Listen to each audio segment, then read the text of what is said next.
Good evening, everybody, and thanks for dropping by.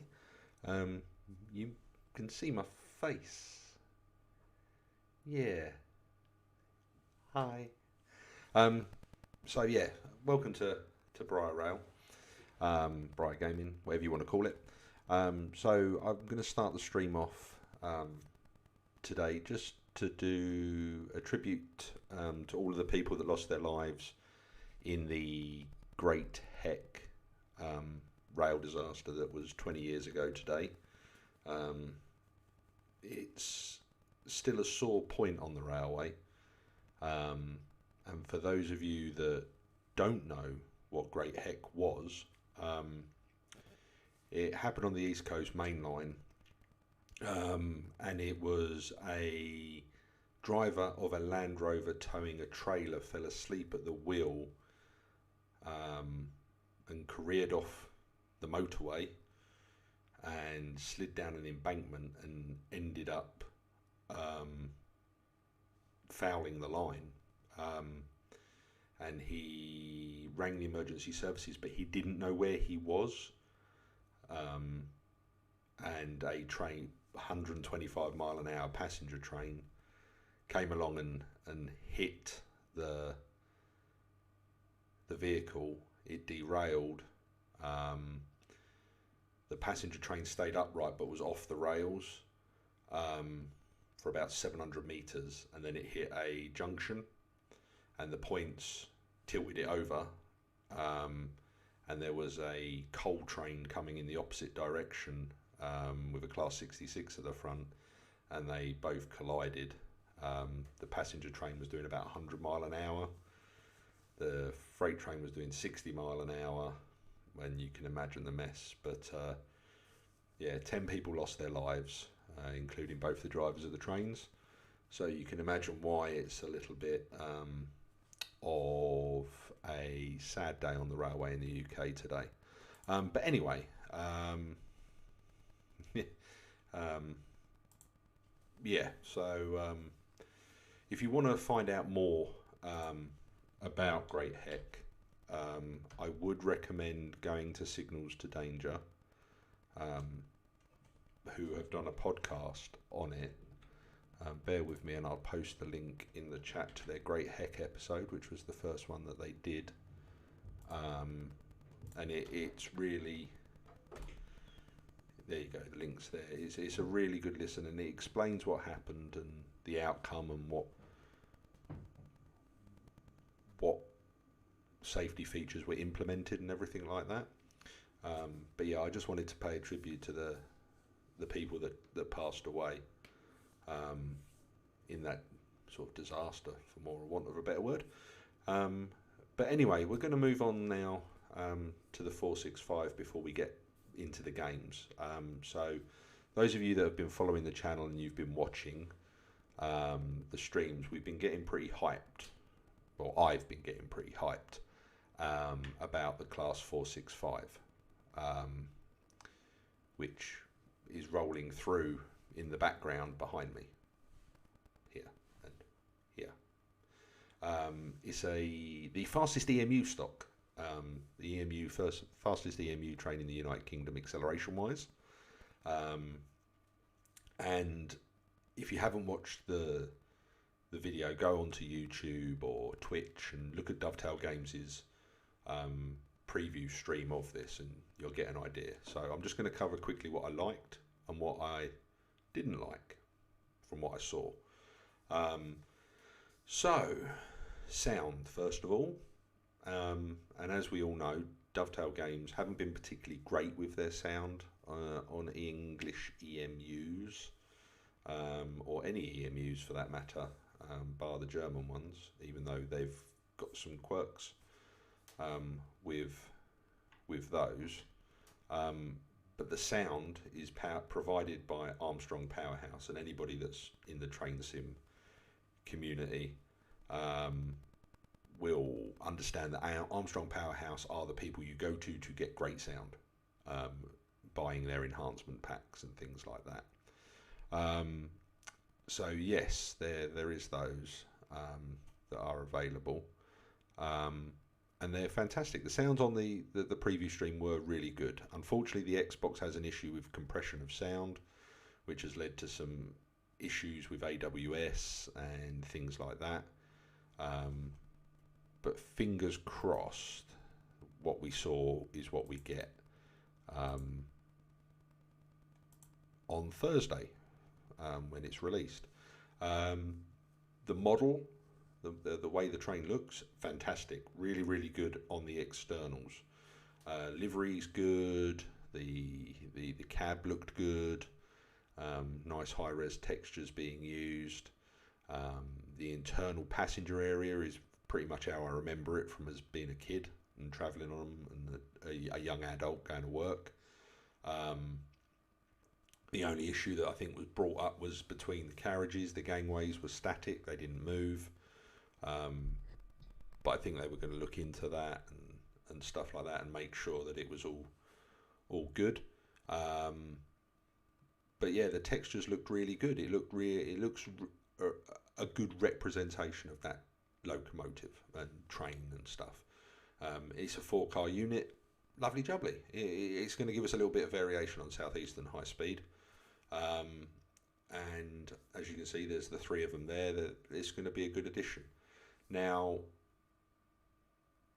the route and how it fits into the route, there are some questions about that at the moment, because Matt P, the senior producer, said it should be doing one thing, and then the stream they tried to do it and it's doing another thing with certain services that he said were 465 are still being 375s, which is the blue one, the Electrostars. These are the networkers. So I think there's a few bugs to iron out between what we saw and what we get.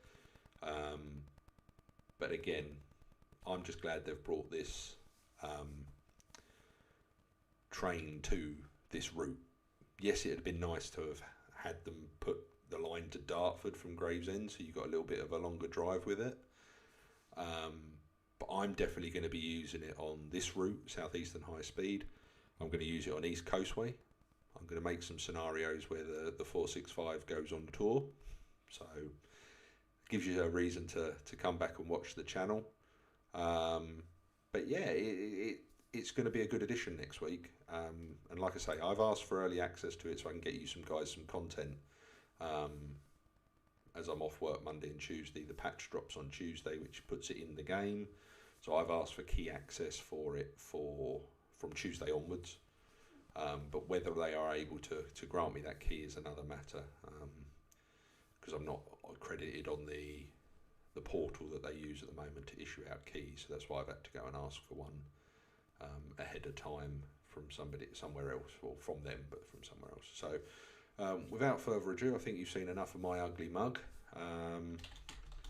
and we shall now start to play some train sim. We're going to get involved in some train sim. So what we're doing tonight is we are going to be doing commuter runs, peak time commuter runs, to see which is busier, which has got more to do. So we're going to start with Southeastern Highspeed, and we are going to drive, well, you guys are going to decide on whether you want me to do a 395 or a 375 run, and go from Faversham to as far as we can go with it, whether that be London, we go all the way into St Pancras with a 395, or we go to Rochester with the 375. So what do you want me to do, guys? Do you want me to do a 395 off the bat or 375? Which one do you want me to do for the Southeastern commuter run?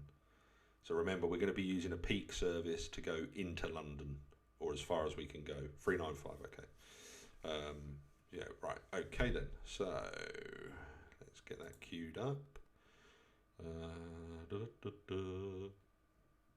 Yep, okay, right. Why won't that let me do anything? Oh, there we go. Right, okay. So unfortunately you don't get to see my face anymore. That'd be gone. I might bring it back for you. If it's saying you want to see my face as we go through red signals and stuff. Bigger number equals better. Yeah, absolutely. Right, okay, so let's have a look at the timetable and let's see what we've got. So 395. Oh, better put my headphones on now. Oh, so I can actually hear what I'm doing. Yep, got sound. Excellent. Right, okay. So, let's just go back and change the weather. Let's do a bit of spring rain. Make it a bit heavier than that. There we go. Oh.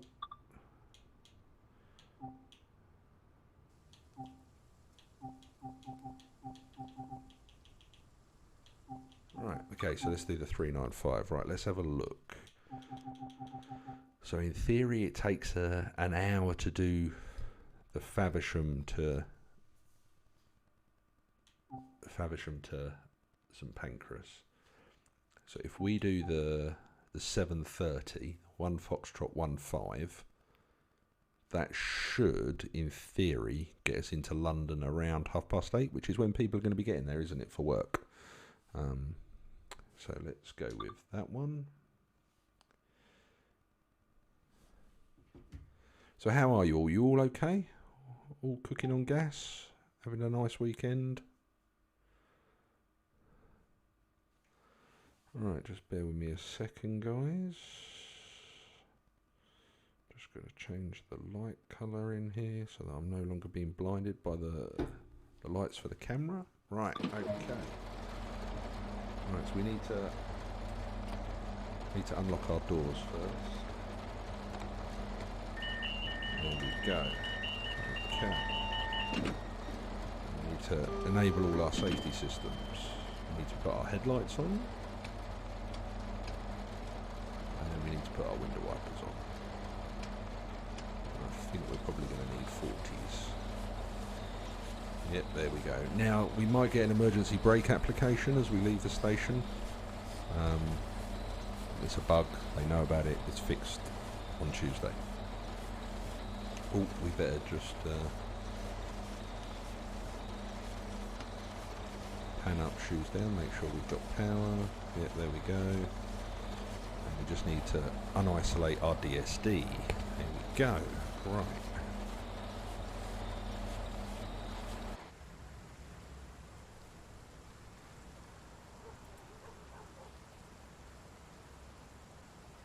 No, I don't have to deal with semaphores in real life.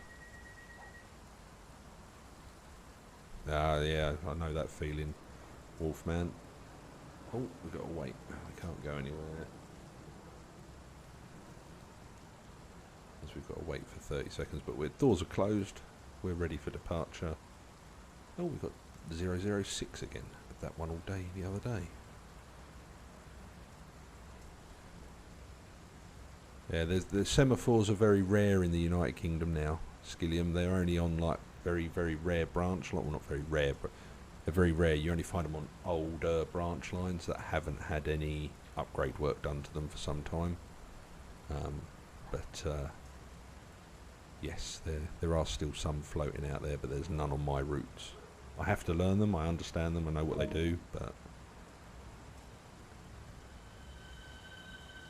I don't come across them on a daily basis.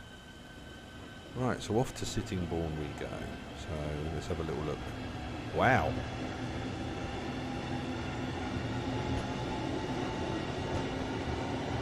Quite a lot of passengers.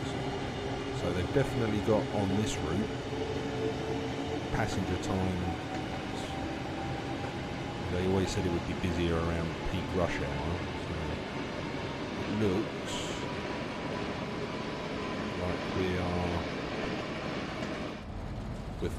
we've got a reasonably good capacity there. Yeah, it's all LED colour signalling now, so it's all either colour light or bulbs still, but a lot of it's for light or colour light signals. It's a lot simpler than the American system.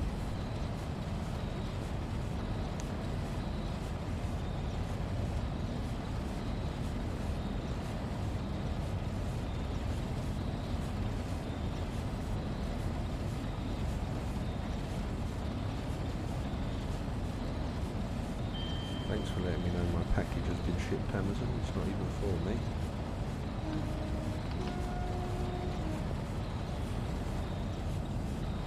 It used to be a policeman, a railway policeman used to stand with a lantern at the side of the track, hence why we call signallers bobbies. Well, that's why their nickname. Got the nickname of bobbies. That's because there used to be a bobby by the side of the line. They would time to make sure that the train ahead had enough time to get to the next bobby. That's how they used to do signalling. And he had a green or a red lantern cover.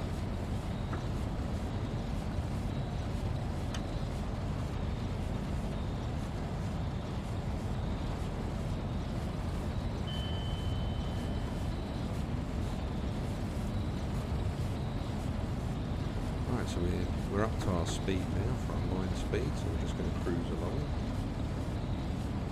Oh, we're going to get an increase now to 80.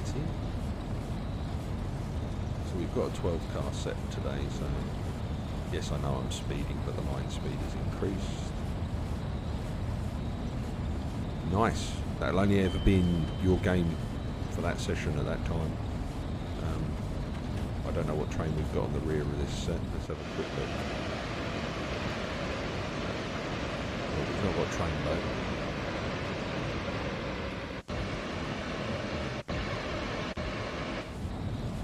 So yeah, sorry I haven't been streaming much this week, guys. I have actually been working, and I've been at King's Cross, helping with the East Coast remodelling that's been going on this weekend. Any of you that follow my Twitter will know what I've been getting up to on because I've been doing it on there. But it's my personal Twitter, not my gaming account. So that's my personal one. If you do want to see some of the photos I took while I was down on the work site, feel free to go there, or you can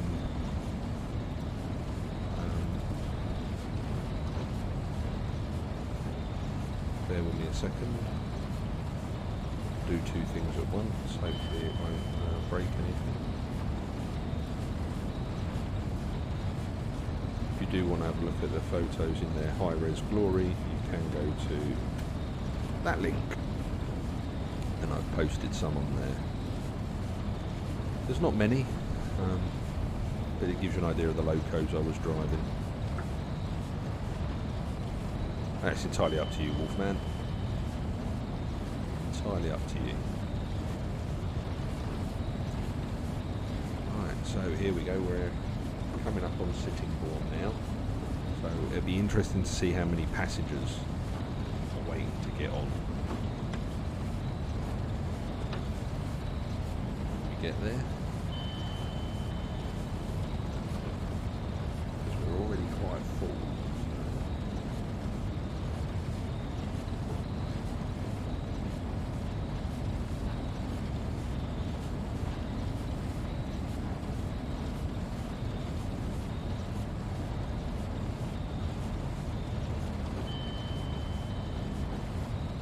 Do some train spotting on a German route, one of the busier German routes. You might find some good.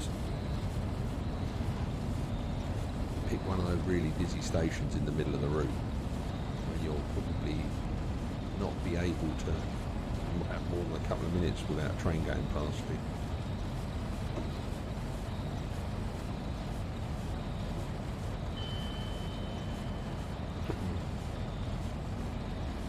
So Sittingbourne station is just up ahead. We're just coasting in with the minimal brakes on at the minute, because we don't want to stop short.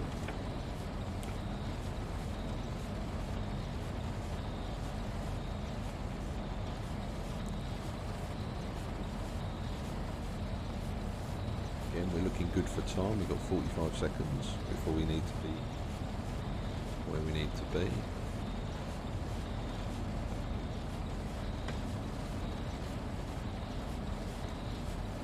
So the platform here at Sittingbourne isn't overly busy.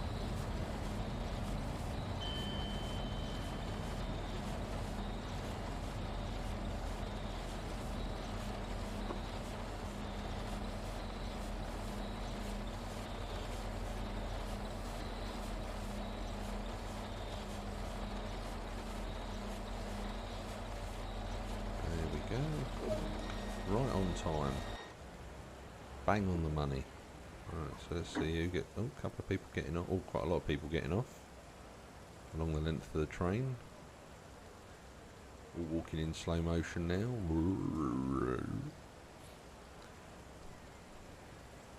Sittingbourne must be a popular place to go to work then.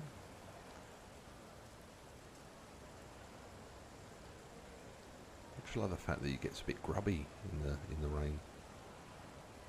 Evening, Harrison. Hope you've had a good weekend, my man. And I hope you put that application in.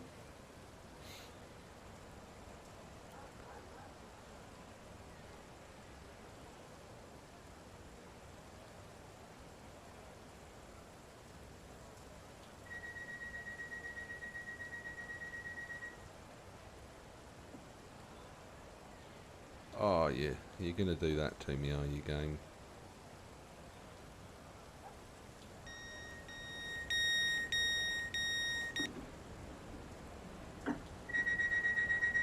So we've lost 10 seconds now because the game's decided that we shut the doors too early.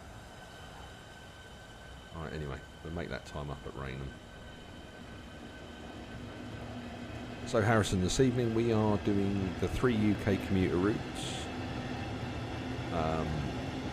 We started off with Southeastern, and what we're doing is we're seeing how busy they are on a journey to at the peak time. So at the moment, our 395. Ooh. Failure. It's quite busy. There's quite a lot of passengers on it. Well, there is in the front carriage.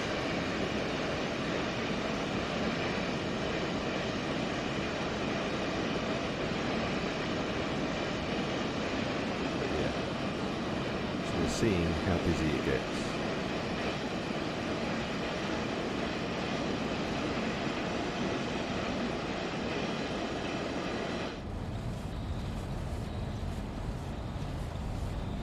Just because we can, really.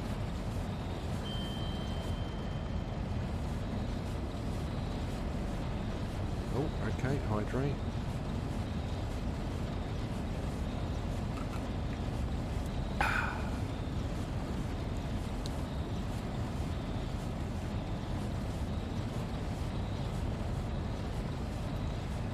So we've still got 4.5 miles until we are anywhere near where we need to be.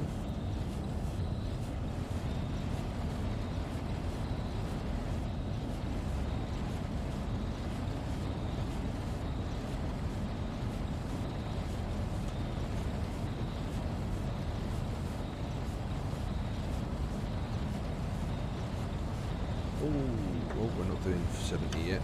Oh, we're going to do a bit of speeding.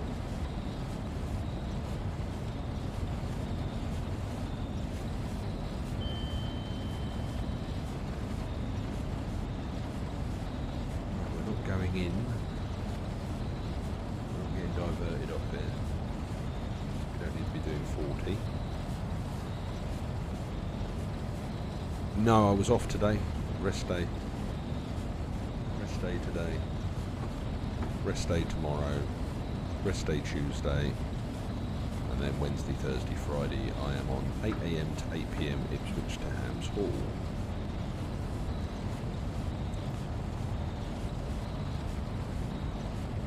I was on 66s over the weekend. If you want to see, have a little look there. I have no idea. Don't play the German routes often enough, if I'm honest.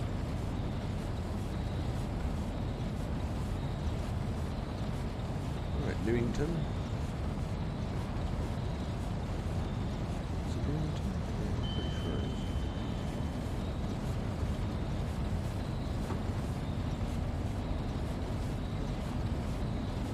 Oh, we're severely speeding. I could have sworn the speed limit went up though. Yeah.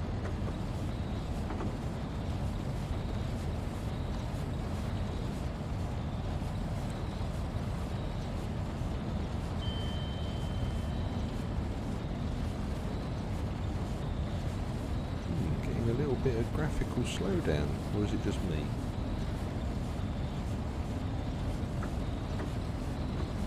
What's going on, Xbox?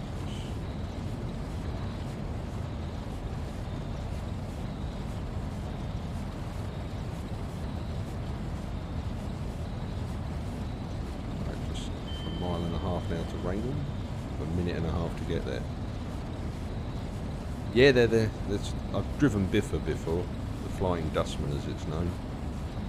But I've never driven Pride of GB rail freight until Friday, when I spent all day driving it. Doesn't normally come north of the river, normally stays down south. Right, let's put some brakes in now as we're a mile from our destination.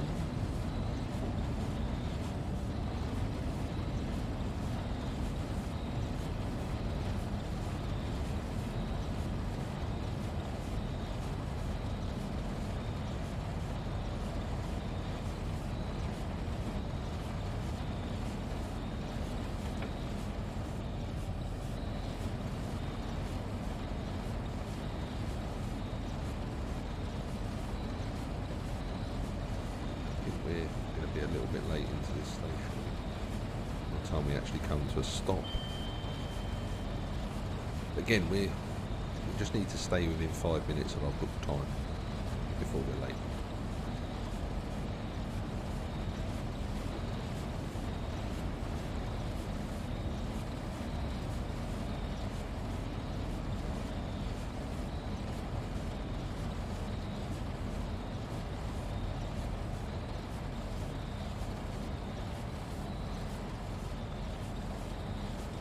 So that service to the left of us there from Thursday could be a 465 service.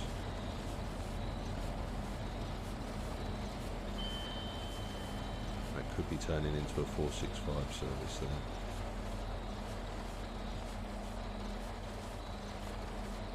Oh, slight overshoot for the stopping point, but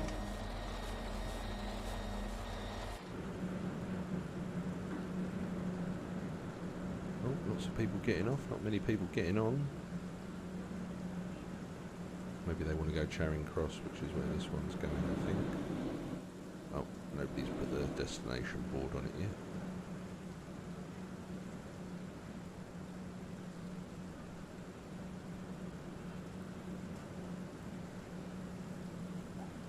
And all of those photos that are in that album were taken on the Galaxy S21 Ultra 5G. They're not DSLR camera photos, just to let you know. That's pretty impressive for a phone.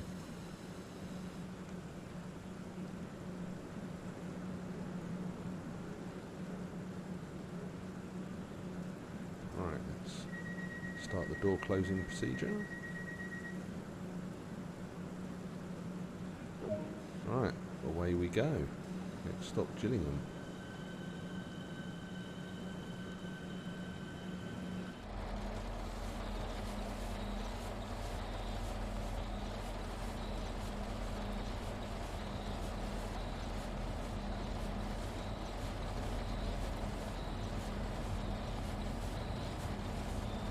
And the ironic thing is the 465 accelerates faster on DC than this thing does. And this is built for speed. It's weird, isn't it? But that 465 is going to be the Ferrari of Train Sim World. It is the fastest accelerating electrical multiple unit in the United Kingdom. And those brakes, the Rio braking, how good, if you've watched it and listened to it, how good did the 465 accelerating and braking sound?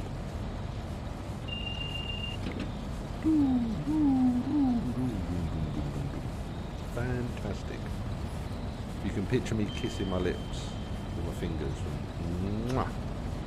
Perfection. Very, very well replicated sound.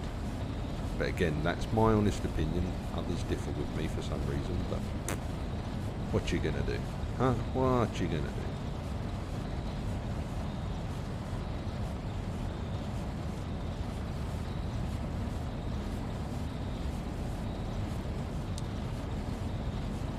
So I saw you mentioned earlier, Wolfman, about the Cathcart line. What's got you particularly excited about the Cathcart line? Share with me why it's a big thing for you.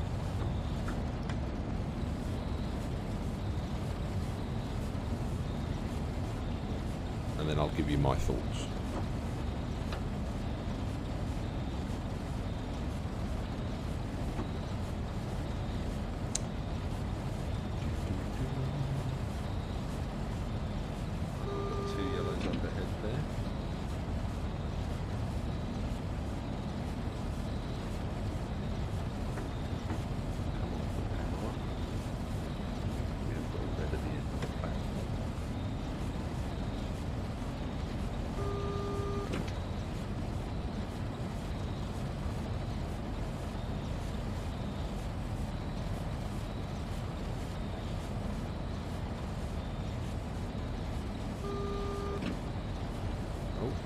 Stepped up to green.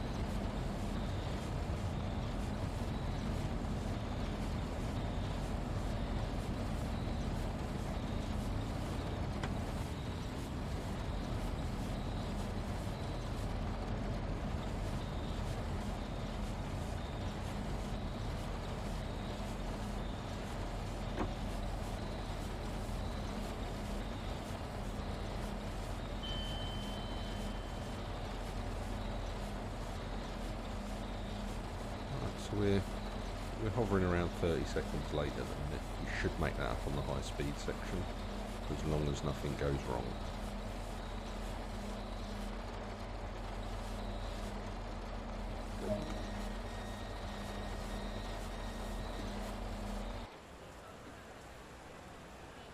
Lots of people getting off here as well. Interesting.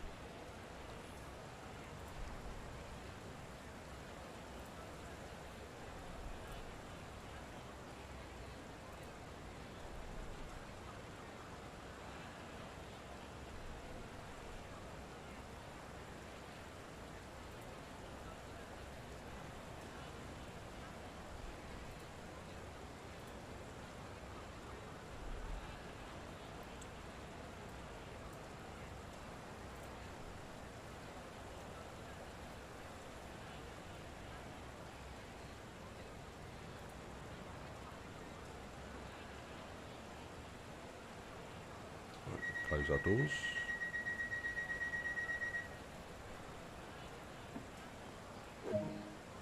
And away we go.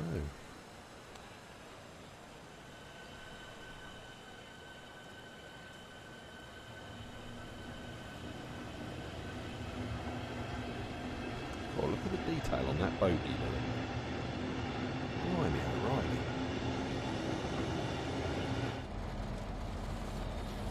Right, Chatham, 1.3 miles away. Come on train, let's get going.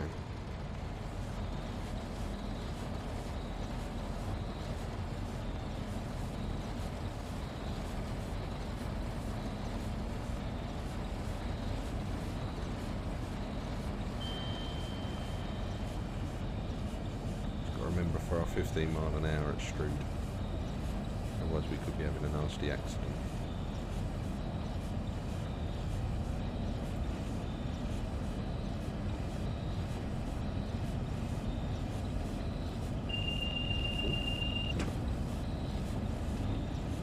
my window wipers on in the tunnel because I can't bother to turn them off and on again. Not being lazy, just...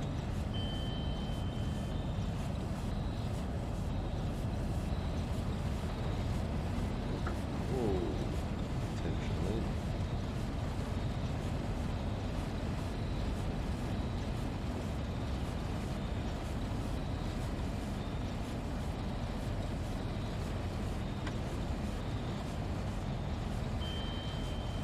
Alright, bring the brakes in. Oh, it's a 30 here as well, isn't it? Oh.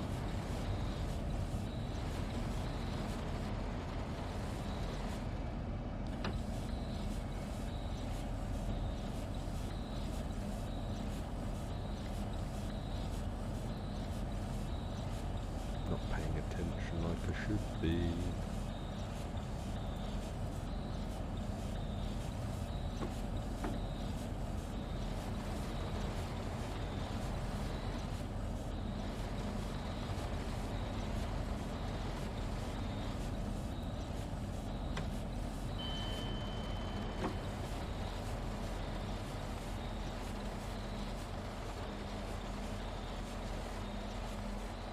Well, we've made up some time there.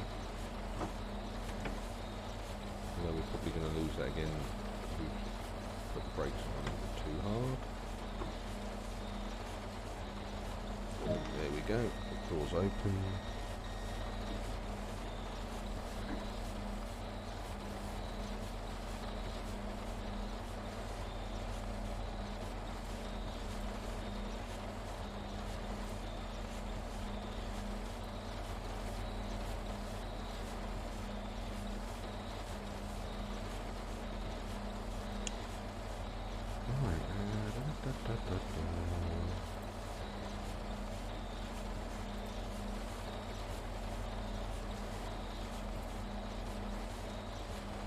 I think it's all about making time up with the doors.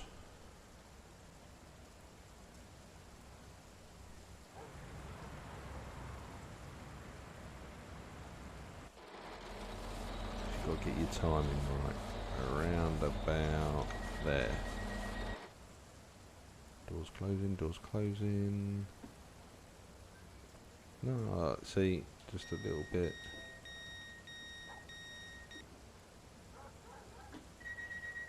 You lose all of that time because it can't register that the doors were closed at the right time. Oh well. Right, just under a mile to go to Rochester. Fingers crossed we don't lose too much time because of that, because we just made a load of time up.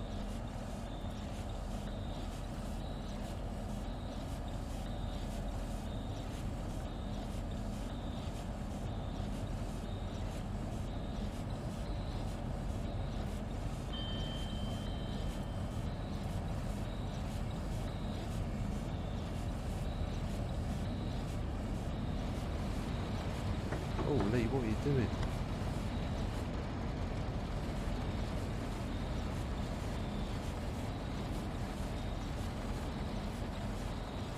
Let's focus. Drive the train properly.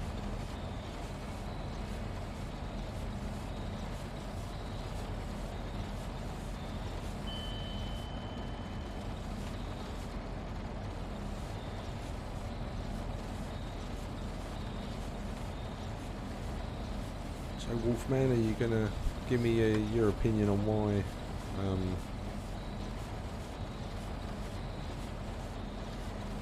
on what you said about the Cathcart line?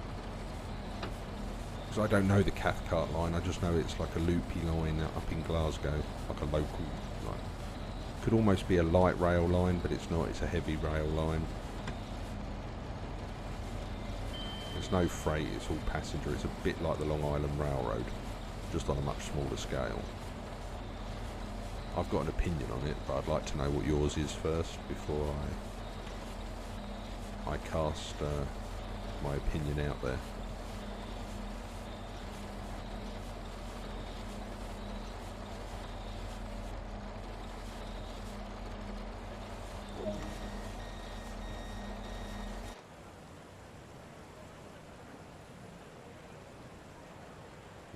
we lost another 15 seconds. Well, we lost 40 seconds with those door open and closing problems. So we're slowly losing minute by minute here. But again, the train's looking pretty empty now. So I don't think many people work in London. I think they all work locally and just use this train because it's the most convenient. But yeah, we're definitely a lot lighter on passengers than we were. But then again, that might pick up as we get to Ebbsfleet. There might be lots of people waiting at Ebbsfleet and Gravesend.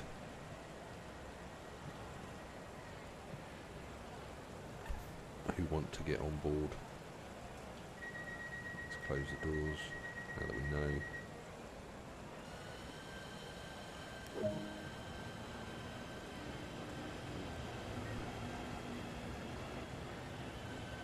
Away we go.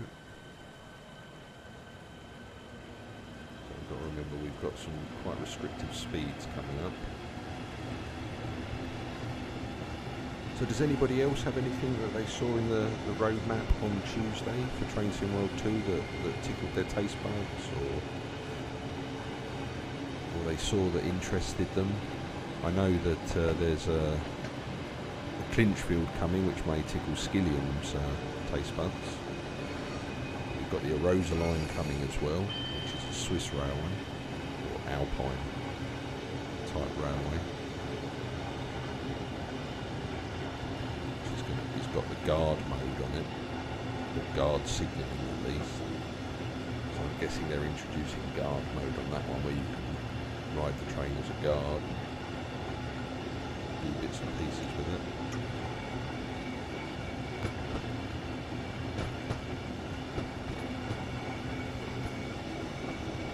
But again, you've seen little tidbits of that in this one, where you can contact the signaller from the signal post telephones.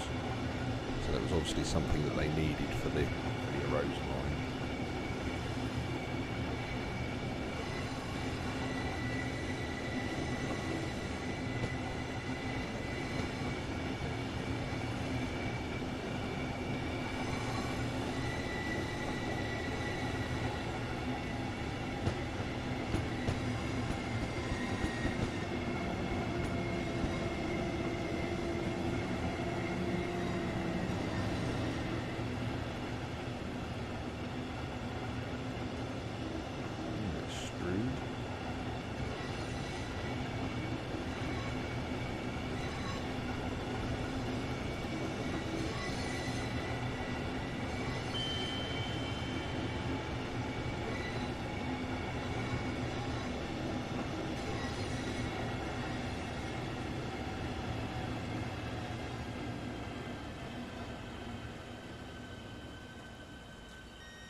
Yeah, the door's opening a little bit before we'd stop then. Whoopsie doodle.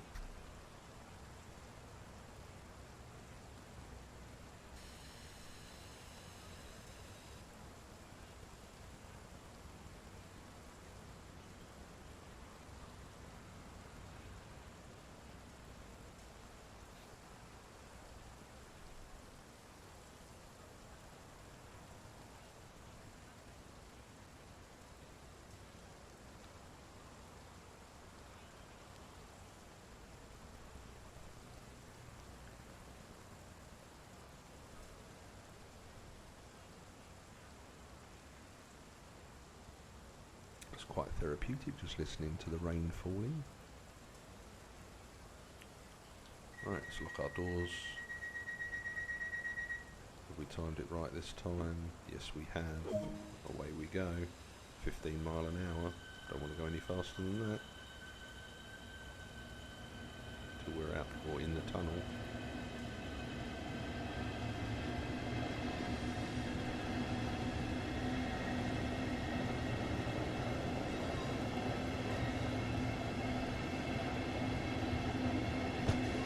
We're 5 seconds. We lost 5 seconds.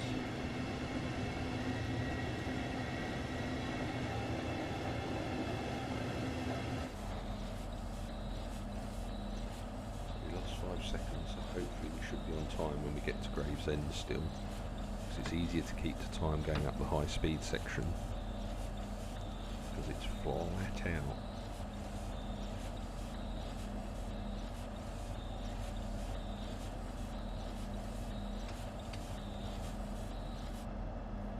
There we go, we turn the wipers off because we're in the tunnel. So hopefully the back end of the train is in the tunnel, so we can throttle on.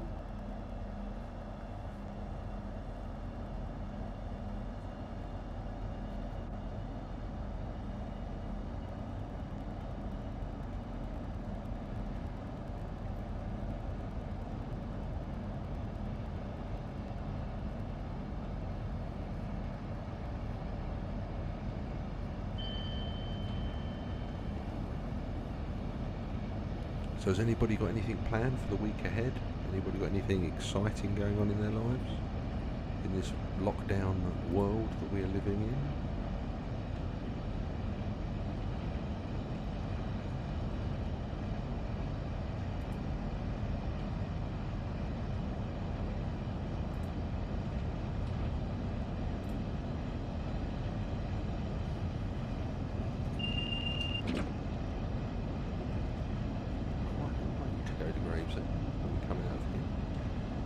Whistle through Higham at about 70.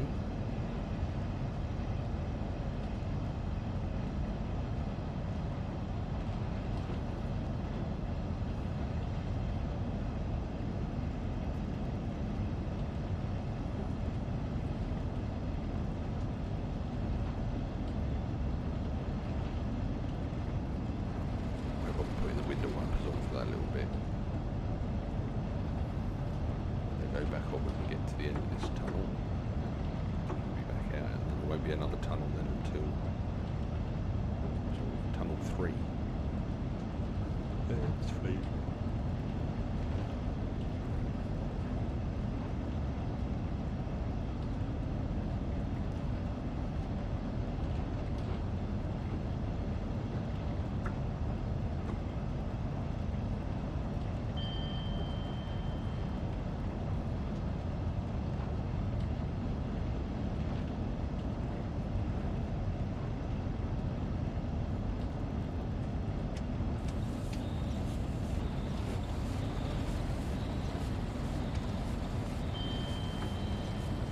So we're now out back in Kent countryside, so we're heading towards urban northwest Kent.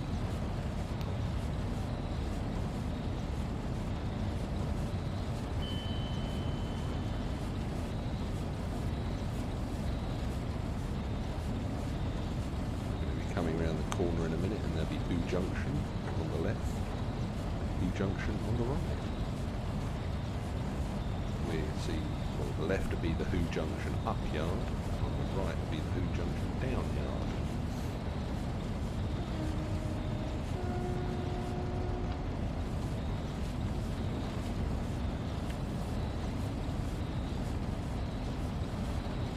Here they are, in all their glory. Full of wagons, very busy.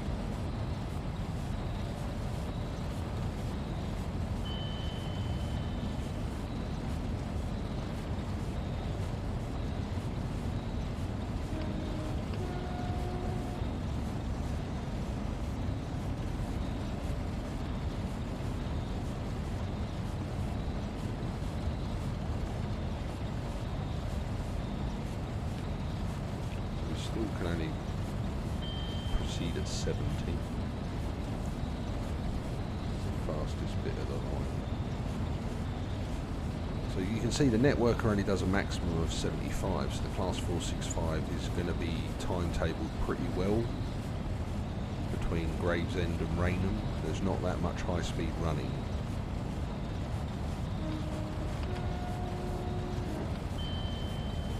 It should quite interesting to see how early you can run as it accelerates so quick and brakes so quick. But then again, the timetables could be quite tight with it. We'll have to see.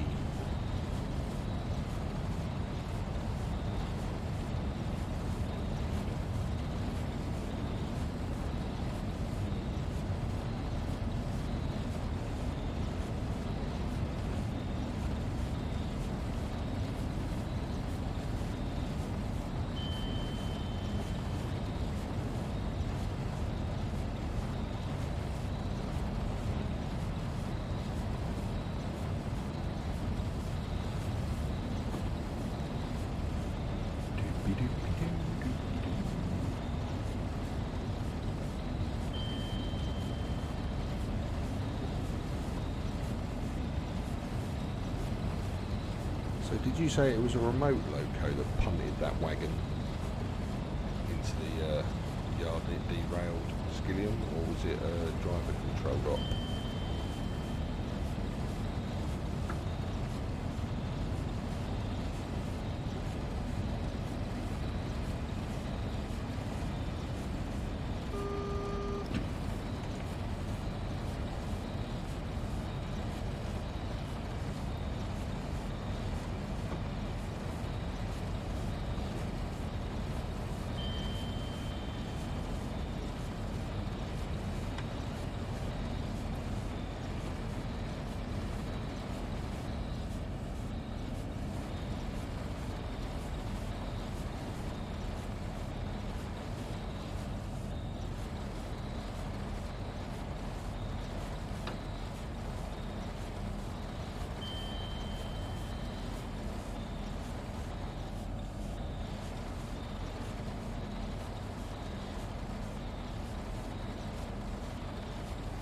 Time again.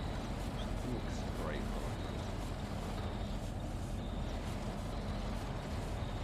That's interesting.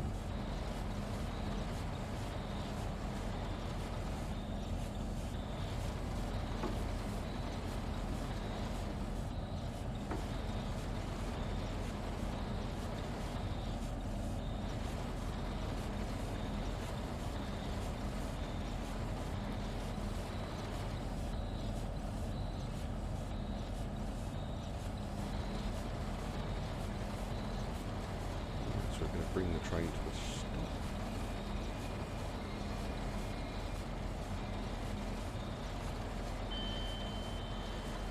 Again, not many people getting on.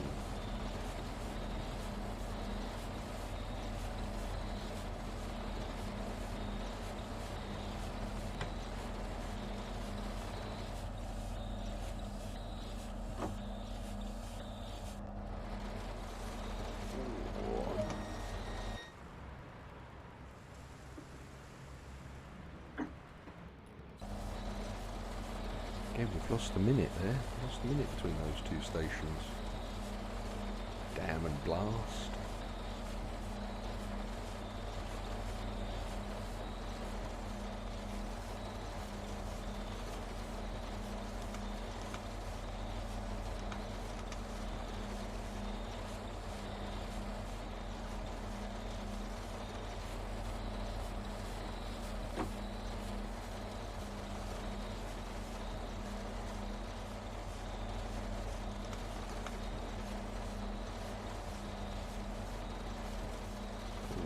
Quite a lot of time now. Weird.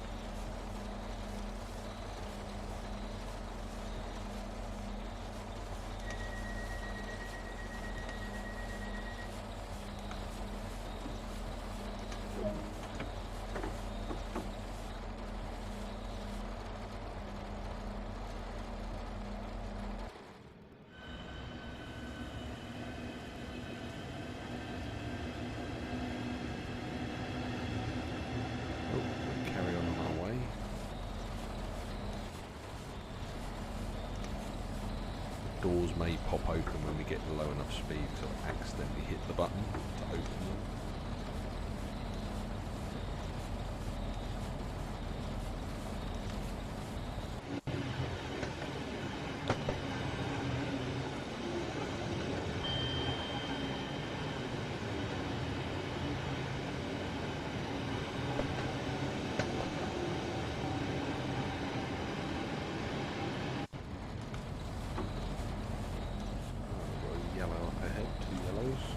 Going into Ipswich and then across the junction. It's cleared to green.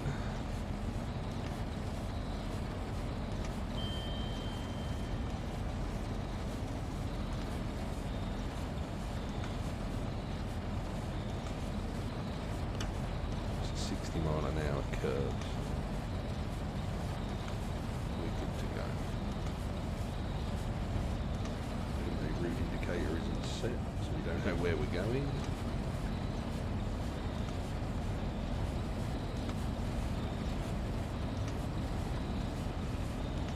But we know where we're going.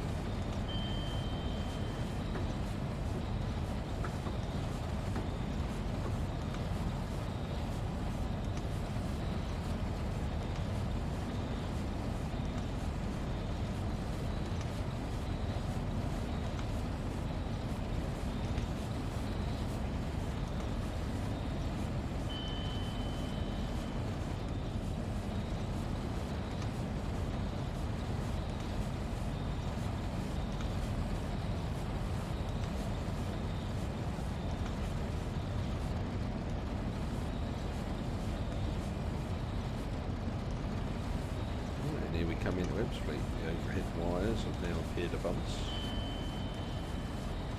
We've got to do our power changeover sequence now. Nice and simple. Sort of like TGV where you've got to pan down, pan up, do the okey cokey and shake it all about.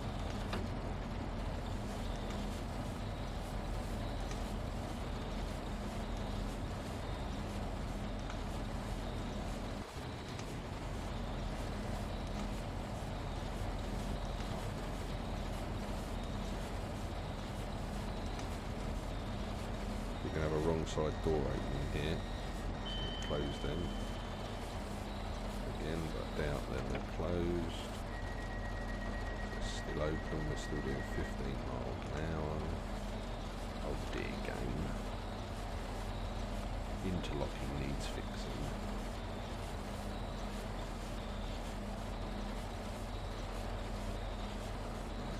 To a stand.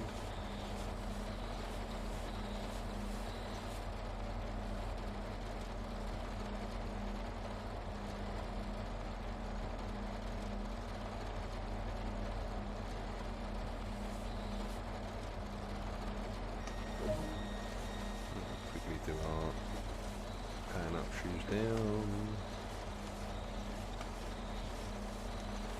There we go, that's that done. And I thought I'd got this map here, but it's looking blank to me. Here. Here we go.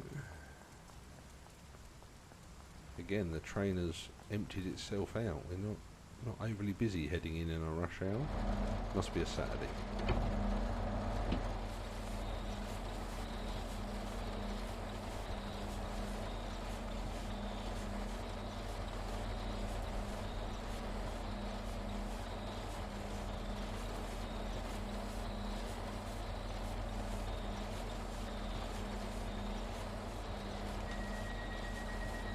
Close our doors.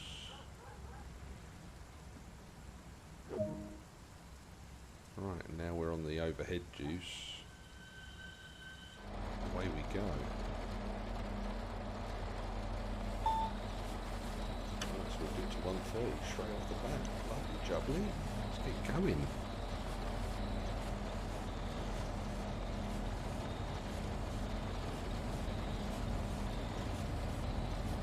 Put a bit of sand down, pick up our acceleration a bit quicker.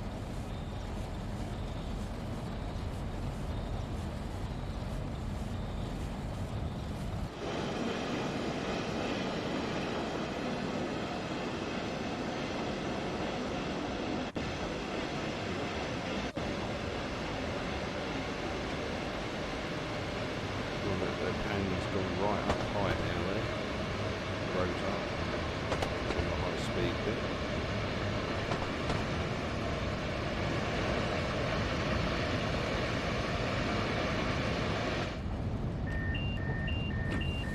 Oh, we're speeding.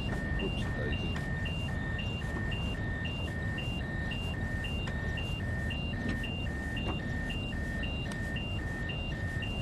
We're doing... reset now.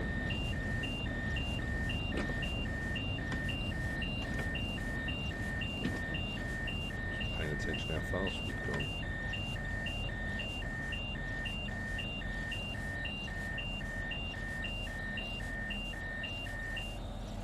Here we go. 30 kilometres, it just eases off. Put the power down again. So the reason it went off is we were above the permitted TVM speed there, so it's applied the emergency brakes to stop us running away. Wasn't paying attention, sorry folks.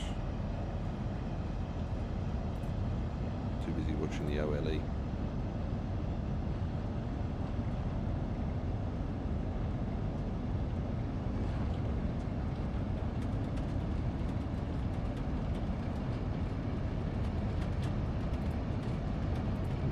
Rattle, panelling rattle there.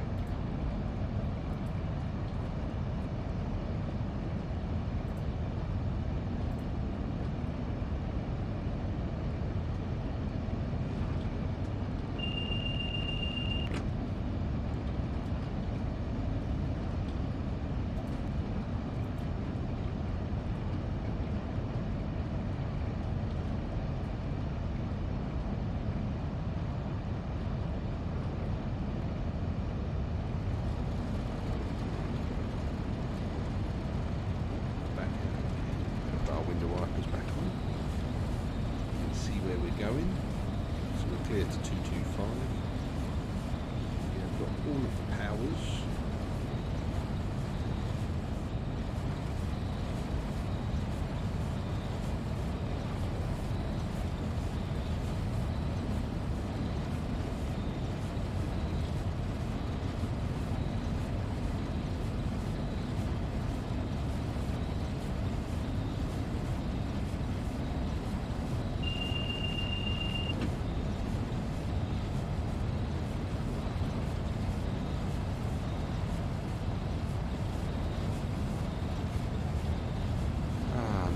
Speeding through the Essex countryside at the moment.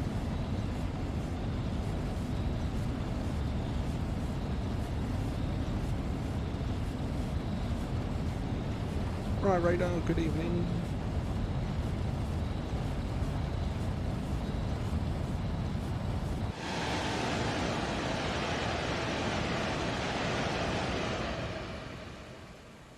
You get that at the beginning. You don't subscribe. Unfortunately, Twitch make you do it.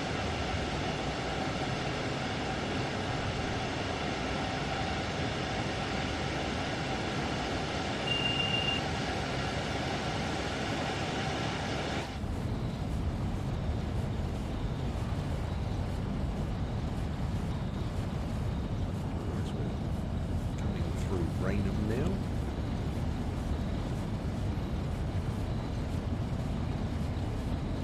Yeah, it goes alright, mate. How about yourself? You alright? You had a good weekend?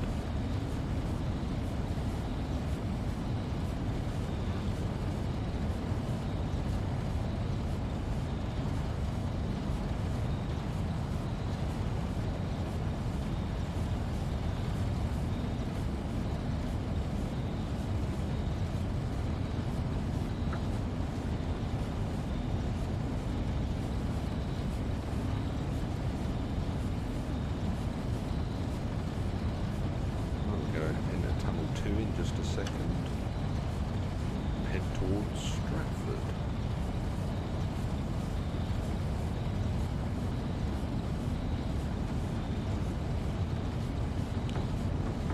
Speed in.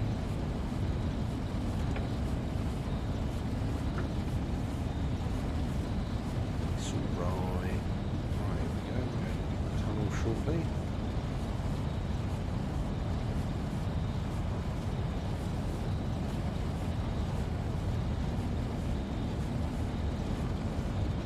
Okay, the yellow and blue flag thing is a signal, or it's a signal marker.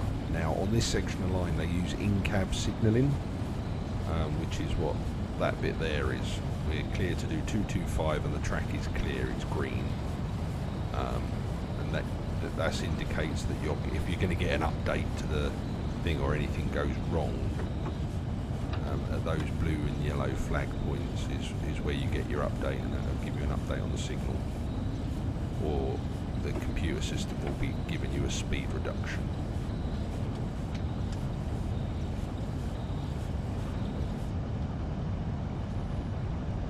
It's just to give the driver an idea, like a driver that would drive this route all the time and he didn't get something he expected at one of those bits, he would be able to gauge, he or she would be able to sort of say whether they should be slowing down, because the signalling system is your automatic brake, like it notifies you of when you need to start braking. So in a minute that will start to flash at 225 as we come out towards this tunnel. It'll start to slow us down for Stratford. It'll blink and then it'll go to another speed and continue to blink as a white with black numbers on it, and that will mean that caution is needed because you're coming towards a stopping signal. As I believe at the end of Stratford you get red signal with loads of zeros on it until they clear the tunnel. But you'll see in a second when we as we get to one, it'll start to flash and it'll give us an audible alert. Unless I do something stupid.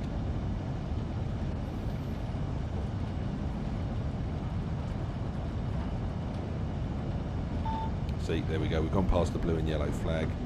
It's advising us that the next signal is going to be at a lower speed than what we're doing now. theory you need to start braking so that the safety system doesn't take you out. So there you go, we've gone past another one. We need to be at 200 by the next blue and yellow signal, or blue and yellow marker. And then with the next one it'll go down to 160. Here in a minute, here, or 160. And we need to be at 160 before that next blue and yellow, that blue flag with a yellow triangle on it. And if not, we'll get an emergency brake application. You alright, Olaf? Good evening. So the next one we're going to get again down to 100. And now it's steady. It means the speed will be 100 kilometers an hour at the next flag. So you need to make sure you're within 15 kilometers an hour of that. Which is why I've got a lot of braking, because it's all coming up on us.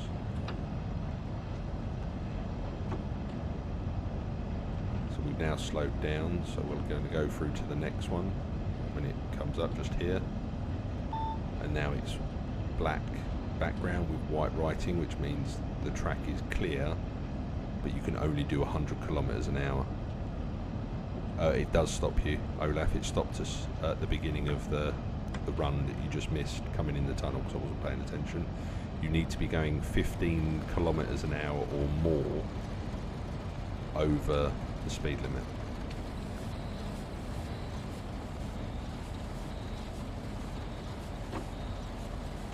But you've got to make sure you've got KVM and TVM enabled.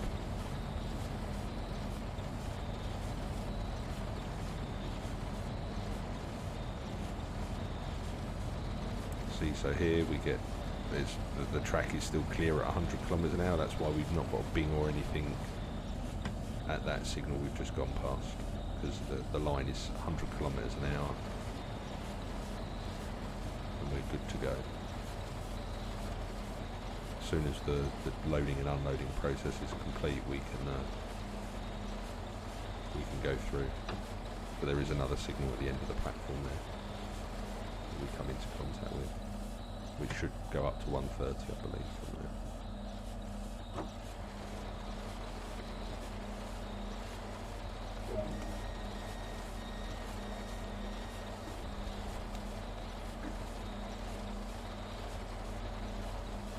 But the thing with the TVM emergency brake, Olaf, is that it releases at 30 kilometers an hour if you've acknowledged it.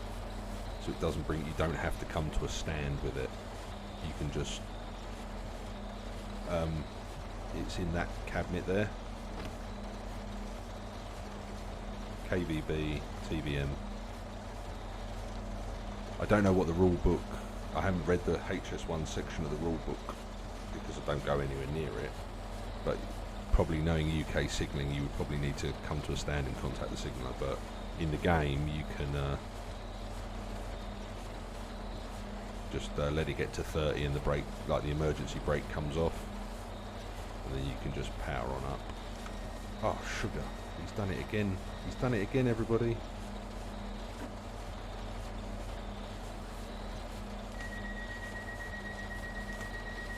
Messed up the doors.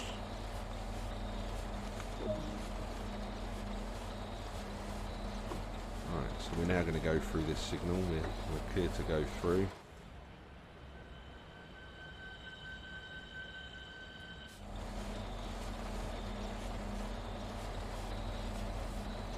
So there's nothing to worry about with that. So the next signal will then give us a speed increase as we go into the tunnel.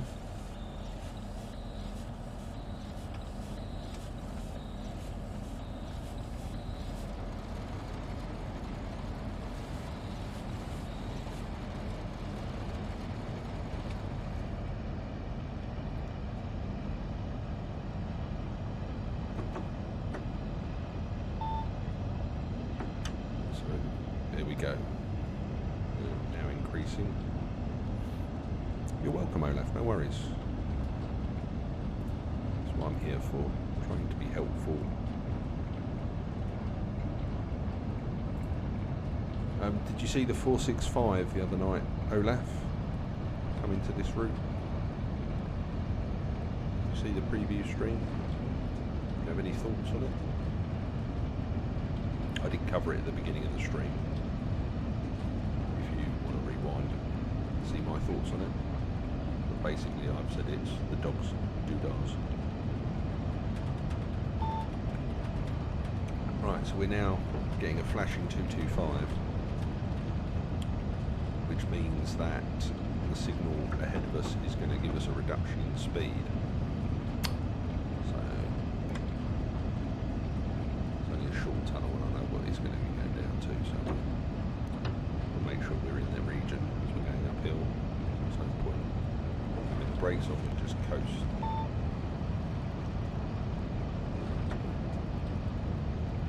Start to slow us down. Now, anybody that has played this game will notice that you get absolutely pinged coming out of this tunnel if you're not paying attention, because there's a 60 km/h and then a 40. Right, now we've got a flashing green 200 now, which means we must be catching, so there must be something ahead of us in the tunnel. There isn't, so that's a weird one.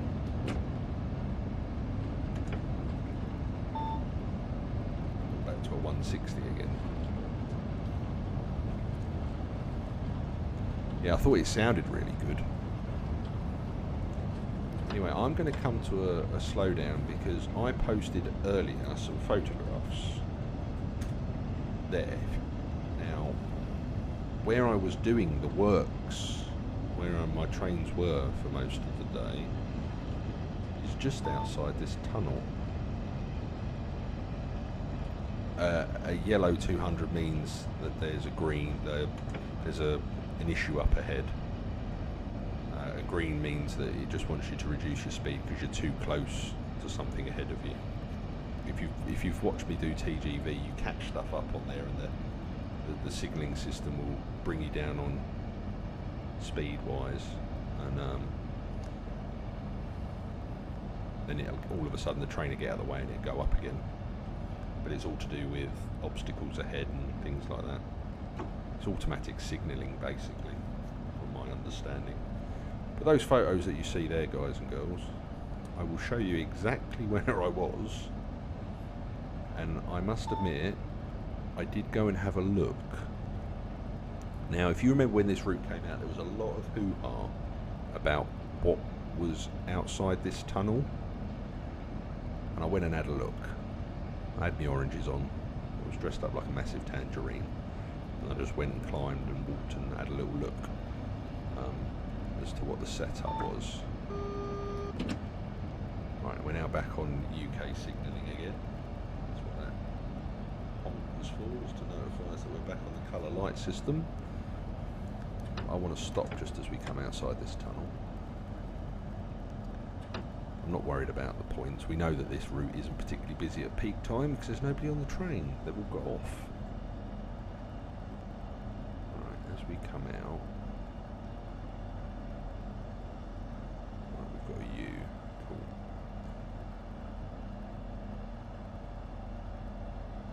Right, so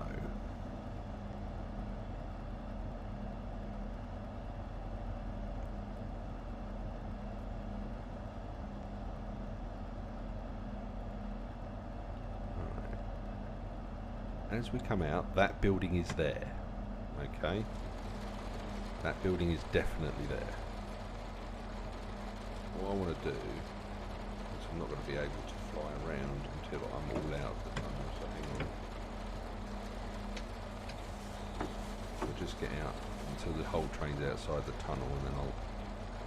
But basically, I was down there. Literally sat just there. Where that little hut is there. That's there in real life, those huts. Neutral section. But all of this is here. All of this is actually here.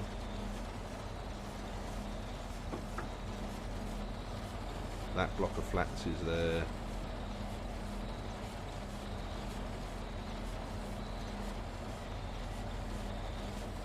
Yeah, just make a note of the 40 kilometres as you come out and down this little bit of a flyover. Right, let's...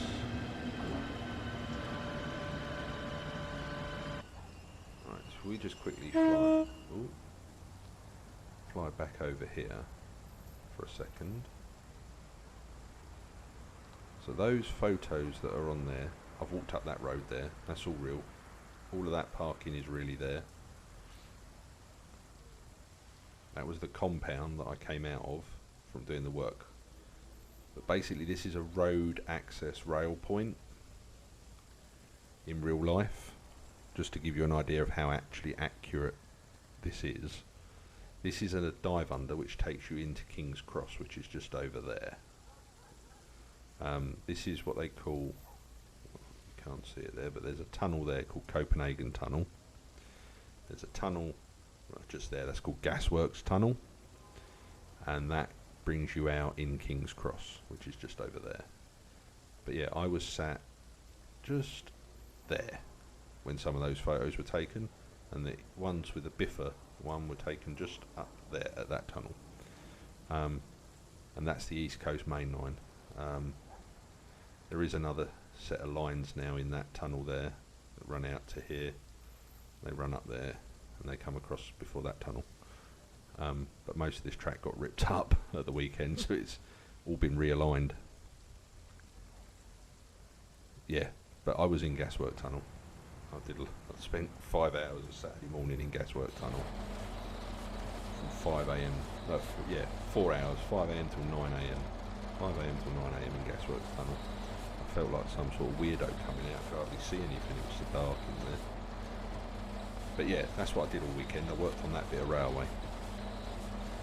Just in case you wondered, in case you cared. But yes, I was on a spoil train on Friday, and then I was on a train full of sand and ballast. It's called Belle Isle Junction, that place, and it used to be an instruction for Deltic drivers to fire up number 2 engine as they were climbing out or going out of London. And if you were going into London, it was where you shut down the second engine, because Deltics were loud on 2 engines. Oh, we're going into platform 13. Unlucky for some, not for us though. So the next route, do we do a HST run on Great Western and see how busy that is from Reading to Paddington? Or do you want to do East Coastway and we'll do Brighton to Eastbourne, or Brighton to Seaford, or Seaford to Brighton, just to see how busy that is at peak time? Decision is yours, guys, over to you.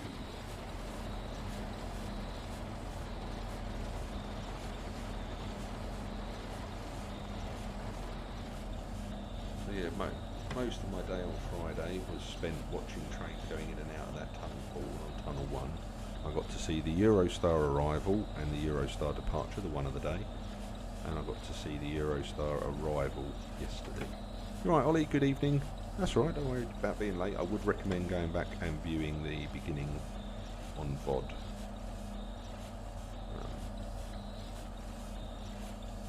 It's worth a watch. Right, okay.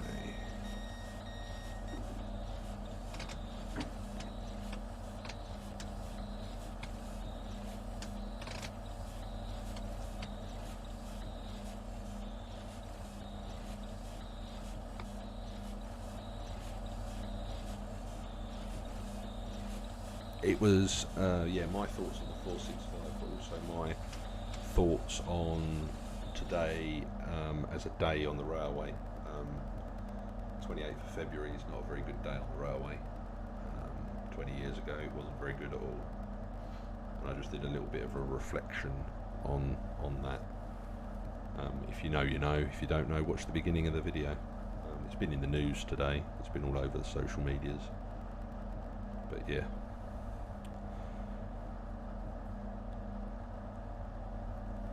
It is what it is. It was a sad day, like I say. Yes, very true, very true. I hope so too. How late were we in the end? 3 minutes, no, that's not bad.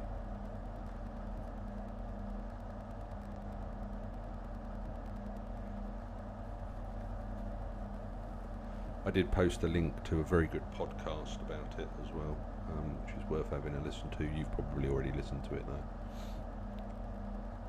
I think Olaf's listened to it as well.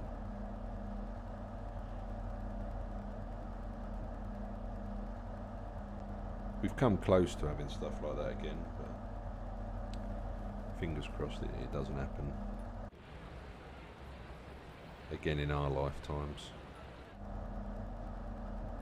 How close are we to the buffers then? Plenty of room. Plenty of room. So it's not particularly busy in St Pancras for 25 to 9. Need to put that in neutral, don't we?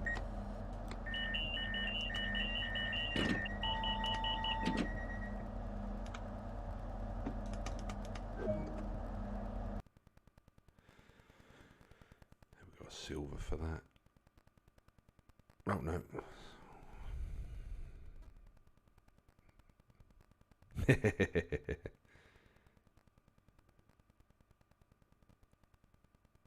Well, they stopped the passenger train and the freight loco. They stopped them at Great Heck. They were timetabled to stop, to blow their horns and pay respect. Well, I thought they were anyway.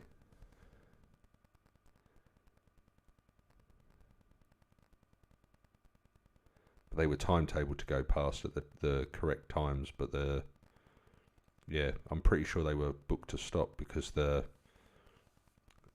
Freightliner was just a light loco.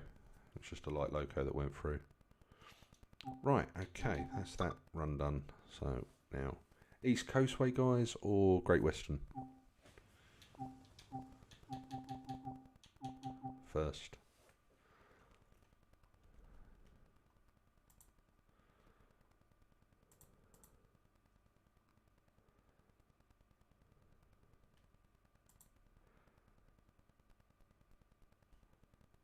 Oh, guys, I forgot to mention there is a subscriber giveaway on Sunday the 7th of March. And that's a subscriber giveaway on the 7th of March, which will be a copy of Train Sim World 2 on Xbox or PC.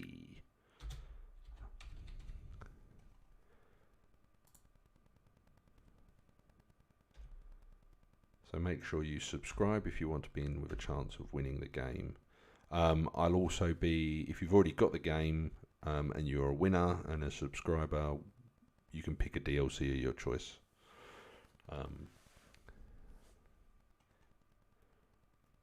Yeah, subscribers only get the privilege of copies of games and stuff. Got to have benefits as being a sub. I'm still working hard on getting all the other stuff sorted that's in the benefits section on the About on the page. Right, well, we'll do Great Western as our next one.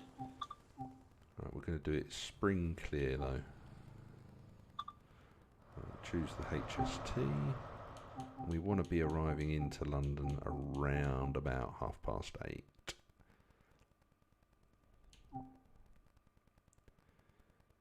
So I think the 749 will be a good service to do that on.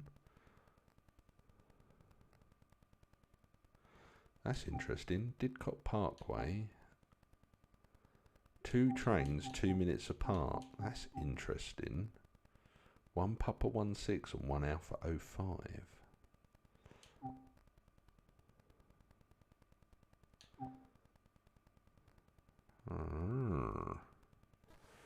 Let's just have a look and see if one of those stops us at an intermediary station on the route. And we'll do the one that's got the intermediary train number 1 Alpha 05. Show train.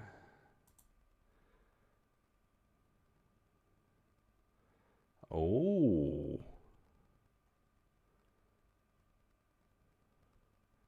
It's a fast, that one. Doesn't call anywhere else.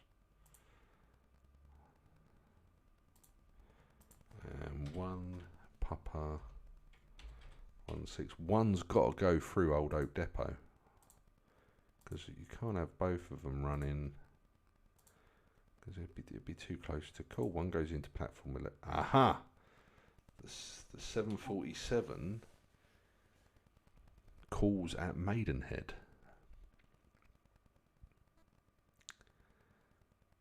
Oh, that's interesting. Right, well, we'll do the 747 then.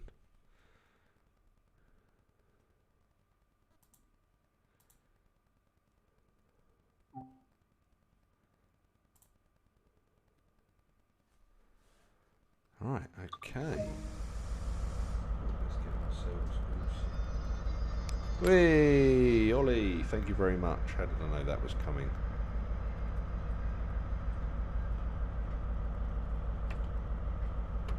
Open the doors. Control in. Bosh, bosh. Then turn both the safeties. Yeah, I did. Excellent.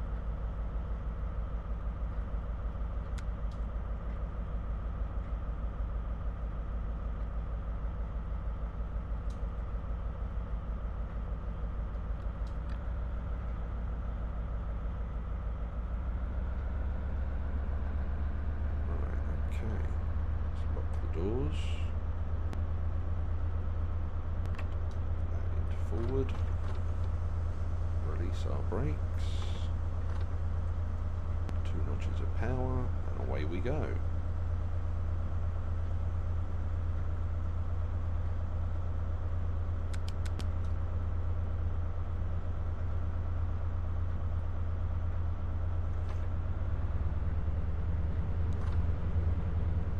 Weird platform for HST to be coming in.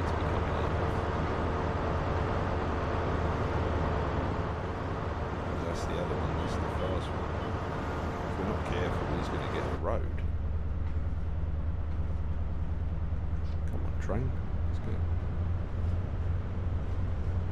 go. Yeah, that's alright, Ollie. Thanks very much for the subscription. And like I say, there's a lot of benefits coming. Look, we get stopped for it.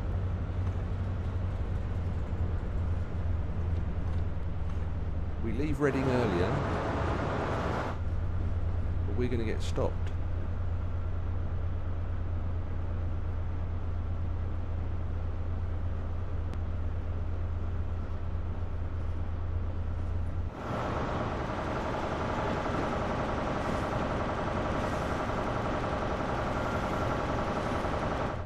Oh no, we've got the road.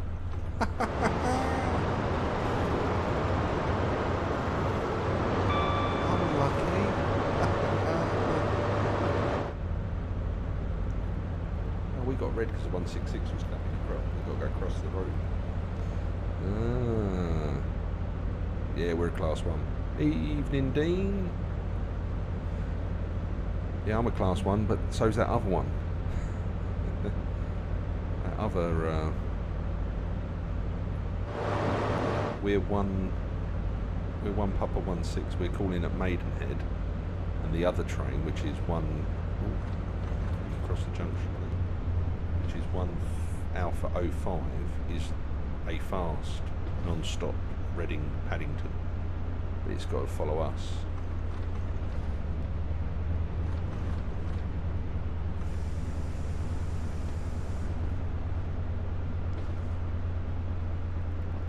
It makes no sense. It makes absolutely no sense.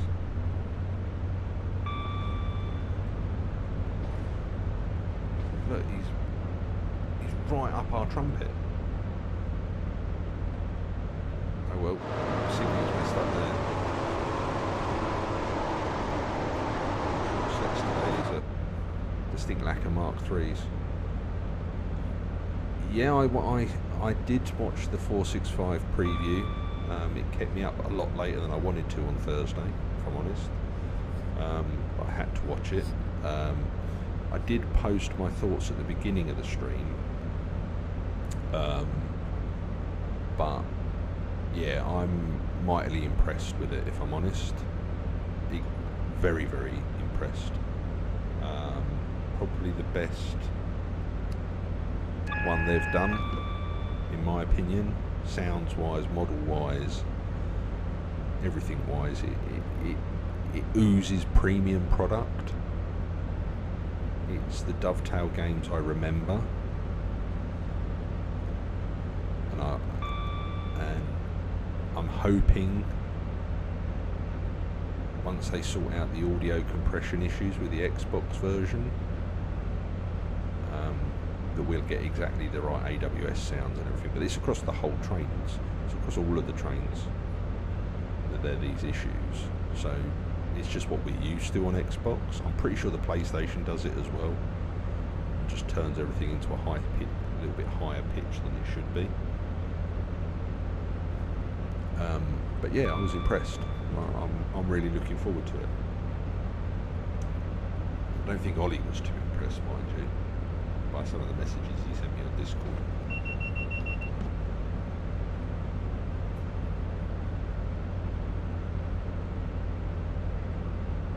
But then again, he could have been winding me up, knowing Ollie.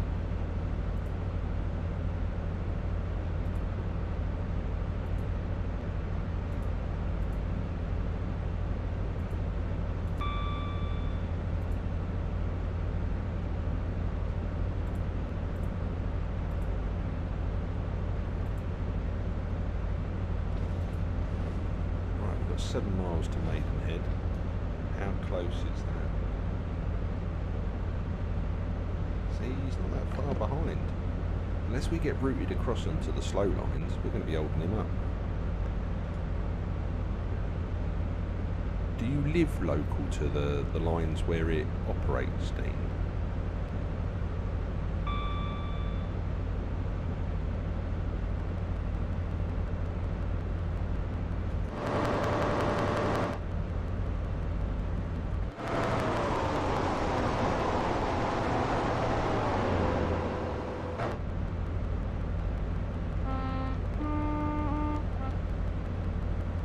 Sorry, we got that clicking, guys. That's the audio bug in Unreal Engine.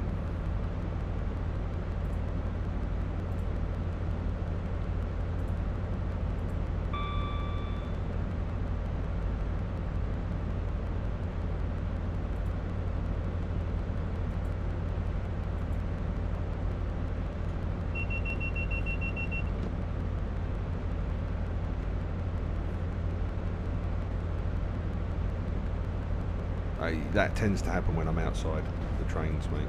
Just the way it balances it out. It's normally we're inside. Is that better?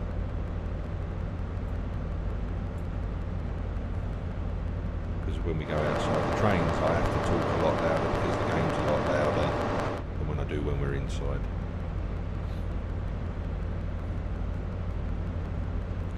So if I turn the game... Oh, do you live near where the 465 operates? Can't remember if you said you did or not.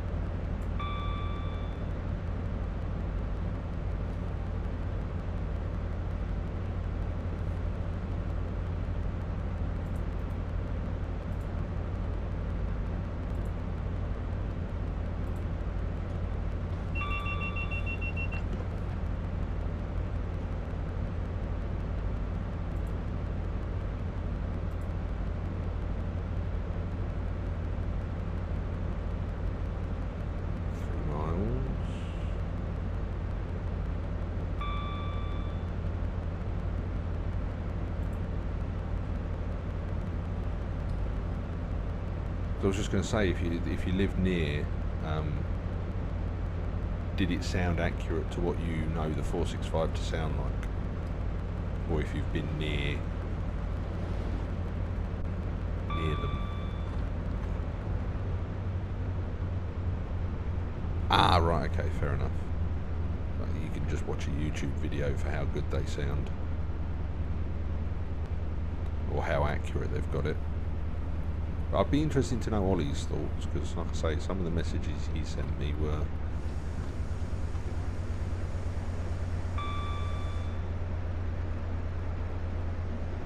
quite interesting. I've forgotten we're stopping at Maidenhead, so we've gone slightly heavy on the brakes.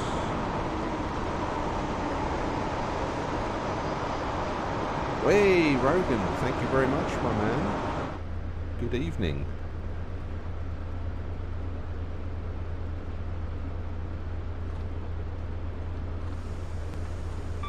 How are you doing tonight? You alright?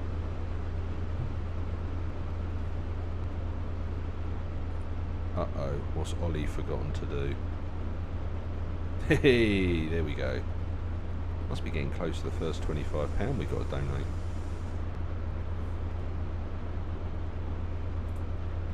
Let's have a look.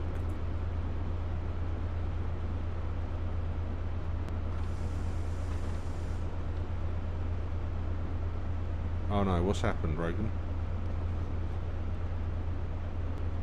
How long we got left, Ollie?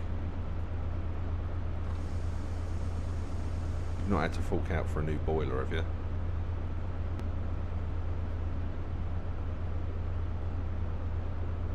Yeah, I've been saying that for months, well, since Matt said it in the stream. Nobody believed me on the forums. Oh, we've overshot.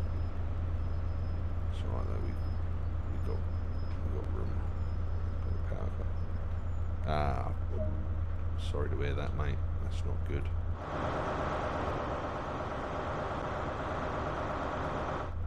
Not good at all.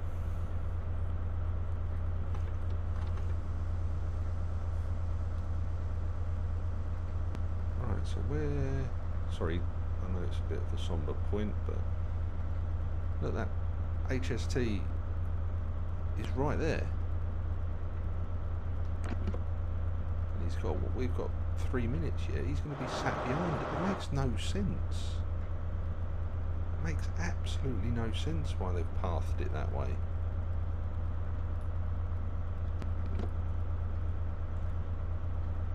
Technically it's not an overrun as such, but possibly. Yes, the 465 does sound like the real thing, which is a Brucey bonus. Right, well we've got to wait until 8:01. So, rip if you're on that train. Rip if you're a passenger on that train, because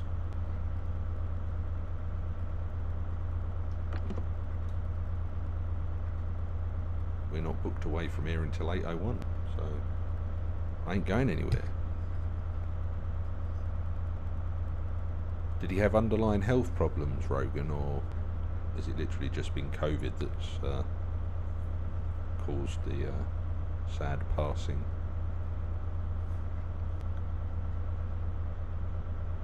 Bloody hell, how old?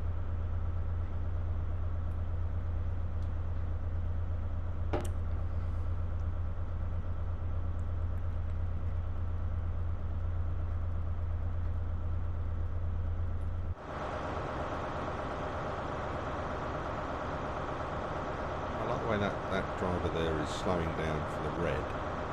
He's slowed down quite quickly, anticipating us moving off. We've got another minute to wait here.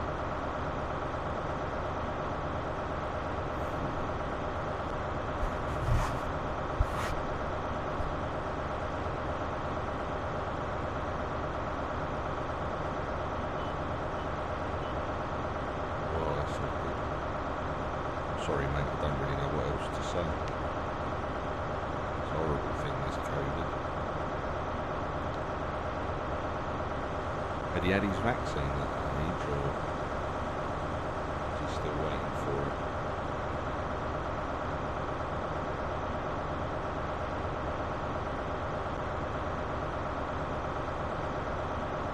He hadn't had his vaccine.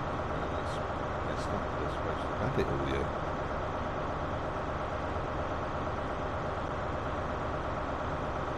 Excellent, I shall be there early, as I'm off work those 2 days. That HST is now still in that signal. We'll release the brake and just let's get going. Let's get out of his way.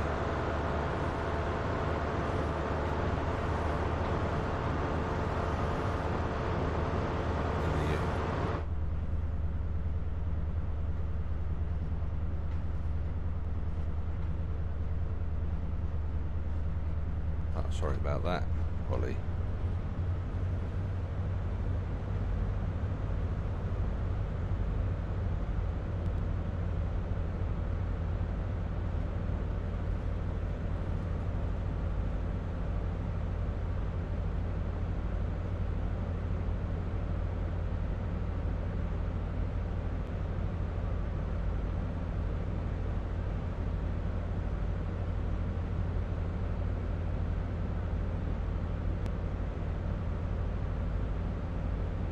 Yeah, that's an idea, Dean. Like I say, the thing that I've built is 465 orientated. Welcome back, Olaf. We're currently on your stomping ground here, doing a ride into Paddington in rush hour, just to see which is the busiest route of rush hour. And this has got about as many passengers on it as Southeaster.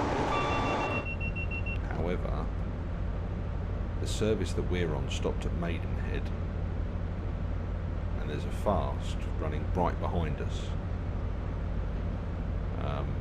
and I'm not sure why we've been put out in front of him, because he's non-stop, and we stopped at Maidenhead, like I said. So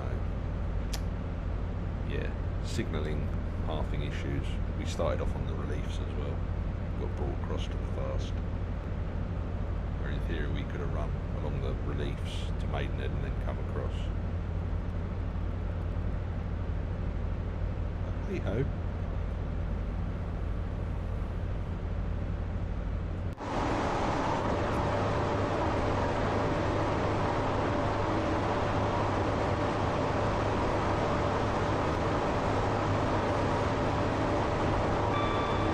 So who's looking forward to the Great Western Diesel?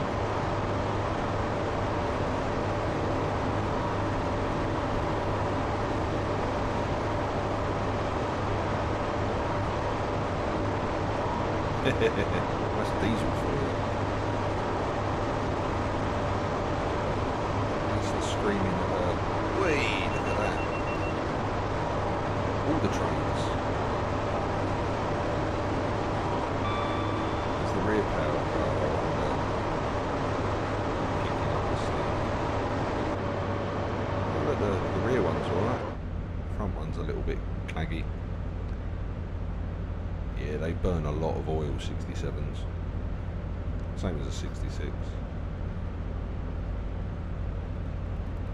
Welcome back, Olaf.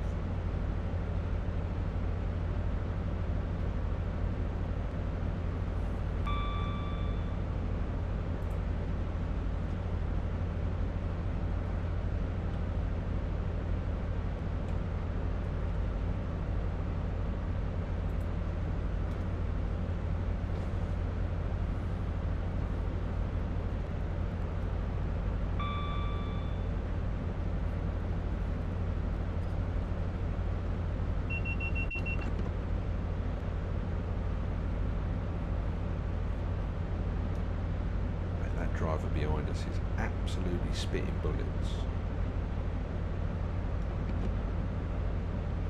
So he had to come to a complete stand. But then again, I think we weren't supposed to load and unload at Reading. I think we were supposed to just go. I know if it was Olaf on that train, he'd be spitting bullets as to why the signaller had held him to let the semi-fast go in front of him. I would too.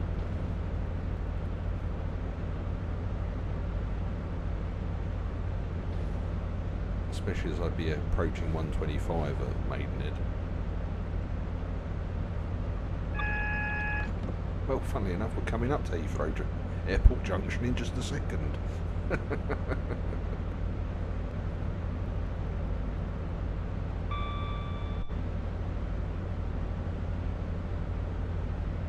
Maybe they'll check us down and put us on the reliefs there and have him passed.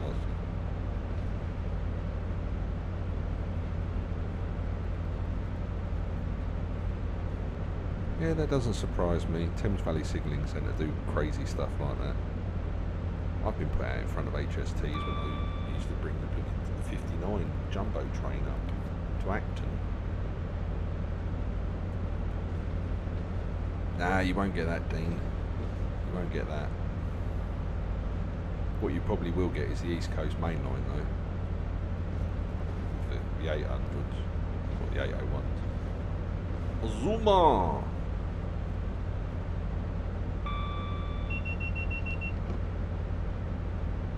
You're actually going to do Norwich to Liverpool Lime Street in a 156? Cool, that's bold.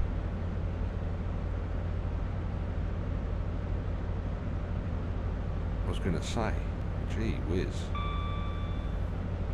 Norwich to Lime Street take you forever. I know a driver that does that as well. He spends most of the time eating.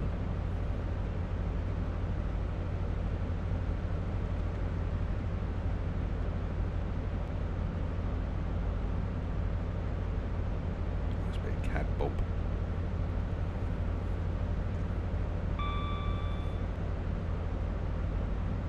I wonder where I could put my face on this screen.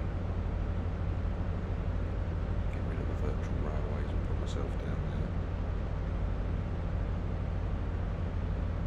there. Yeah, you wouldn't get the full route, I don't think. I think you'd get phase 1, which would be London King's Cross to, say, Peterborough. So I think that's about 60 miles, isn't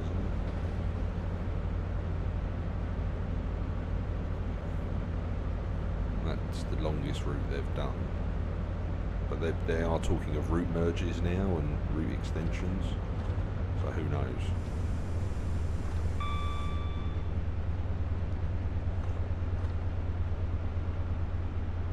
It doesn't exist in Train Sim World. No, who to you with knobs on? Blah, blah, blah. That's alright, I'm just winding you up. But yeah, I think the East Coast Mainline will be something that is in the. Oh, what to do that for? In the pipeline, because it is a very popular route. You do get a lot of freight. You do get a lot of passenger. You do get a little bit of everything on the East Coast Mainline. You got your stopping services with Thameslink and Great Northern. As long as they don't license a 700, we'll be alright. Can't think of a more boring train to drive. I think you'd probably see London to Peterborough, and then I think you'd see Peterborough to York, then York to Newcastle, and then Newcastle to Edinburgh. I think you'd see it in 4 parts. Unless the new memory optimizations that they do drastically improve the lengths in which they can do, you'll be pushing to see London to York.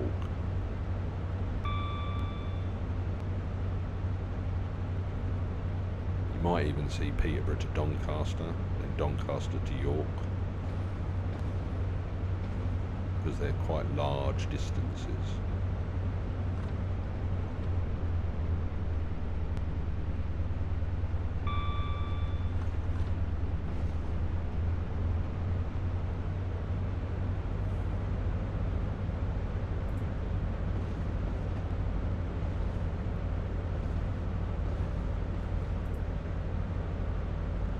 Yeah, London to Peterborough would be good, but again, that goes back.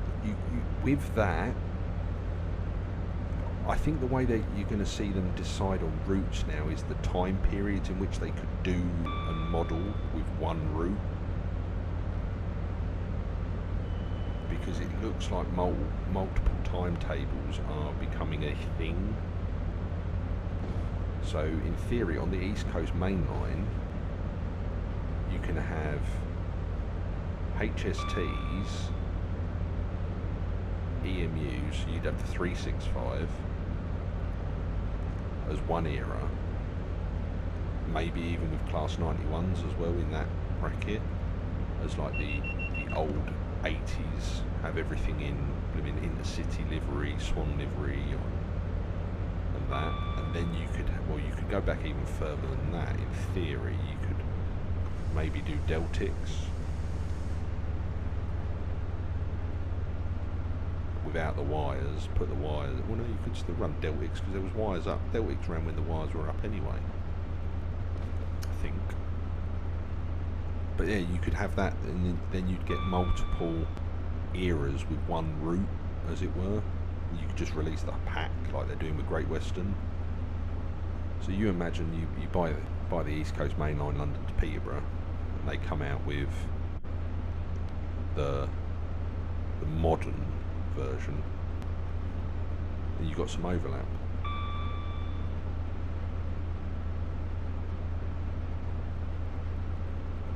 Yeah, good pimping, Ollie. I like that. Good idea.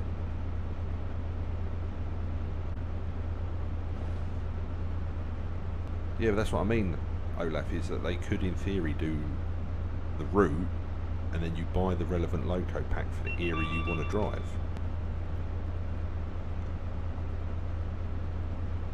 So if you want to run with HSTs,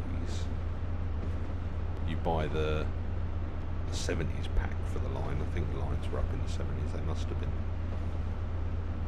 And then you buy the 90s pack, and you get GNER and all that sort of stuff. But they give you the option, Dean. They create the one route because the wires have been up for eternity, and then they offer the loco packs for the route, so you can choose what you want to run. If that makes sense, they're all about choice. So if their marketing department and their vision doesn't include things like that, then I'm sorry, that's the wrong way to go. You need to be looking at what you can make the most money from. You create the route, $24.99, bosh that out, lovely jubbly. That comes with middle of the road pack, for example. So you get the HST, the Class 91 and the 365. You've got 3 trains there, or you run freight with you run freight with 47s and stuff like that. And the 37s, all the assets for the freight would already be in the game. And then, say 3 months later, they release the modern pack, which gives you the Class 801, gives you the 91s, or at least it gives you the option, even if it was a livery pack, like later on. Get the 801, get the Azumas, but with that you get the LNER Class 91s.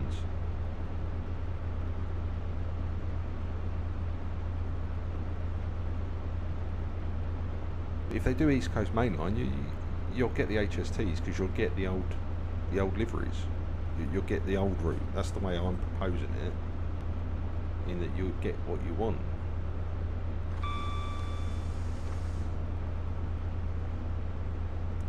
You'll be able to do. Alright, okay, cool. Ollie, cool. Yeah, so the HSTs could be introduced later with the GNER livery on them.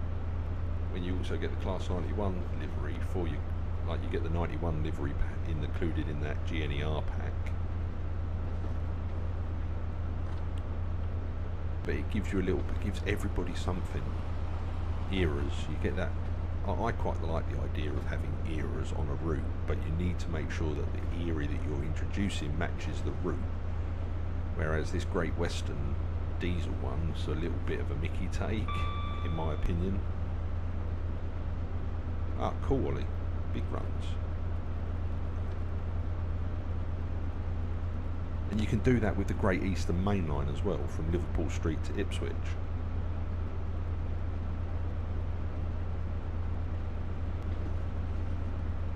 Yeah, that's what I mean. You pick what is in people's minds with what they remember a railway to be and an era to be. The East Coast Mainline, when I think of the East Coast Mainline, I think of the GNER days. And you could also get a cheeky Class 373 on it, to be fair, couldn't you? The White Rose.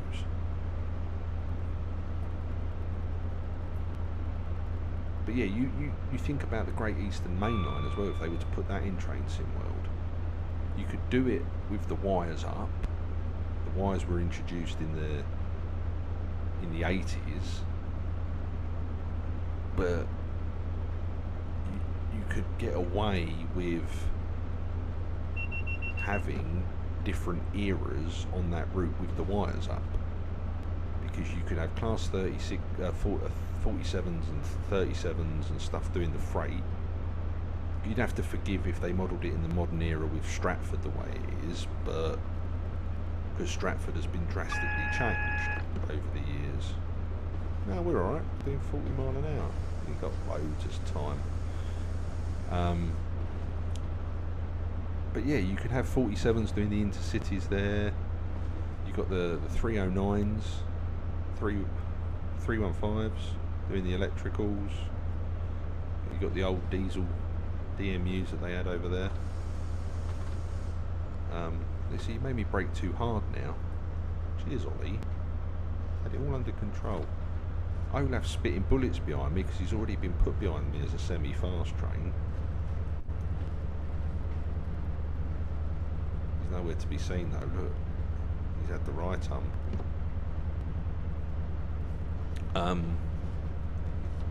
but yeah, you could do that, and then the freight gets replaced in the modern looking one with 66s. Then you got the class 360, you got the 321s. That's the train I was thinking of when the electrics first came in, but the electrics were only local stoppers, but you still had these class 47 diesels hauling the Norwich to Liverpool streets. And then you had the 90s come in. So again, that's another route where you can do several eras on the one route, using all of the same route and stuff. But like I say, you'd have to forgive them for Stratford for the way that is, because that's undergone such a drastic change. But we all know who's going to moan about that. Yeah, but that's what I mean, Dean. It would give you the choice. If you didn't like the GNER era, you wouldn't buy the pack. But if you did like the GNER, you'd buy the pack, and you'd have that extra stuff on the route, like the extra liveries and trains and a whole timetable based in the 80s, the early 90s, so that it gives everybody something. Not this time anyway. Not like the other day.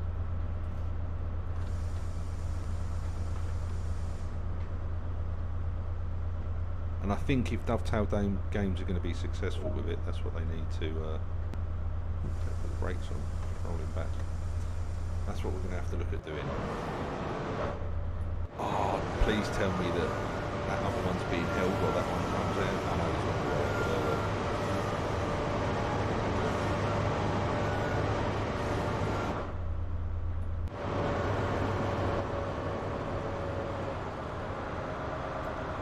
oh, it's busy in here, look. Loads of people here at Paddington.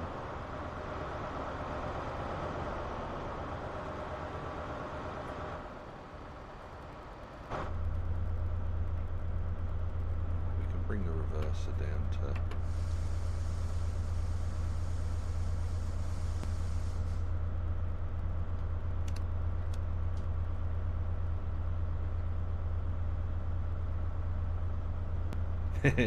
hello Harrison, welcome back.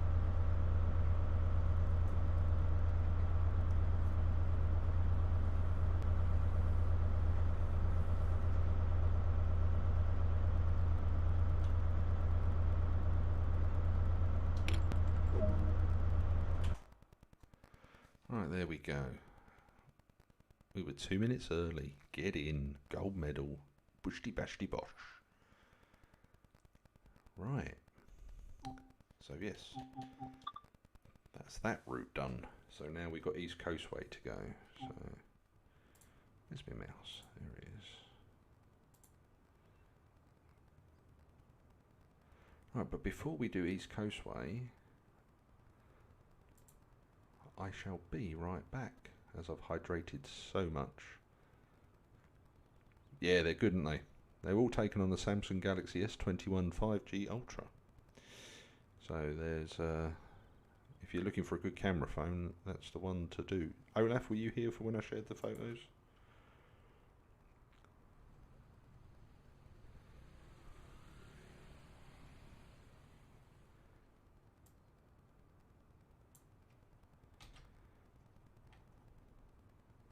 For anybody that missed them, there you go. Right, I shall I said, "Oh, have a look at those photos.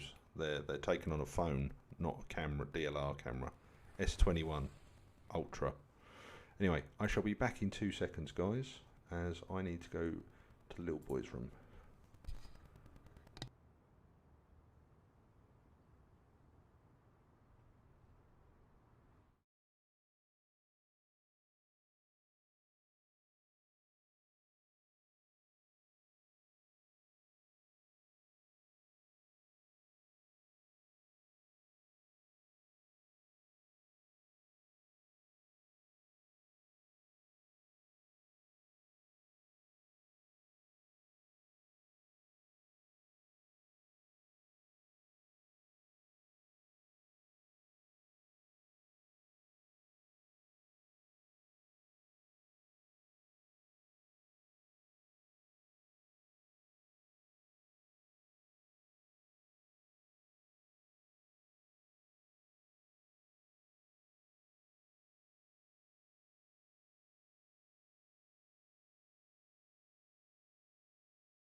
Well, I'm back and I'm glad you like the photos, guys. There will be more coming as I've been given some sort of permissions. I can take photos as long as I'm in a position of safety. Cheers, guys. Thank you.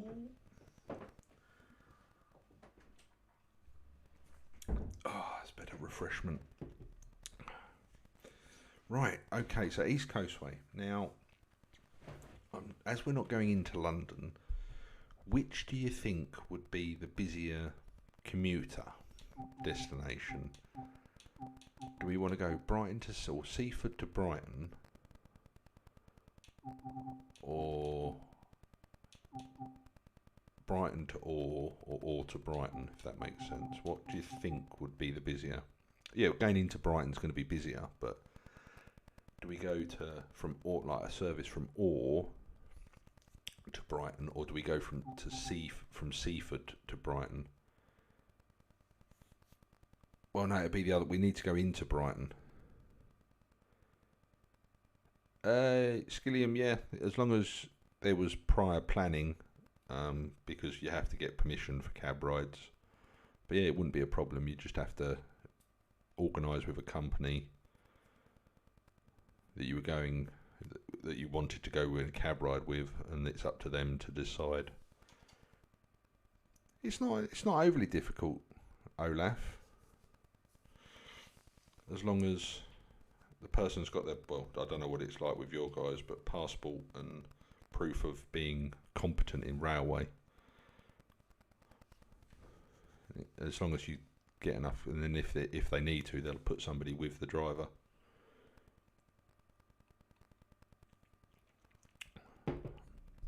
But it might be different for passenger. Right, what were we? Lose to Brighton. Well, yeah, it probably would.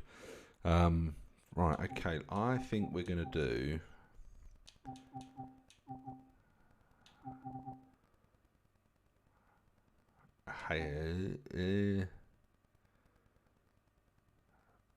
I think we're going to do a Seaford to Brighton service. There we go. We'll do a Seaford to Brighton. And see how we get on. Right. Got the 377 on display there. Yes, yeah, I did. I wish they'd actually put it on Great Western, to be honest, as well. But they've decided for some reason not to do that, even though every asset is there and ready to go with it. But hey ho. Right, let's get our headlights on. No, we don't want those. We want days. There we go.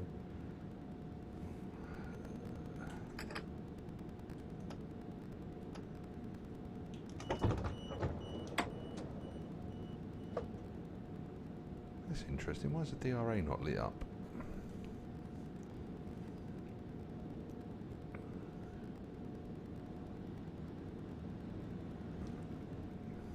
Let's just sit back in the chair.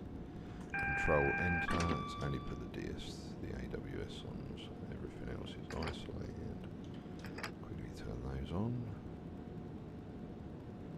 Oh, that's why it's isolated. There we go. Oh, what's Olaf said? Okay, that's interesting.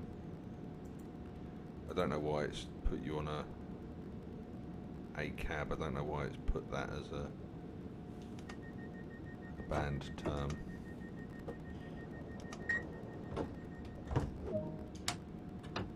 Right, off we go. Yeah, limiting.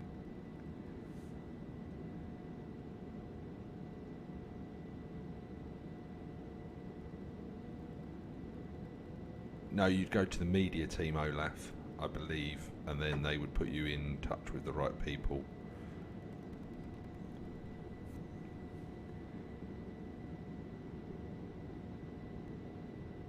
Yeah, I've got the AP 377 for TS Classic as well. It's very, very good. I don't care we're speeding, we're on straight and flat and level.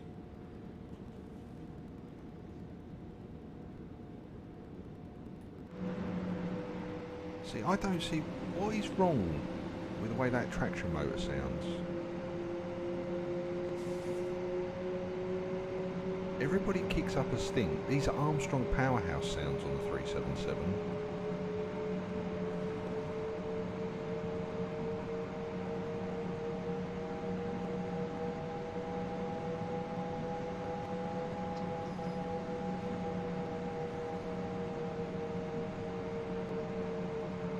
Got the motor. Well, that sounds pretty good to me.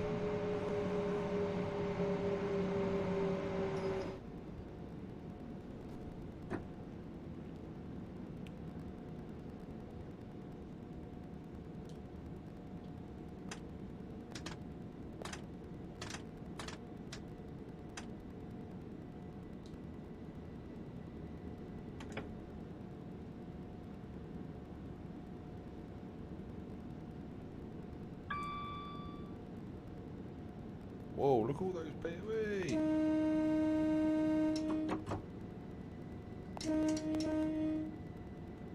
Stand behind the yellow line while the train approaches.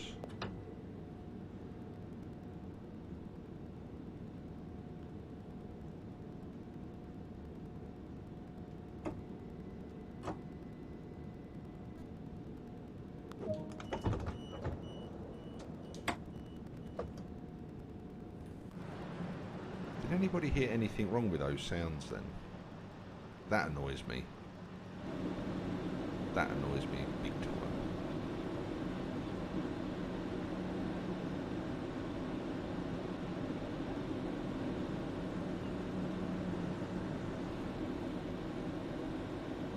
I like the fact that he's got the right uniform on there, little polo shirt. Shame his tube's a bit messed up. But I am, guys, just to let you know, I am going to be doing some scenario editor stuff. Because I have got a week off coming up. So there will be some streams where we build some scenarios. And the 465 is going to come on a rail tour of Sussex.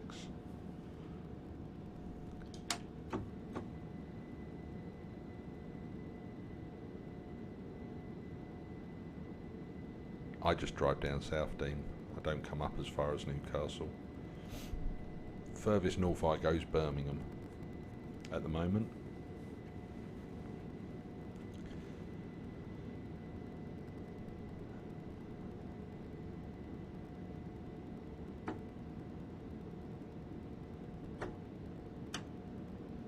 But the easiest way to do it, Skilliam, would be to ask your company to contact a company in the UK.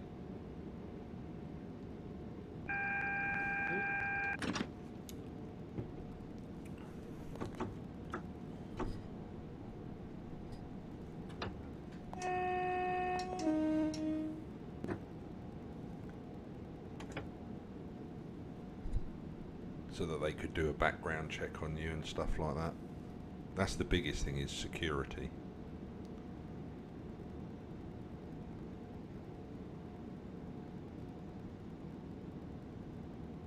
See, why couldn't they make the Rochester look like that platform? The old Rochester station look like that platform there, those platforms there.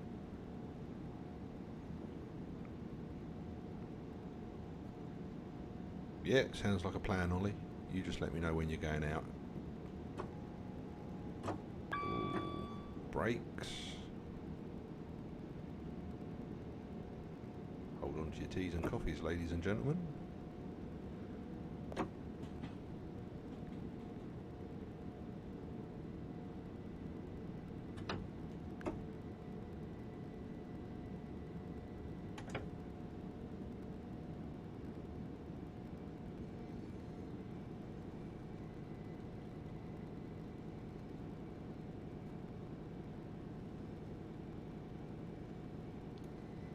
See, what happens if the driver needed, like, somebody to guide them on the route, Skilliam?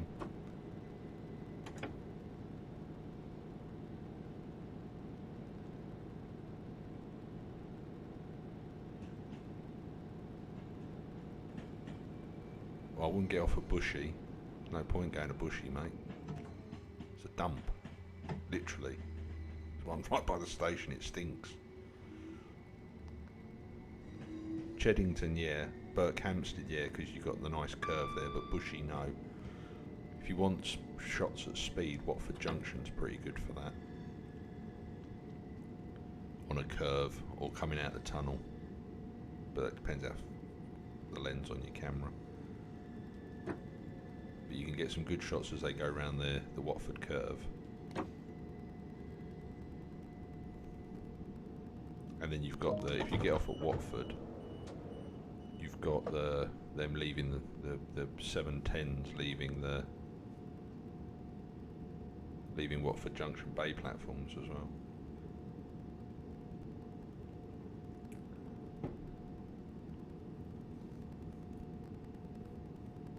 Ah, right, okay. Well, like I say, your best shots, then I wouldn't say use Bushy, I'd say use Watford Junction, but that's me. Or use one of the underground stations, or the DC line stations along the route.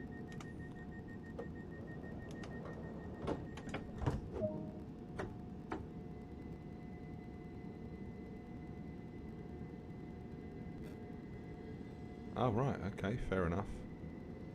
We do conducting, we have pilots conduct, we call them conducting, it's conducting. the driver. And if you sign the traction, you're supposed to drive it.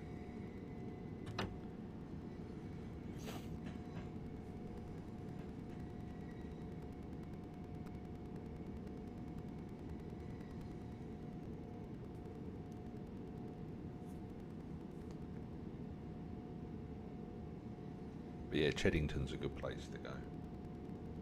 Leighton Buzzard's also pretty good. Bletchley's good.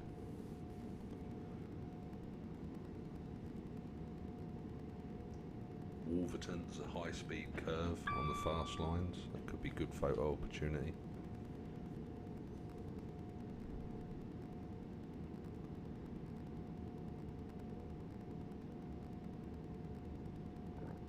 Okay, so far on this route it's been the busiest at rush hour. Unless we got our timings wrong.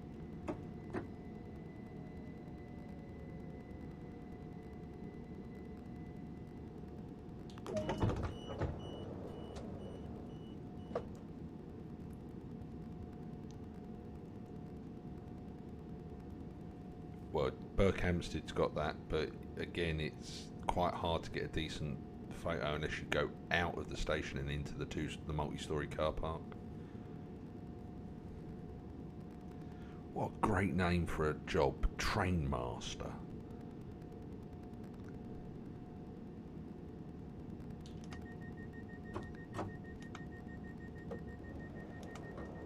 Now, would you guys agree with the vast majority of the nitpicky community on PC, not including you in that, Ollie, but the forums people?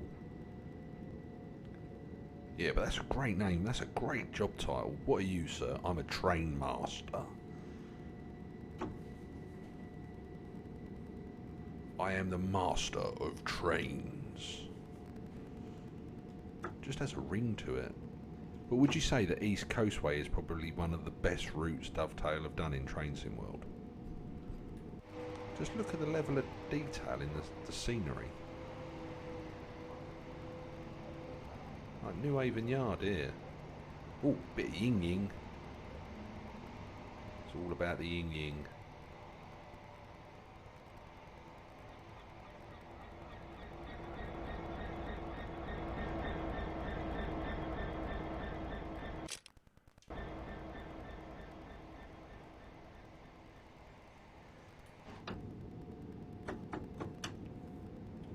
Yeah, this route is...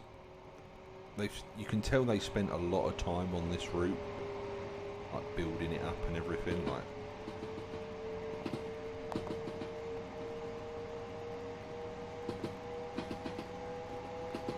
just look, it looks absolutely. They didn't use the automatic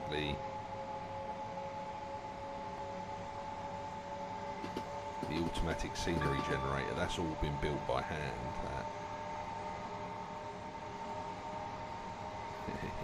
EMD squeak, yeah, we call them yin-yings or sheds in this country. That's what I drive, Skillium, that was back there. As you'd have seen by those photos as well that I posted.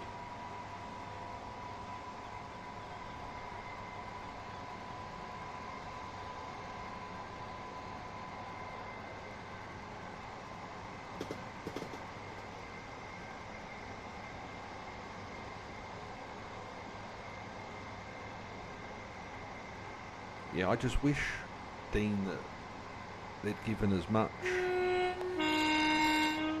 love to Southeastern as they did to this, because you can clearly tell they've put a lot of effort in into how this route looks. Like, it's been ages since I've been down to New Haven. 2 years in fact. But from memory it is very, very accurate.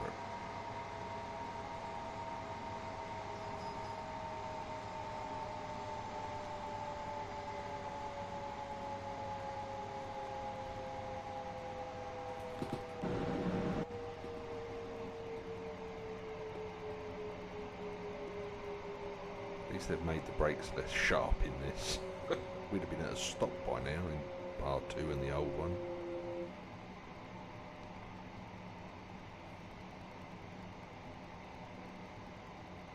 We got a four-car set. Can't remember. Yeah, we're 4 car.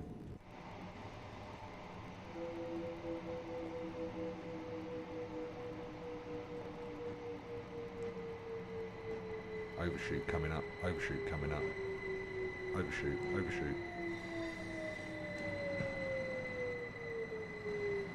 Oh, bugger.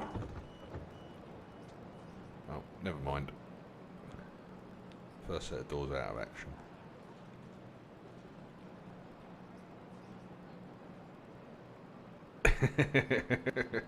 It's the brakes. They've completely changed the brake physics on the 377. They used to be like super duper sports brakes, but now they're much more accurate. It's alright, we've just blocked up the level crossing, it's alright. Do you have a camera in my cab? The amount of times I've had to do that, cool, blimey.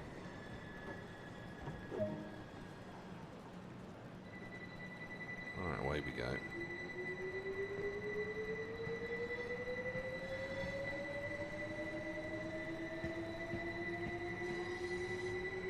Oh. Oh, I've not had to do one of those since. I've got one of those in June, I think, unless I have an incident.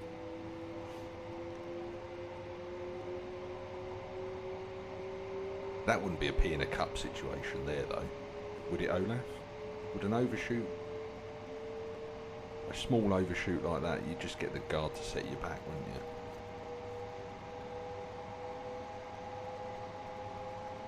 You'd have to please explain, but I don't think you'd be drug tested for it. Not unless there was reason for them to do one. I.e. it had been your third or your fourth one of the day. Just look at this route, look, it is absolutely beautiful.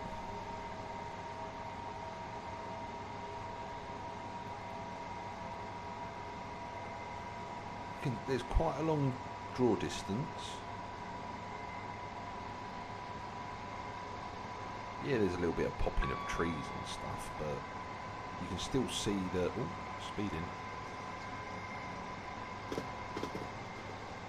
You can still see the main body of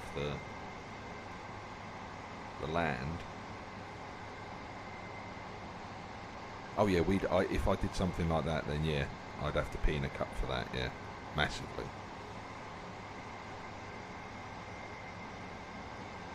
Yeah, any derailment's pee in a cup job.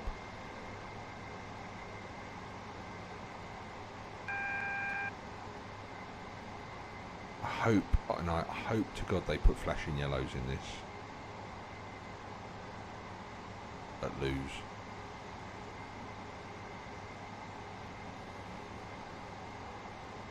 Or at least approach, like Olaf had pointed out, approach control would be good.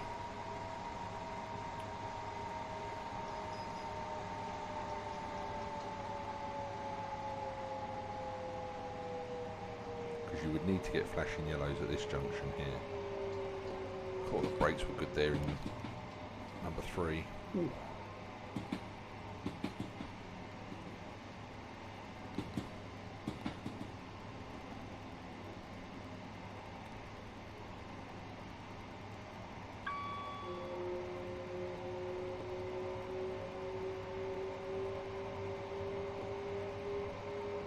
Olaf, did you give an answer on the 465? I don't think I saw it.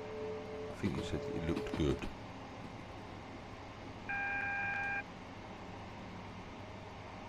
So it depends on Skillium. Where I operate, they get something on the panel, on the signalling panel, that says bulb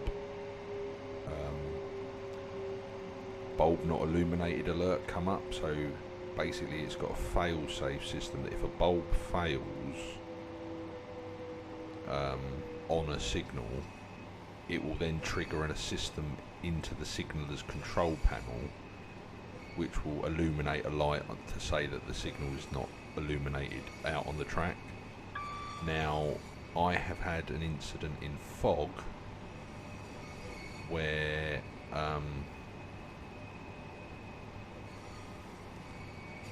and the signal wasn't illuminated, and because I know my route and it was bi-directional signalling, which means trains can travel in both directions on both lines, I could see the bi-directional signal because the fog was really thick. I could see the bi-directional signal, so the signal that was on the wrong line to the line I was travelling on, which is in the same place just on the other rail. And on my side there was nothing illuminated. The red wasn't illuminated. So I immediately came to a stand and reported it to the signaller that there was no red signal illuminated, and I know my signals and I know exactly what I'm getting. And he stepped it up immediately to a single yellow to test with me on the in-cab radio, and it went and the signal illuminated, but he didn't have an alert in his signal control panel to say that the red bulb had failed. So luckily I knew my routes and I knew where my signals would be, otherwise I'd have gone right through it. If it had I'd have got the AWS, which is the in-cab system, to alert me, but I'd have probably have gone through the signal being red. It protected a level crossing, even though I could see the barriers were down and the lights were going on the level crossing in the fog. But they asked for the CCTV, front-facing CCTV. And then later in the week, all of the signals on that section were replaced with LED heads. So, yeah. Sorry, a bit of a roundabout answer to your question there, but yeah, we get dark signals, and it happens not very often. Well, it doesn't on the route I sign, but hence why when one does go, you go, ooh.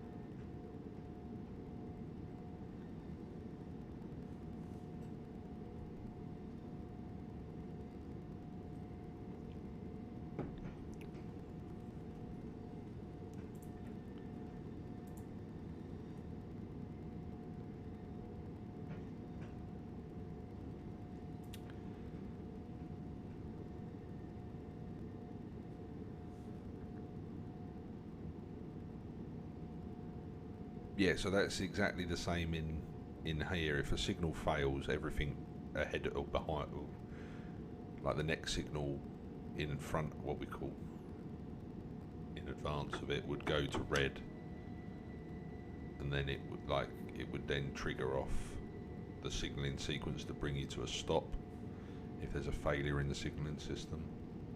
It's a fail-safe system basically. If something goes wrong, it all goes to red. Well, you'd hope it did.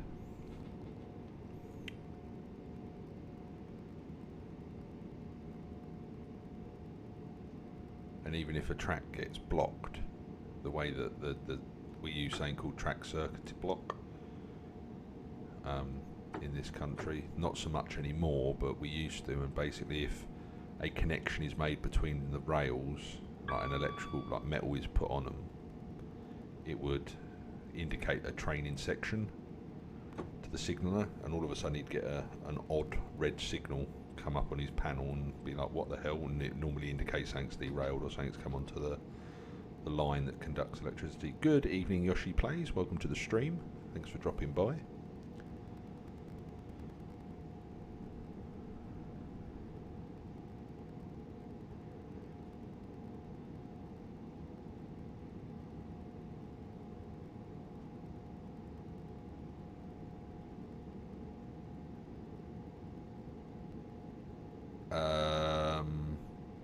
Not that I'm aware of.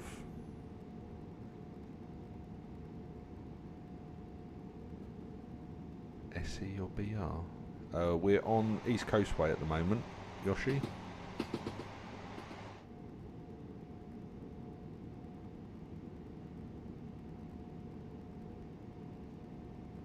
If that isn't an answer to your question, please elaborate and I shall answer it.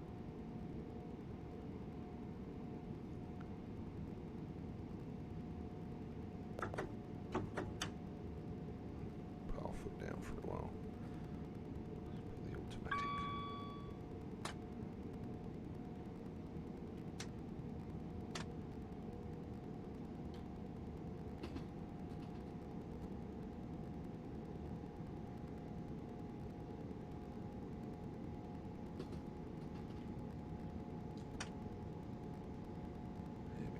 Automatic speed control.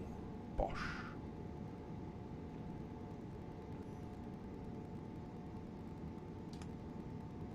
And we've activated it. It's a shame the 375 doesn't have that. No.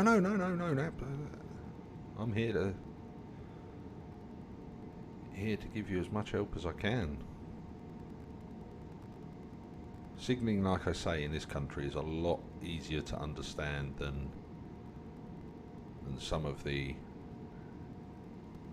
world.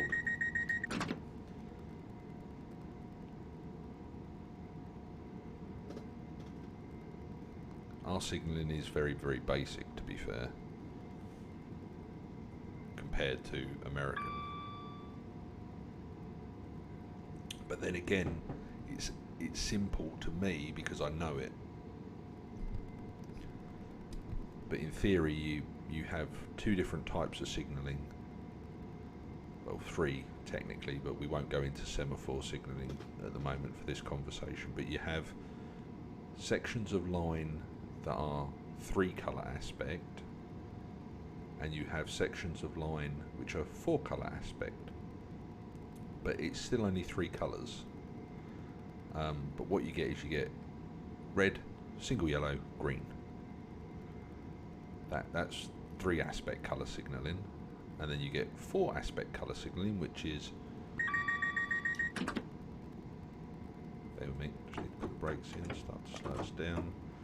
You get green, double yellow, so there's 2 yellows in a vertical position, a single yellow, and then a red. Now that 4 aspect tends to be used on lines with line speed over 70 miles an hour.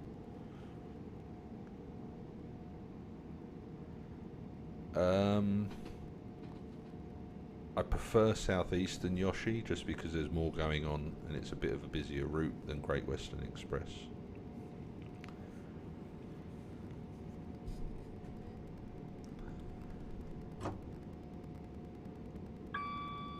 But with the timetable changes that are coming with the optimization on Great Western Express, it's going to be a lot busier, so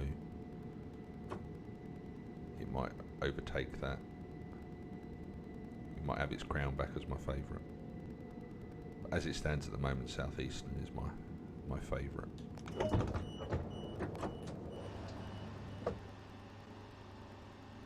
Definitely need to get used to the brakes on this 377 again. Does that make sense, Skilliam?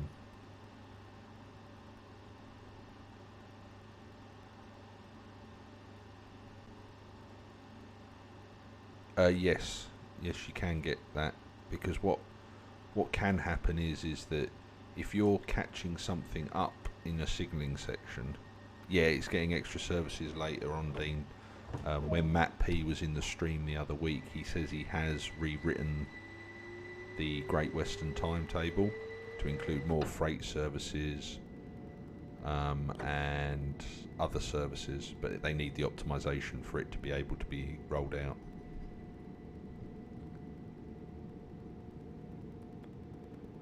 Yoshi, I'm not talking about the Great Western diesel pack.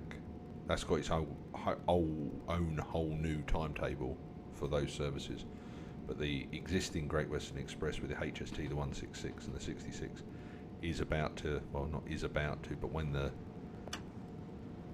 new Unreal Engine update gets put in it, it will get a bigger timetable.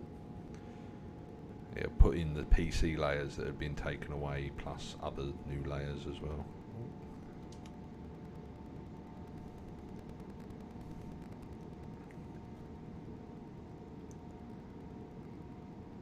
But yes, so for example, if you're catching something up, but that and you slow down, you could end up going single yellow, single yellow, single yellow, until that other train either got out of the way, and then it goes straight back to green or 2 yellows or whatever.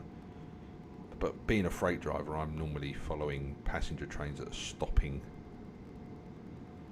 and I normally catch them up, and then I slow down and they go ahead again, and then I catch them back up again, and you play cat and mouse with them.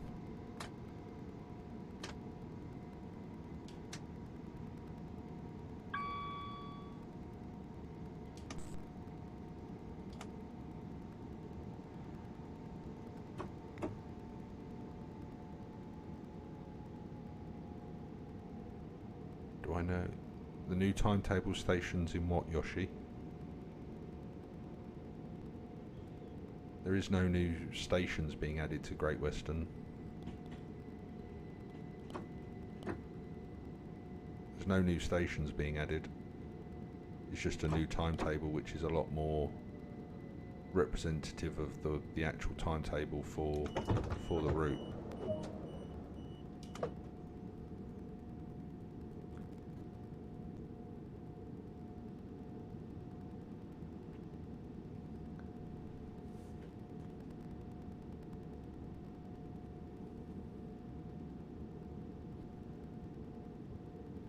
But that probably won't be out until the summer, if I'm honest. It depends on when they decide to update the Unreal Engine and break everything.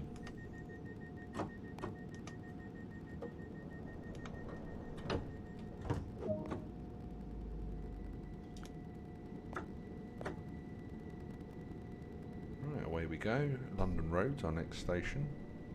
We really need to see how busy the train is. I think this has got the most passengers on it so far that we've had on a rush hour train.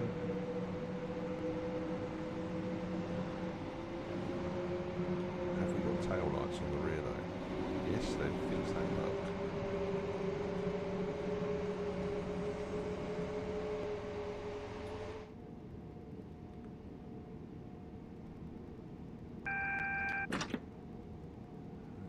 Warning for 30 mile an hour.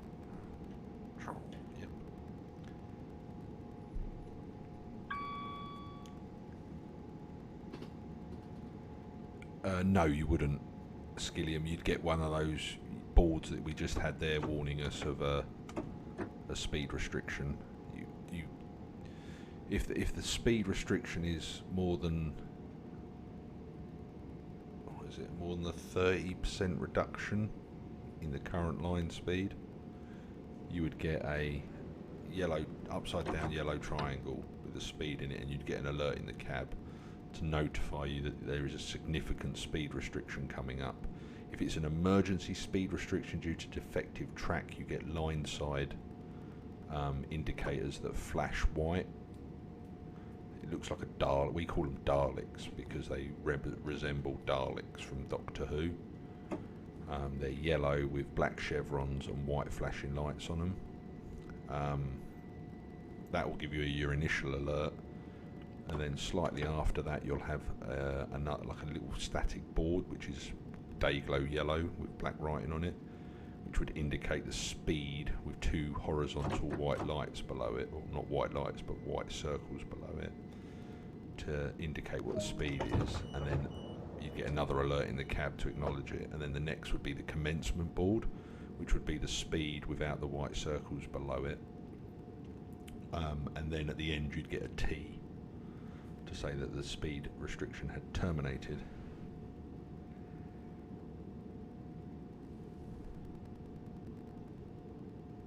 That will be different, Ollie, for the 377 on that, because it's under the wires. You're running on different. This is running on DC. That's running on AC. So the sound will be different because the traction motors go into a different mode. Cathcart. What's got you? Why can't you wait for Cathcart, Dean? I did ask somebody earlier what they were excited for by it. I'm just curious why you're keen to see that route, because to me it's just like the Long Island Railroad. As long as they put the whole route in with the loops and stuff, and it's not just a Cathcart circle, it's the whole of that route, then it'll be a good route. If it's only the very short Cathcart circle, it's not going to be fun.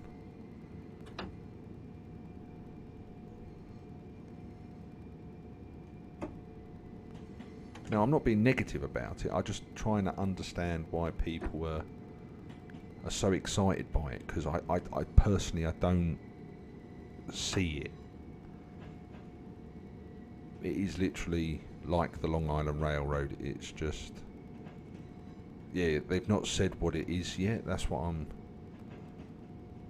people are getting excited, and I'm just trying to manage my expectations, because I don't want to get excited about it being the full route and then it turns out to not be the full route and it's just a very small section of the Cathcart line. Yeah, and again,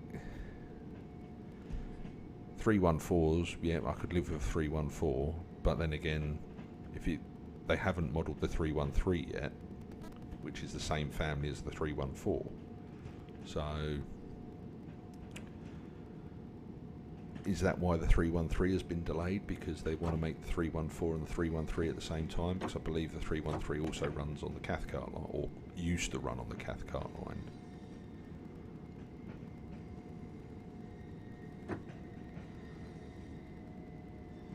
I just don't want to get my hopes up that it's going to be the full route and then it turns out not to be.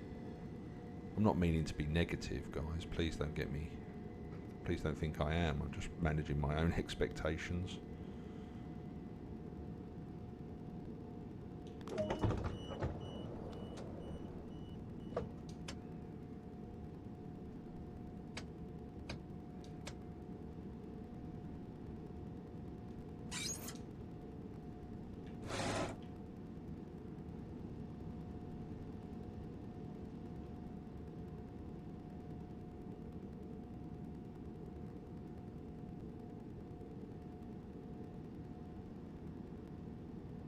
Yeah, that's what I'm saying. I just manage your expectations with it. That's all I'm gonna say. It's just manage it, and just don't get excited too soon.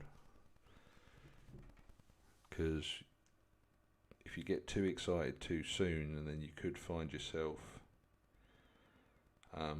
being disappointed, and then you'll be a little bit upset that the route isn't. Okay, Skilliam, catch you in a bit. And then you're like, yeah, do I really want to buy another DLC? Especially if money's tight and you have to pick your routes carefully. Don't get your heart set on one route until you know what exactly is in the route. The lucky thing is that it's in planning or in development. I don't know. I can't remember which stage it was in.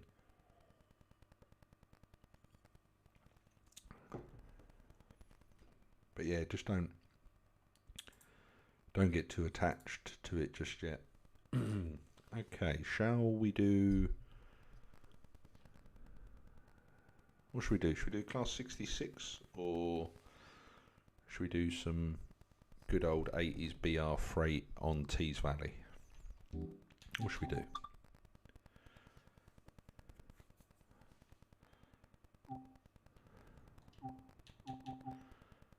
Or should we do a really bad route?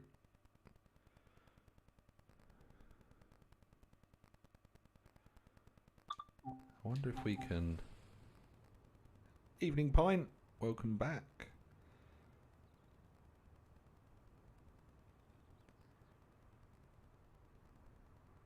Class 60... Cole, you're a glutton for... You really like punishing me.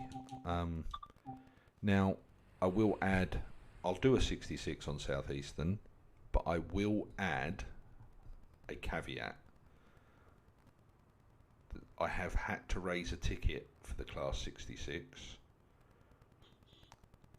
because it is underpowered. There is something drastically wrong with the Class 66 in Train Sim World at the moment. And every time I typed up the report and went to submit, it timed out. So in the end, I just gave them the videos. I said, watch the videos, I explain what's wrong. If you can't be bothered to watch the videos, then you're never going to fix the problems. I'll do them, but you're going to notice I get frustrated with it. Alright, so yeah, we'll do them.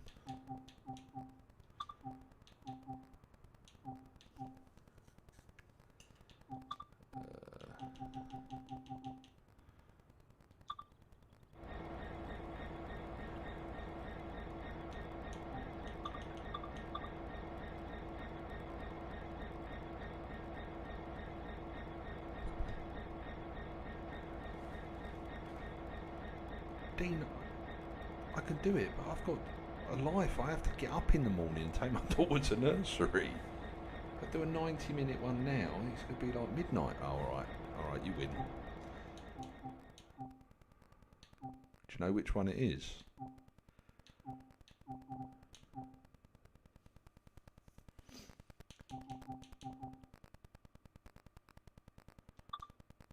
Well, I've just gone for the first one. Yeah, Olaf, it's the same with both of the 66s. They're like, okay, please take note, guys. The train weighs 1,607 tonnes. Okay. Now, with that sort of weight, you would be able to pull away in notch 2. Okay. You wouldn't pull away very fast, but you'd pull away. The train would start to move. All right, in real life, with that weight. Okay, watch what happens here, and I will set this up like I would set up any normal 66 that I would drive. So I'm not going to rush, we're not going to... Now with all of these down as well, just so you know, train wouldn't even be running with all of those switches down, because they kill the engine if they're not up, especially the control and fuel pump. So just for the sake of the argument, we'll push and hold that for a minute. Fire out. Okay, bish bash bosh.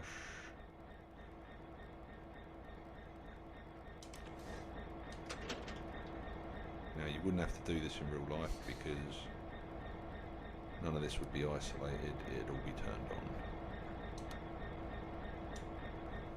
Right, let's put the reverser in.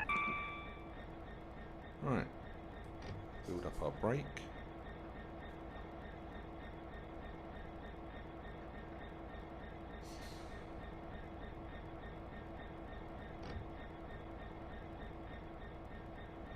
I'm just going to go up here a second.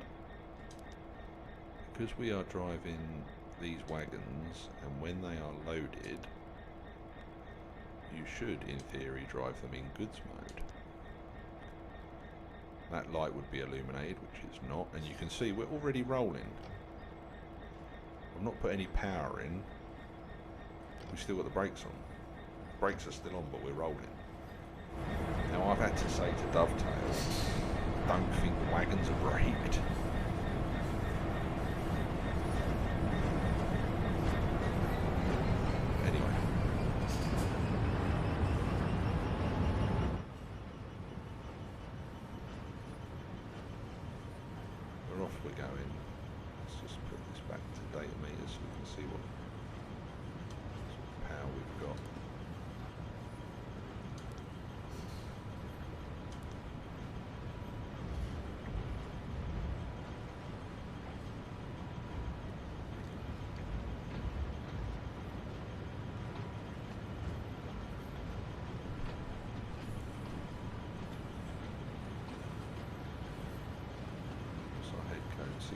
We can't go any faster than 60.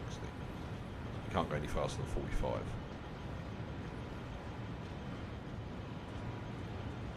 And when we get to the next speed restriction, I'm going to use this button here, train length, okay?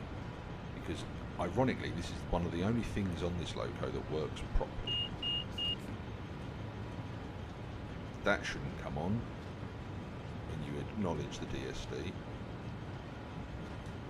Again, something I've raised. Only happens in this cab because we're in the number 1 cab. It doesn't happen in number 2 cab.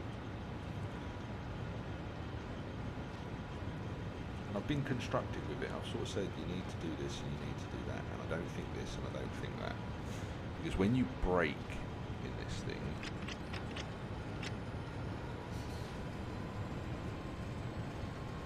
like you'll notice the locomotive isn't actually generating any amps at the moment. So I don't think we're in forward. No, we're not even in forward. And we're doing 15 mile an hour. We just rolled to 15 mile an hour.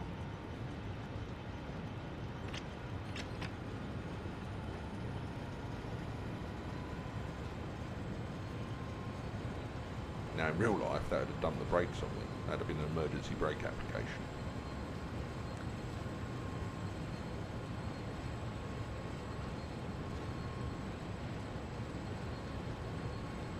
But we were in initial brakes at that station. Yes, we had a gradient. If we'd have been on the brakes, the wagons would have held themselves, but they've not. Now we're in notch 5 of power here, guys, and we've gained 4 miles an hour so far. We've got no brakes on. All of the brake pipe pressure is wrong anyway. It shouldn't be at 4.9 bar, it should be at 5.1. Hey ho. We'd still have the brakes would still be off, but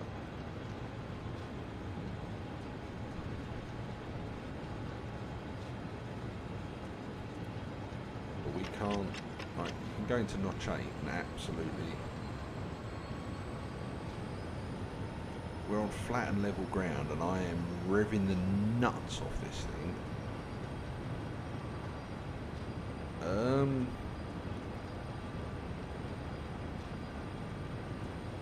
On a flat and level gradient, probably 10-15 minutes. Depends if they're loaded or unloaded. But we're in notch 8 here, so in theory, because of the way that the traction, that should be in the red at the moment. Because we're on flat and level ground, there's no stress on the traction motors doing this.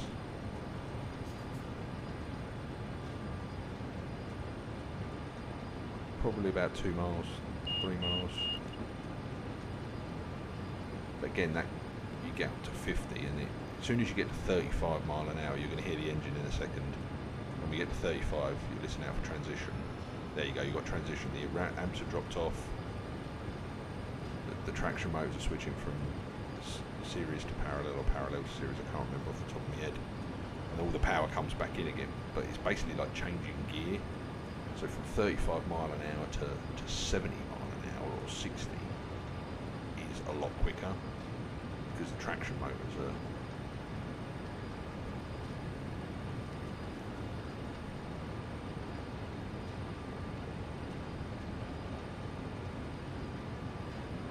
But we would be in notch 8 with 1600 tonne, we'd be doing about 60 mile an hour by now. We would be whistling along because it's flat ground.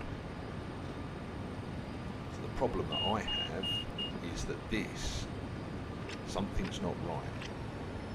Alright, Skillian, welcome back. Something is not right with this. And I should have picked up on it on sandpatch grade when we took the 66 on sandpatch grade, because it wasn't behaving as it should have done. Right, here we go, 2 yellows.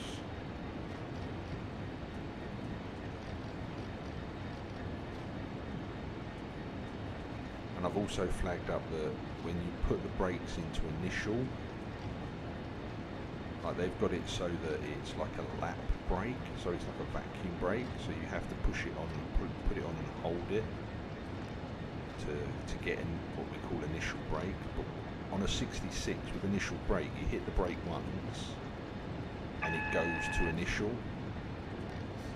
whereas here initial is there in theory. 4.6 bar.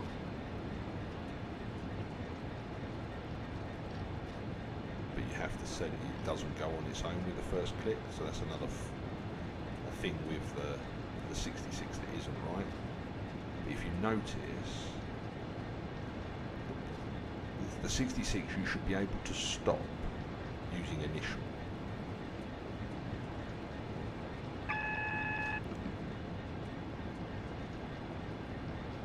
But you should be able to brake to a stand in initial. Now I'm going to put the brakes on to initial. Right.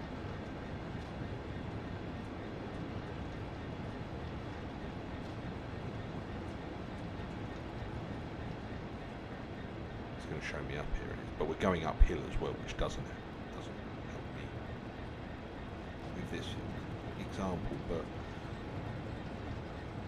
what I'm getting at is it doesn't feel like there's any power in the brakes.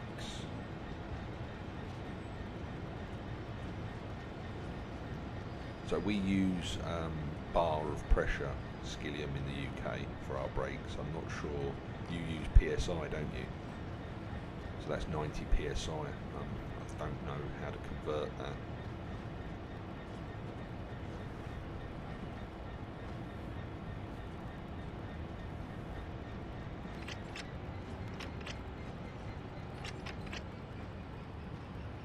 If I put it into notch 3 with this gradient and the weight we've got behind us, we should be, in theory, gaining speed. But as you can see here, we're holding the speed. Now my opinion is the 66 has had its weight fiddled with. It's a lot heavier than that.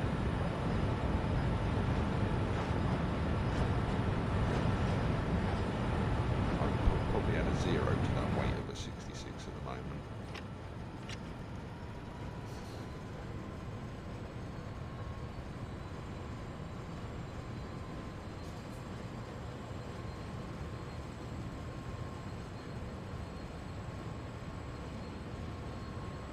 Right, and again,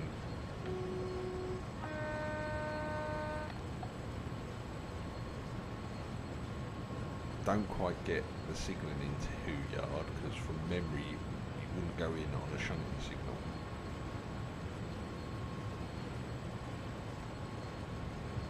I could be wrong on that because I don't sign the road, but to be given a permissive signal off the main aspect. Yeah, it should feel stronger, Olaf. But again, we should be doing more than 15 mile an hour in notch 5. Oh, excuse me. It doesn't feel like the wagons are braking with you in this. It just feels like the loco's braking. Because if you're going the other way when you go to 60 mile an hour in this thing, doesn't feel like you're braking. I'm in initial now, and knowing how initial behaves, it's acting up really weird at the moment.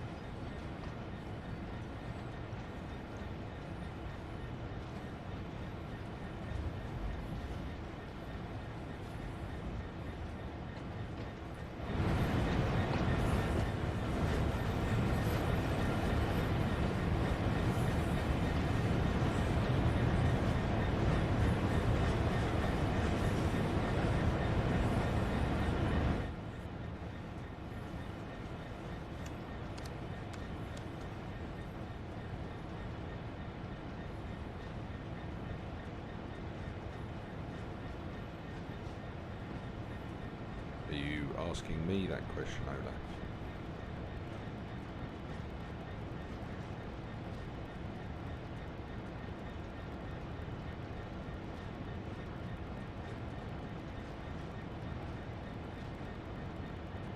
I'd quite like to see the 68, and I'd quite like to see a 70. No, if you link me to it, I'll have a look.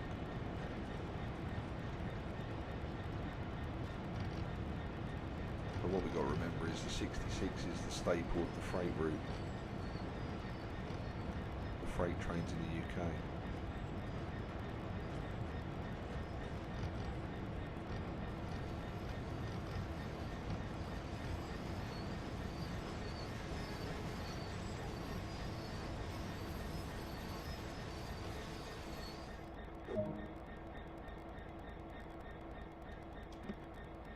Why am I getting up? Stupid boy Pike.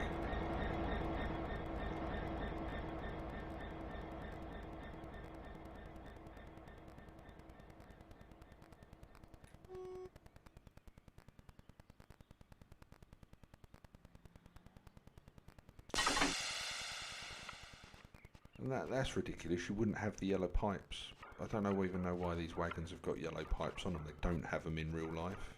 J&As don't have yellow pipes. Oh, at least they got that right. Put the EOD on.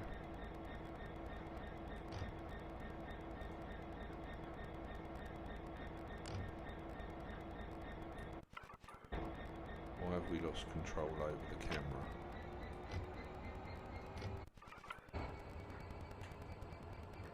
We've lost control over the camera in the cab, guys.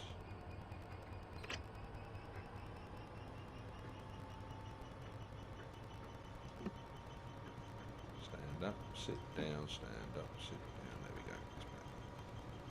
Okay, so we're on flat ground in Who Yard. Does it sound like a helicopter, guys?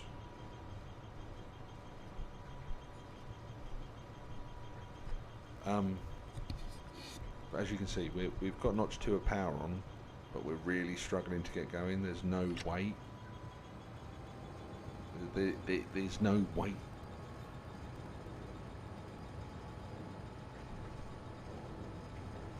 Oh, sorry guys, that might have just been a hiccup. But look, we're again, notch 3 would be enough power to move this.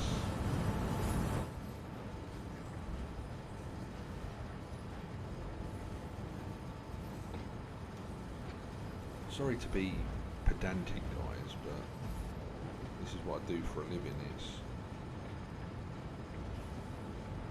It's like Skilliam getting on one of the American ones and pointing out exactly the same problems.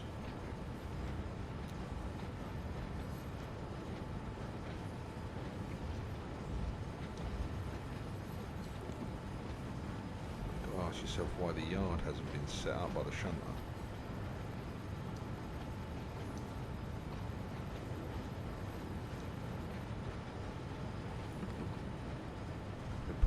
As we're going along here.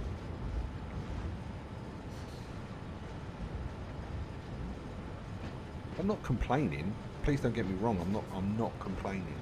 I'm just pointing out that there is something wrong because it used to work. It used to be perfect. And the problems came when they introduced simulgraph to the diesel trains to replicate diesel power. It's almost like they've used the same graph for an HST. So simulgraph is their data modelling system for how diesel engines accelerate and decelerate and stuff, so that it's accurately real life. But I'm pretty sure that somebody has accidentally put in either a 166 engine or a HST engine as the engine for this. Right, so where have we got to go here? Let's just look at the map. Right, so we've got to go down here. So that road is set. Oh, I'll set that points lever. That's all set, we're all good to go.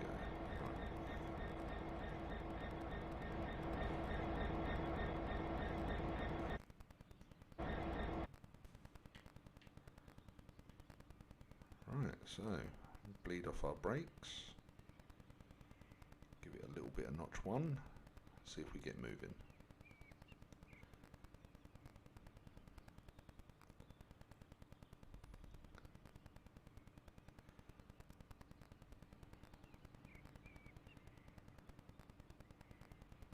Well, those brakes look like they're hard on still.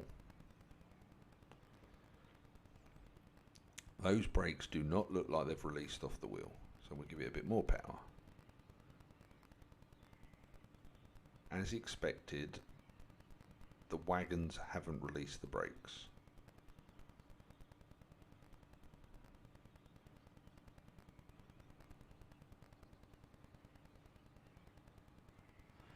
Yes,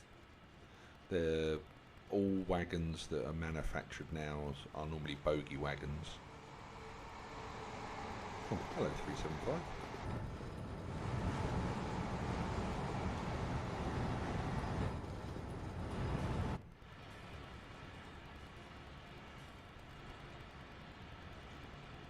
So as we are propelling, we cannot go over 3 miles an hour.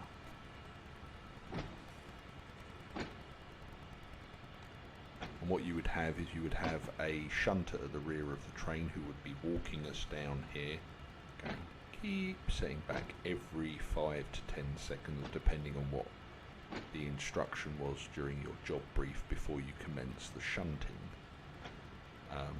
Some companies do the keep setting back. Other companies make you use a excuse me, a constant radio tone, like a bleeping on the radio, which would go beep, beep, beep, beep, beep, or continuous tone. But it wouldn't be continuous, it would be every couple of seconds instead of talking. I personally prefer them to talk to me, because if I get a problem or they get a problem, they can push the button and talk to me. I don't particularly like continuous tone shunting, because if there is a problem that somebody sees in the middle of the train and they're using that constant tone, they can't tell me to stop the train. So if wagons in the middle have derailed for whatever reason over a junction, when you're using continuous tone, nobody can cut in on the move. Whereas if you go keep setting back, and then there's 5 seconds of quiet, keep setting back, another 5 seconds of quiet, keep setting back, another 5 seconds of quiet. If somebody witnesses something where I have to stop, they can just come on the radio and say, stop, stop, stop, stop, stop, stop.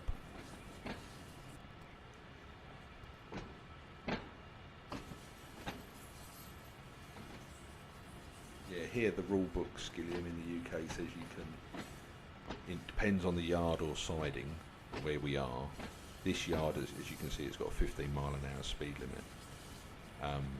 But due to the nature of and the danger of pushing these back for other people working around the track, because they'll be near enough silent, these wagons, as you're coming backwards, 3 miles an hour is considered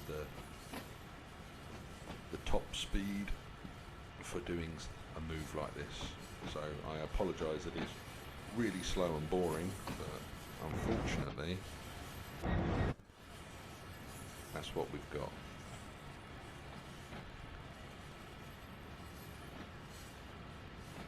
But there are a few single axle wagons still in circulation at the moment, but they're authorised and licensed to run, so they will run on the network until they fall apart and then won't be replaced by single axle wagons. Everything will be bogie.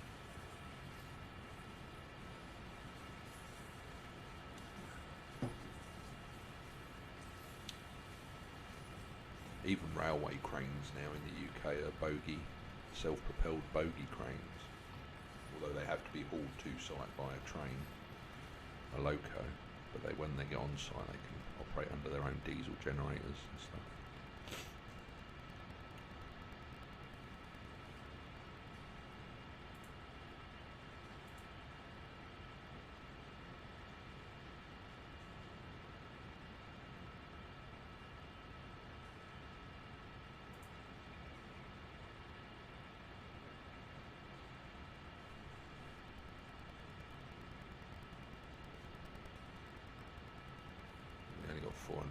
36 yards to go, guys.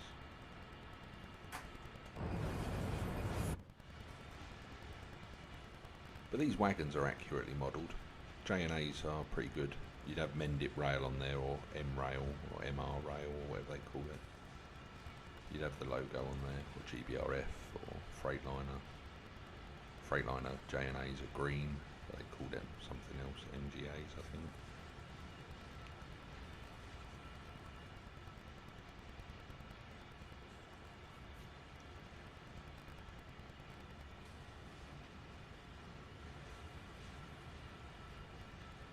As you can see, the minimum curve radius is 70 metres for these.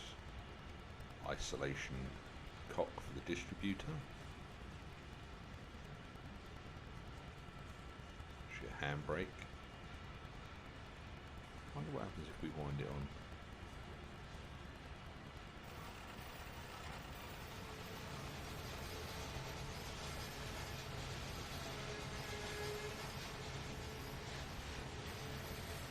It's making the right noises.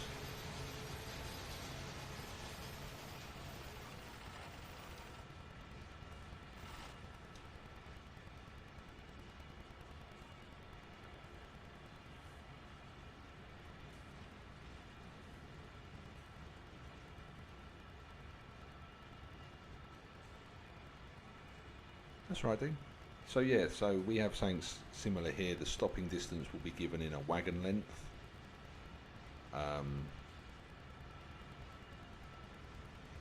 Because you're supposed to know how long your wagons are on your train.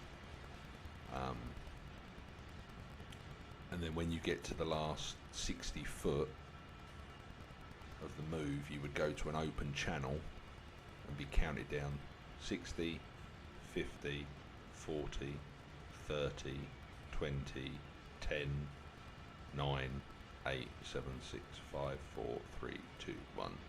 All stop, all stop. And you'd bring the train to a stop. So you would, in theory, as soon as you got to the last wagon, you would take power out from the move because you're only doing 5 or 3. Break it up though, Skillium, because you might get paragraph penalised. I've set it to the maximum, but if it's too long it might ping you.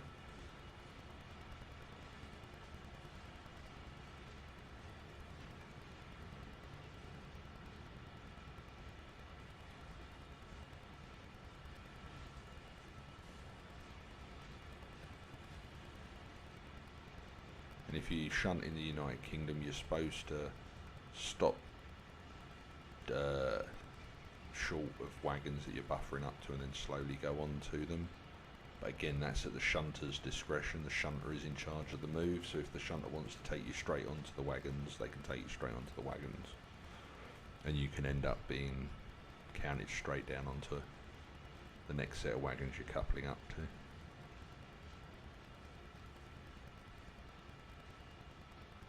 Right, so we're completely out the throttle here.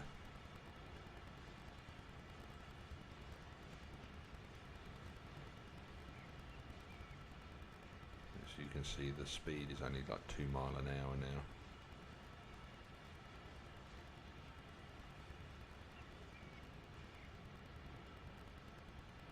It's not 100, right? I don't quite get that stopping distance.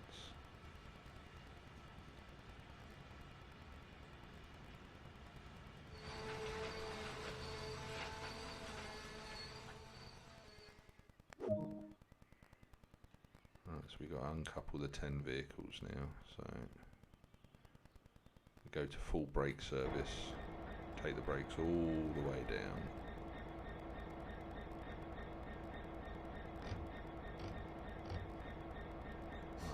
Okay, so reverser to neutral. Now, because we're going to be going in between the wagons, we need to create a safe zone for work, so we would take the master key out, if it would have been let me. So you take it out and that would destroy the air brake. So because it's a fail-safe system, taking the key out destroys the air. There's no air in the braking system, so the wagons in theory can't roll anywhere. Jump down. What we would do once we destroyed the air, wind on the handbrake. Again, this varies from yard to yard. It's a yard instruction. Some don't like it. DB Schenker don't like handbrakes being applied to their wagons. They'd rather use a wooden wheel scotch. And what you place the scotches, you would choose the bogey away from the buffers on each wagon. They sometimes say left hand side or the right hand side, and you'd stick a scotch there, and a scotch there, and a scotch there, and a scotch there. And what the scotch does is it just basically derails the wagon if it moves. Right, now that we've done that, we can uncouple. Now, the other thing I have pointed out on the Class 66 that really does wind me up, and it is against the rule book, is that these should be stowed on those hooks, because those pipes hanging down will smash any AWS magnet in the forefoot, or could cause damage or serious injury to a trespasser, which is the last thing you want.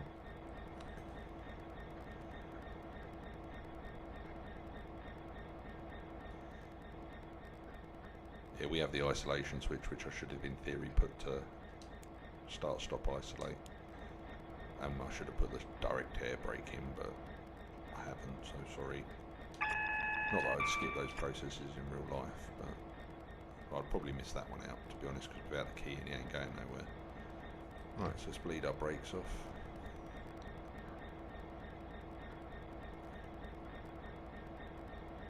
And this is another thing, okay, so in theory a Class 66 should move in notch 1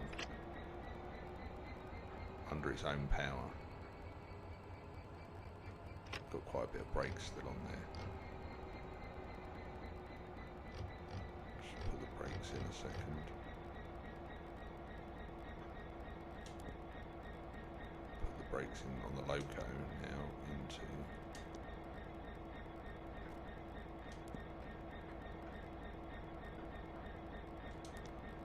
pass mode, which means they release quicker. There we go, they're already off. Right, so we put it into notch 1. Now normally a Class 66 would move a lot quicker than this in notch 1. You'd be doing about 5 miles an hour by now. Notch 2 you'd be getting up to about 10.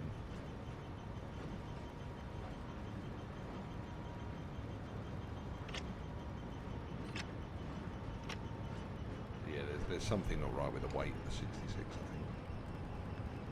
Where are we going? We'll stop. We're going back up into that head shunt. The route's still the same. Yeah, welcome to the life of a 66 driver. Monday and Tuesday, there will be streams. Probably 8 PM onwards, you might get a cheeky afternoon stream. Tuesday's up in the air at the minute, but Wednesday, Thursday, Friday I'm working, and then I'll be 465 Saturday. Probably be doing that diagram that I created on Saturday, and then I'm on annual leave for a week, so there'll be quite a lot of streams next week. YouTube content a lot. There's going to be a lot done week after next. You guys will have so much content you won't know what to do with it all. And also, if you're a subscriber to the channel, on Sunday the 7th of March, I think I said it was. Yeah, next Sunday there will be a giveaway of a game or DLC. I don't know when my rules exam yet. It hasn't been rostered in because I'm on annual leave. Rostered annual leave, and then when I get back, I think my standards manager's on annual leave, so somebody else is going to have to do it. Otherwise, I won't be able to drive from the 1st of April. So we shall see. There'll be revision being done as well. So I may do a in real life stream of me revising my rules. And again, initial would stop this loco on a 6-pence, means that we have to go to full service. Blimmin' hell. Right, now, because I've not got any wagons on, company policy states we swap ends for this move.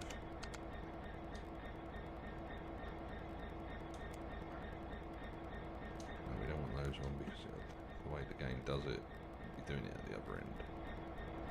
Right, we've got the master key, throttle to 0, run isolation is down.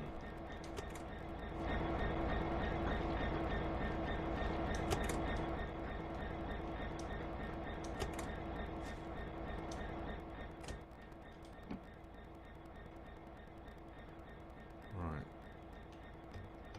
straight air brake on.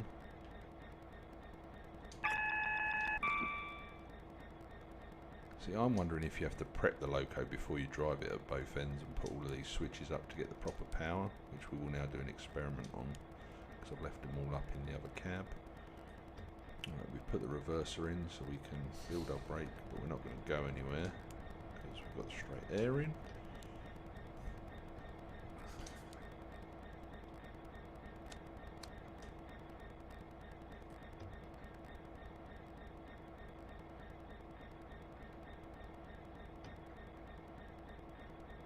Yeah, I'm going to do that, and I'm also going to do it for my YouTube channel as well, so that there is, like, you can go and have a look at it just as is.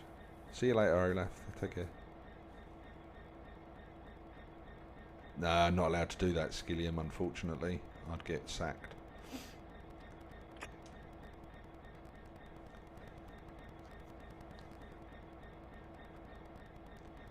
Which is the sad thing. Right, okay. There's a lot of demand for driver's eye view. Right, so we... Oh, look, the end of train displays, come on.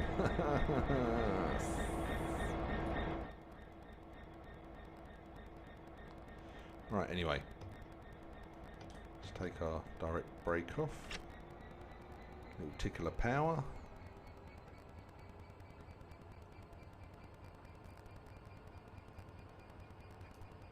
Where are we going this time? Where have we got?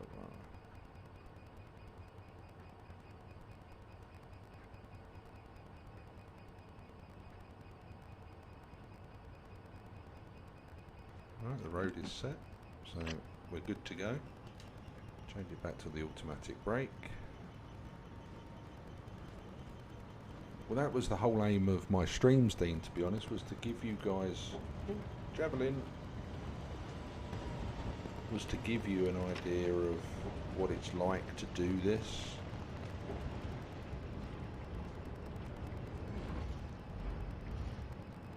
Because I am in quite a privileged position in having a job that does this, so I can bring my real life skills into this stream and give you an idea of... I think we might have to set back here, guys. I don't think that... Yeah.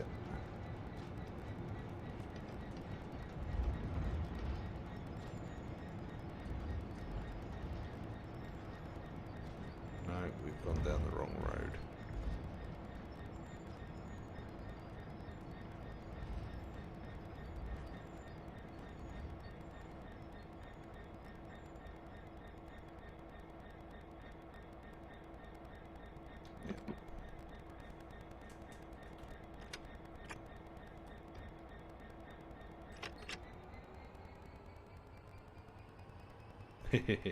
Thanks, Dean. I've just messed this move up now. Go back to light speed.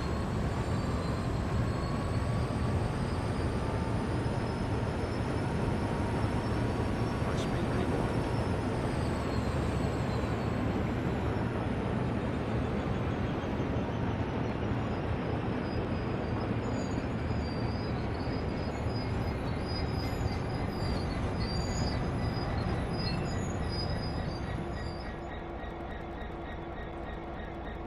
Let's try that again. Let's just make sure the road is set for where we need to go. No, we don't need to change that one. It's this one, I think, yeah.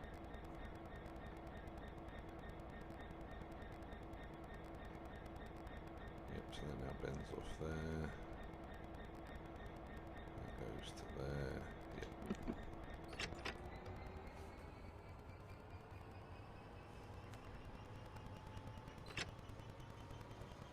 Come on, brakes, off you come.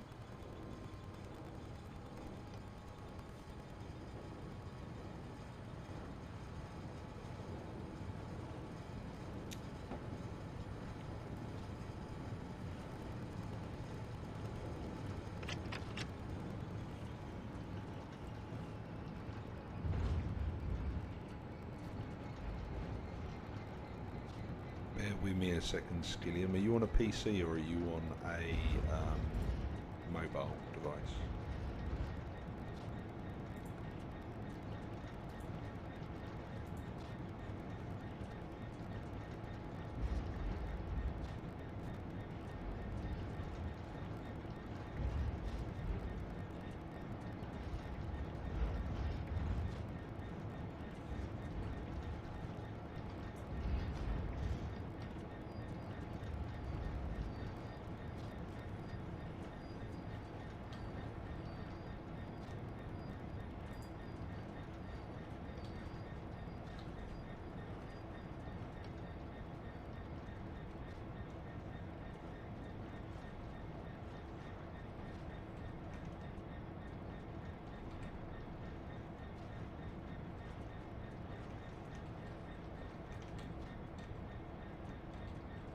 Where before with that?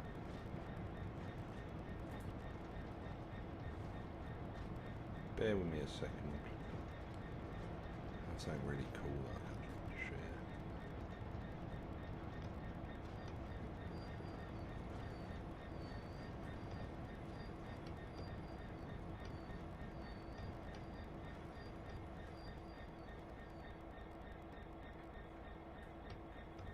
Right.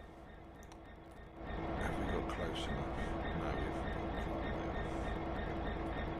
Right, so the way that I would do this now is I would put the automatic brake for the train into initial, which I've done. I would then take 2 notches of power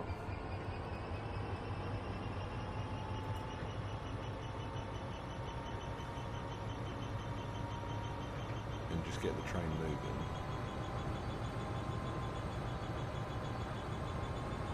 And what I would do is I would apply the straight air brake,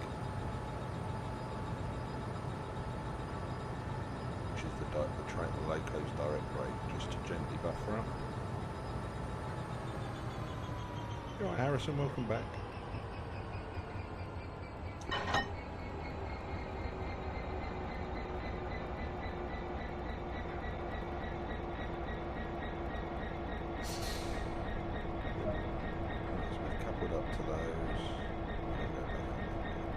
So now that we've completed that move, take the direct brake out, completely destroy the other brake.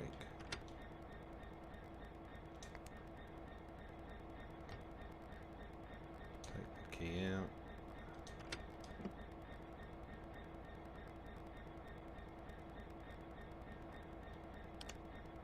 Turn our lights off.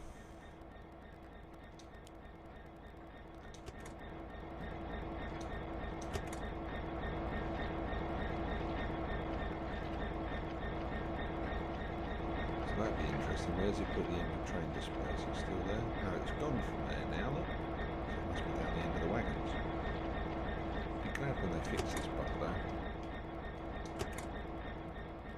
Right, sit back in the seat. Right, so we put the straight air on.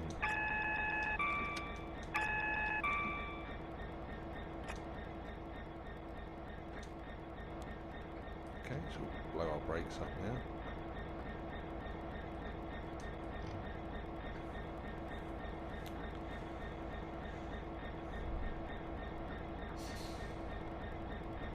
We have 2 pipes in there, they should blow off really quickly. There we go.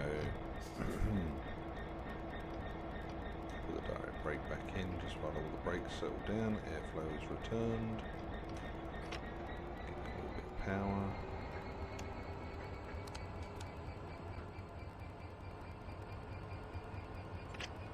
Now it's really heavy again.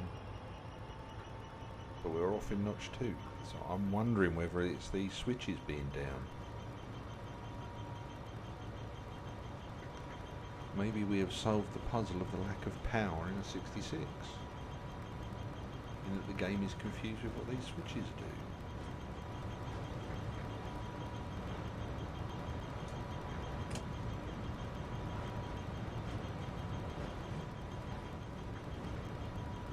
Because that's accurate for loaded wagons.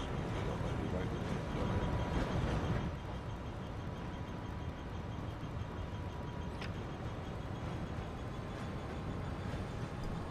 Maybe through the power of troubleshooting, we've figured it out, boys and girls.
So Skilliam, are you on a mobile device or are you on a PC at the moment?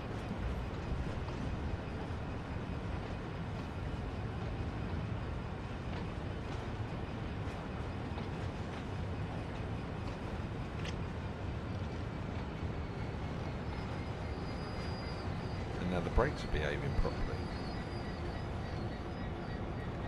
That's interesting.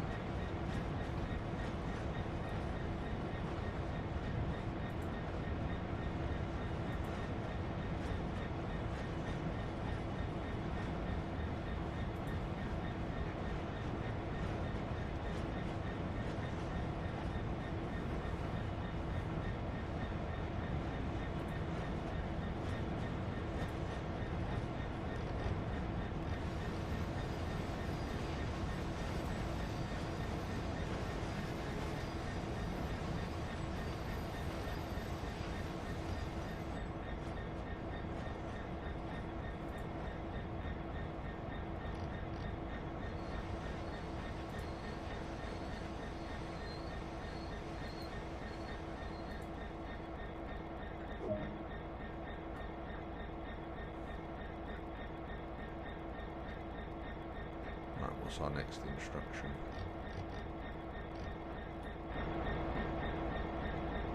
Stop as instructed. Okay.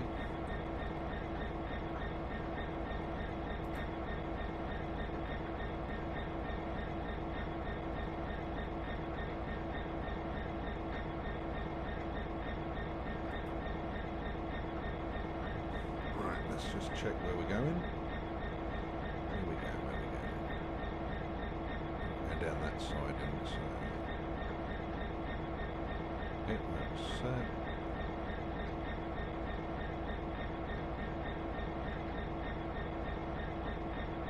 That's set there.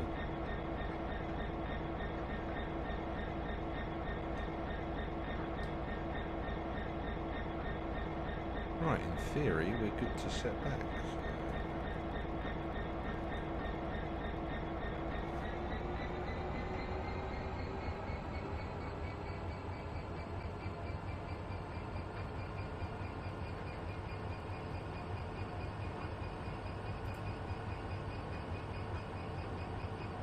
Yeah, Rogan, thank you very much.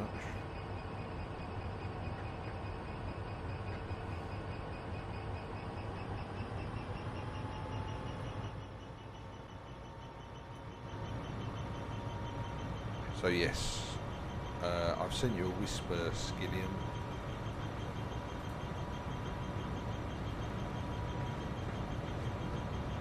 Just so you know.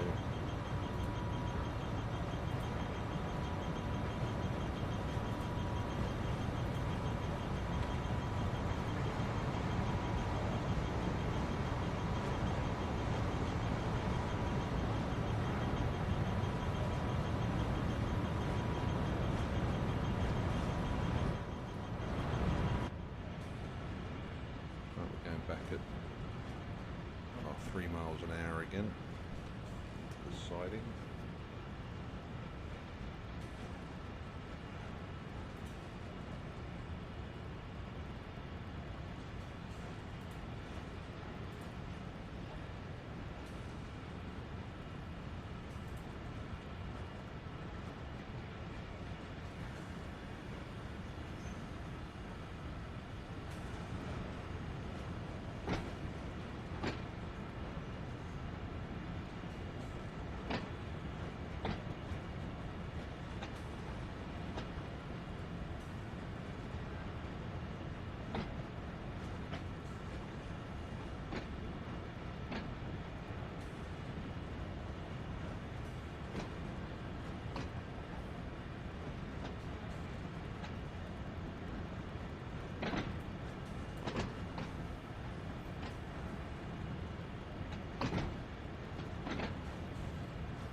Oh, nice.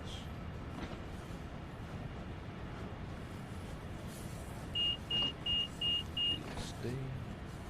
Reasonably accurate.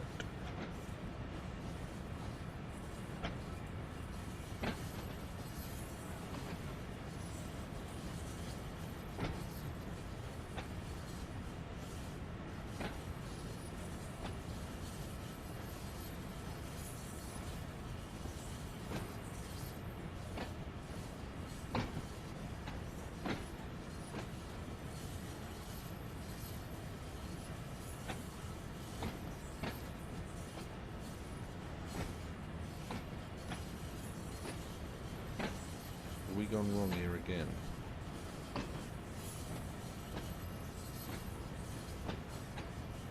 Yes, I think we have.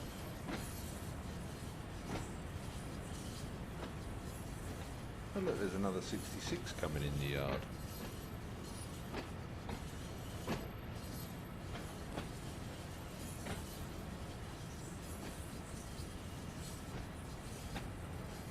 Another 66 coming in with its goods. Getting a bit busy here at Who Junction.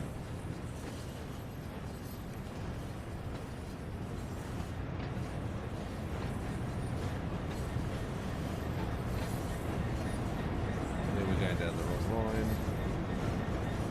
Round, racing, racing.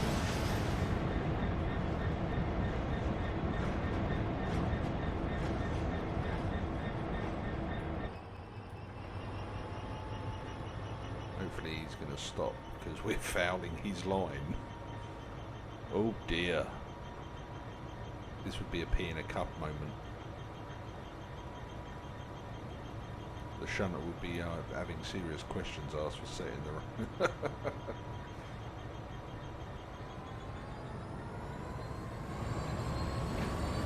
all the powers.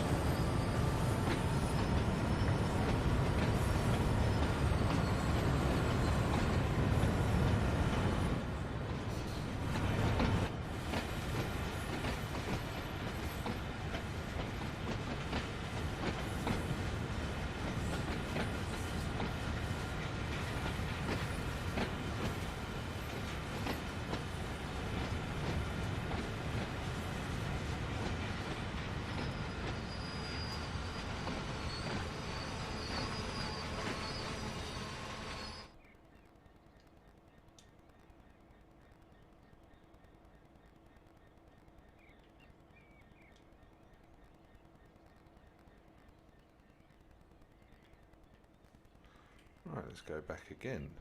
Hopefully the shunter's going to do this properly this time.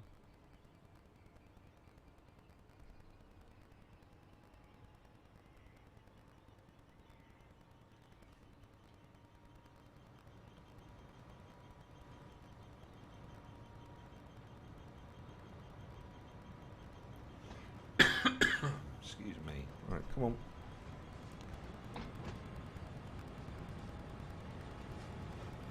I think we're going going down the right road now.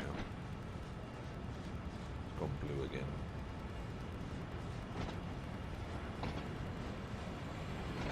We will shunt at yard limits now. Going home time.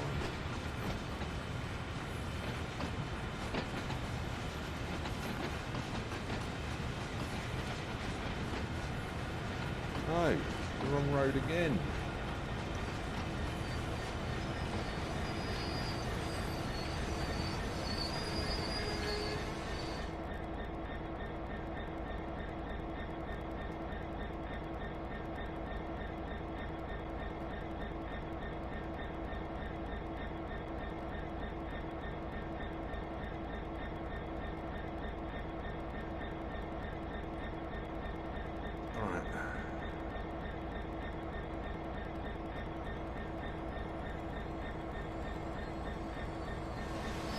This shunter's in some serious bother now.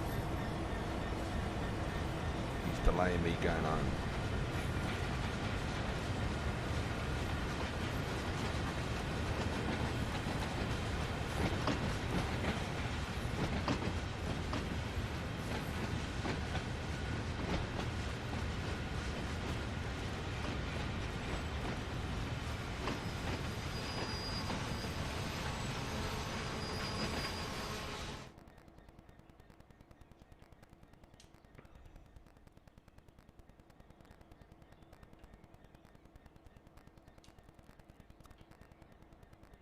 It helps if you change the points that it actually changes them. So I've changed them on the map and they've not actually changed in real life, so, or in the game. So that now looks like it's set properly. Alright, breathe the brakes off.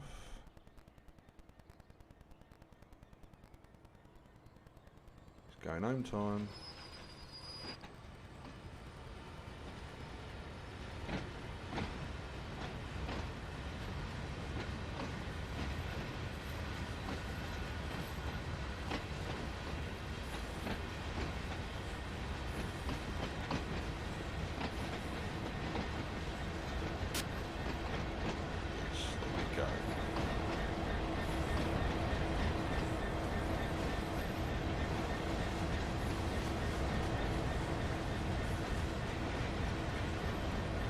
Finally on the right road.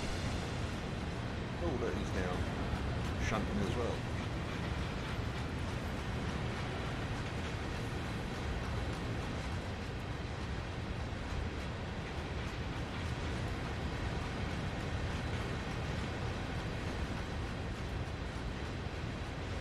Busy L2 junction.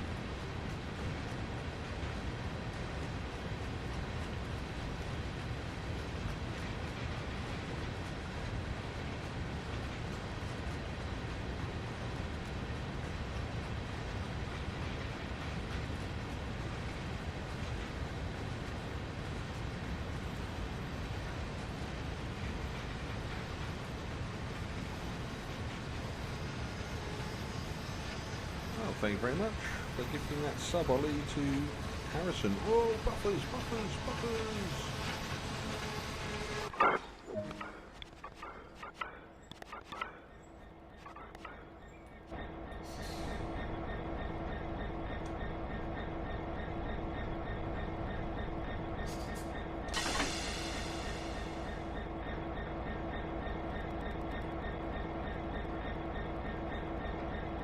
Thank you very much, that's awfully kind of you.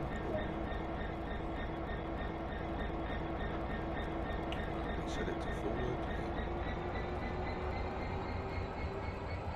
Release the brakes.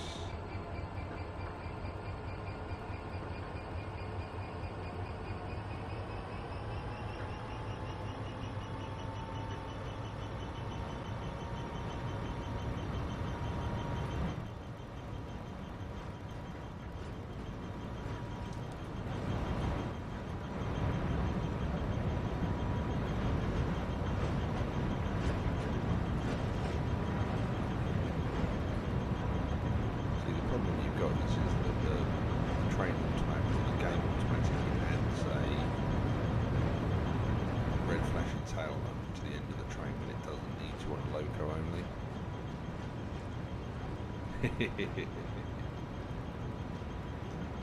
Well, thank you very much.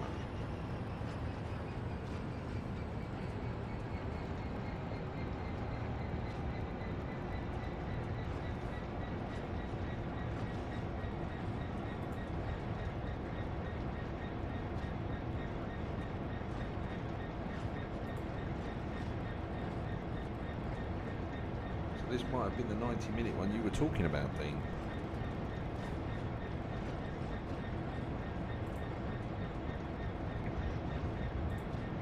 A lot longer than it blooming well should have. So where's out of 66 gone? Hold on. What?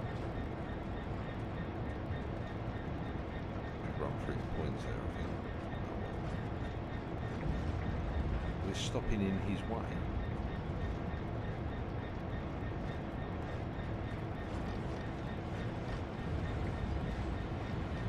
Coming back at us. Oh, this is going to end in tears. This is going to end in tears.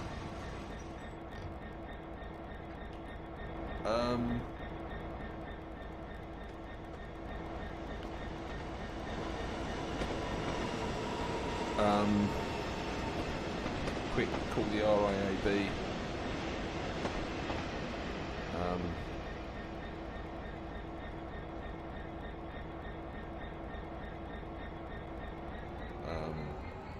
Let's see if we move backwards, whether it follows us.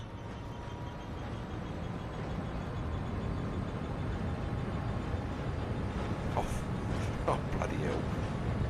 I think let's throw a set of points.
Bugger it. It's going to end in tears. Oh, yes.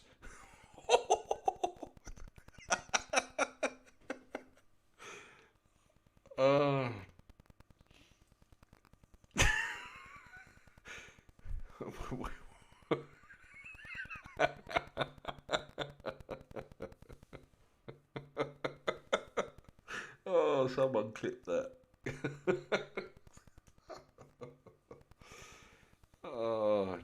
What's I supposed to do? In real life, I'd have been decking the shunter.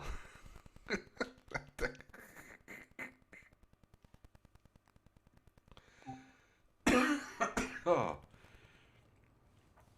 Oh. Yeah.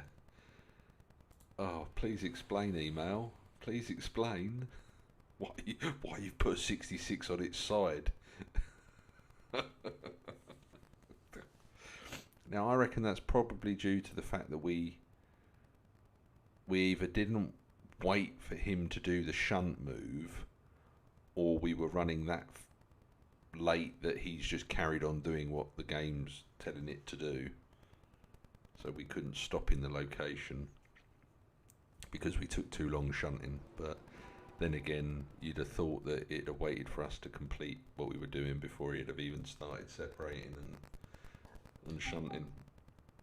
Oh, that's bloody brilliant.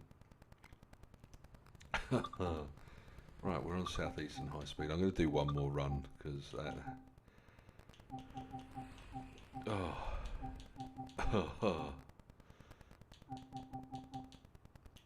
I wish they'd put the class 33 in this as a... Yeah, Who Junction does need to be. You want to hear some tractor? I'll do a rail tour. Nice summer rail tour.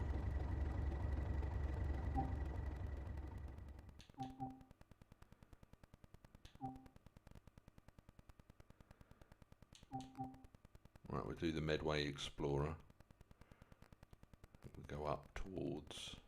Oh no, we'll do the evening service. It's in the summer; it should still be daylight.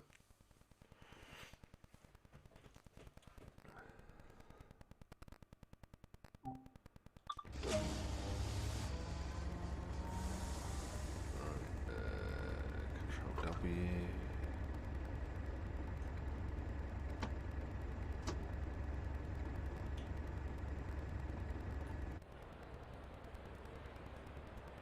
Oh, no, we got there. Doesn't know which end of the train is the rear.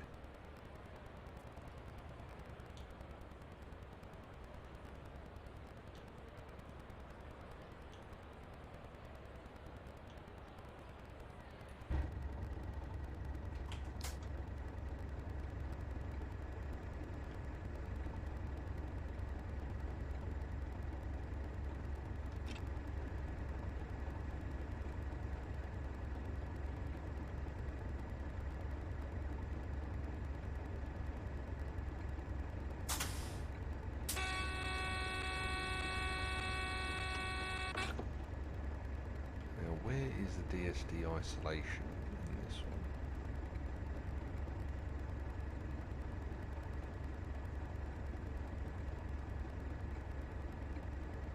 Oh, we're on a passenger.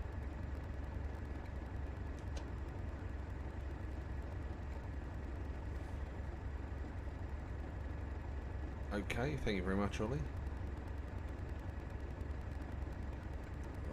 So let's. We want first application of brakes for the loco braking full service. Headlight on. Instrument gauges lit up.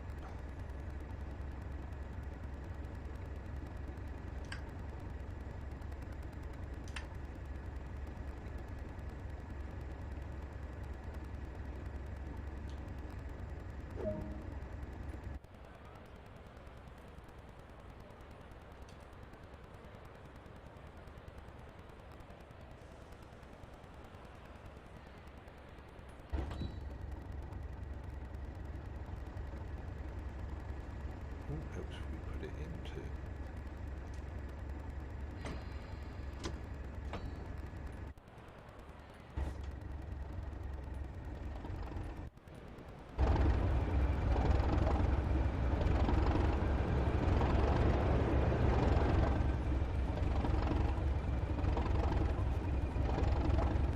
here we go. Whoa.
motor noise.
Yeah, go for it, mate. Give me a second, let me just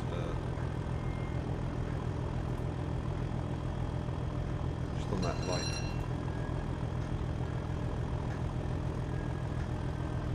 Give me a second.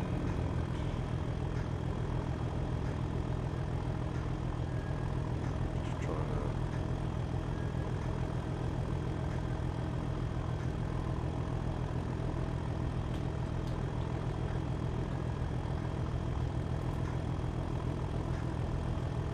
There you go, you should be able to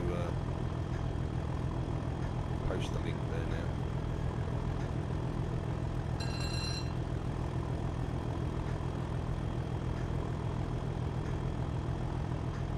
Whoa, no, you're authorised to.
If you whisper it to one of the mods, they'll post it. Cheers, Ollie. Thank you.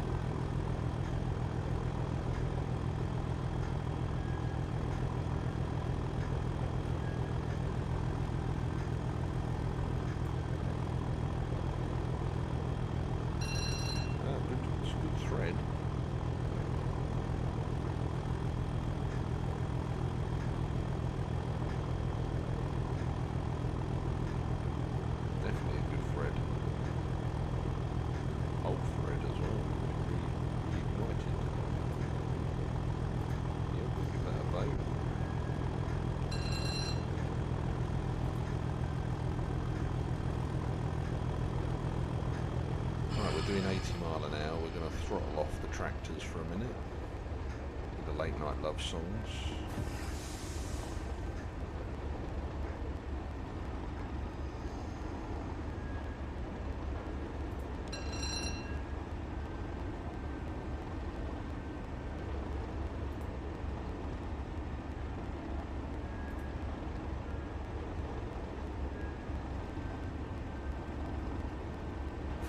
More brake than that.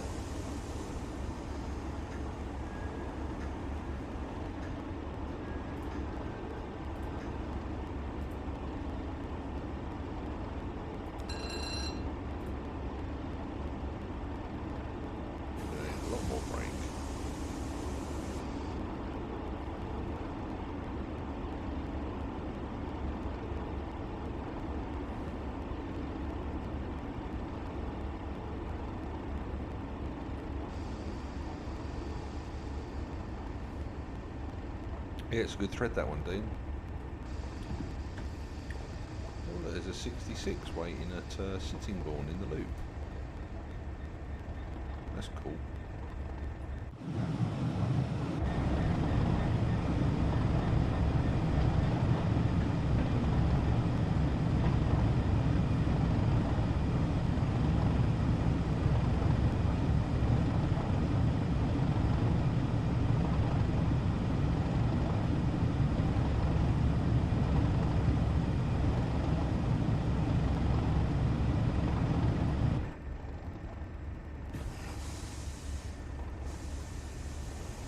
Trainbow! There's a trainbow!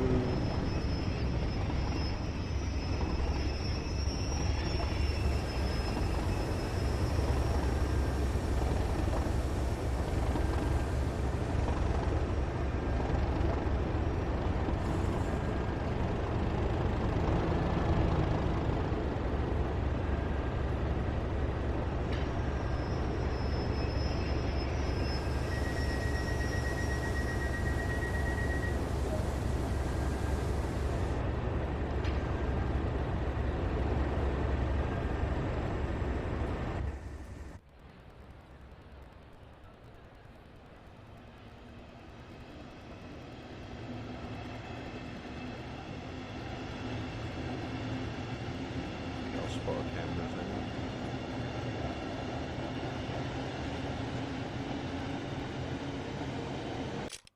Just get a blurry one.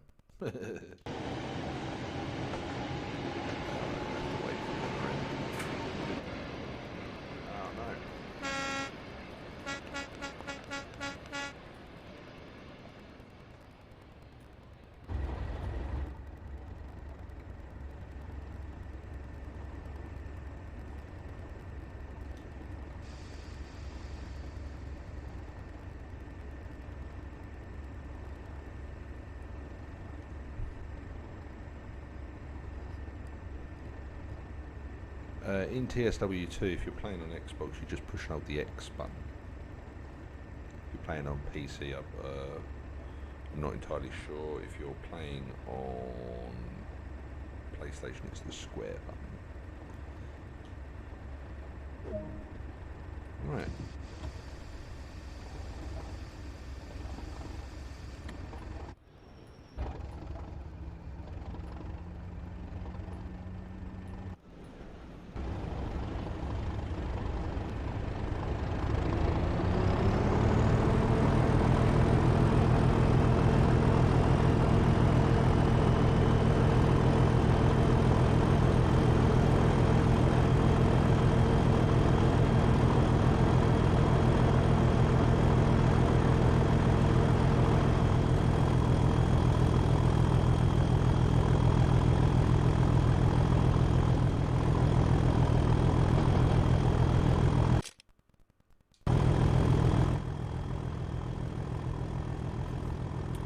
So, what's our maximum speed we can do in this bad boy?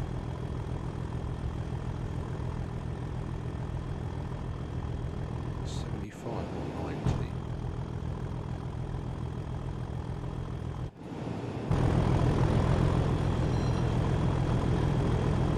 $80.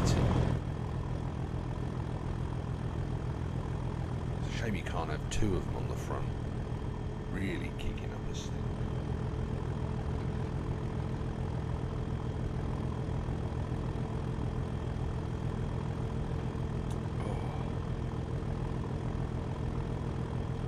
We got to see the trainbow in Southeastern this evening. Still haven't driven it on the route though.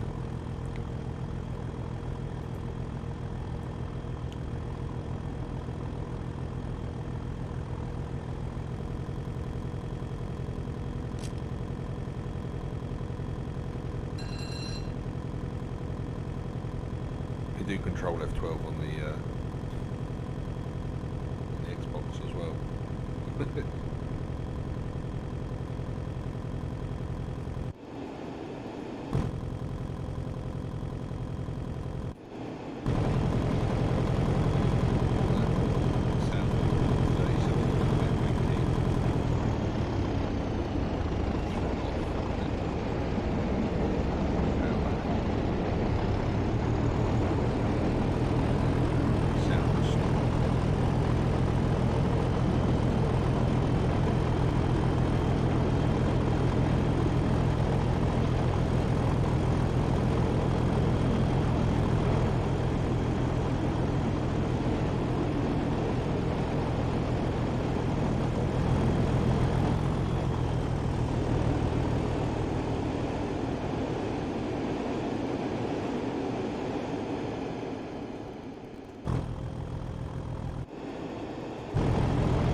lost all power. Push the DSD and lost all power.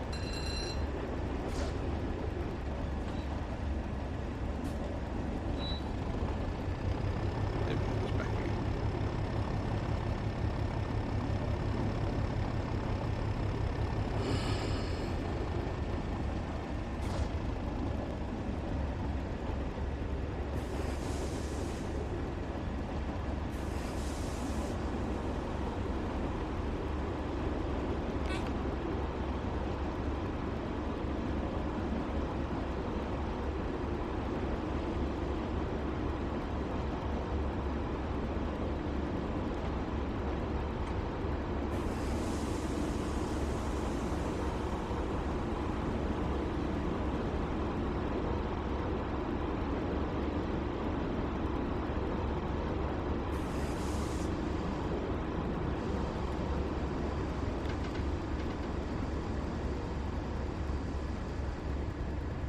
Speed sign there. Our wrought iron painted yellow.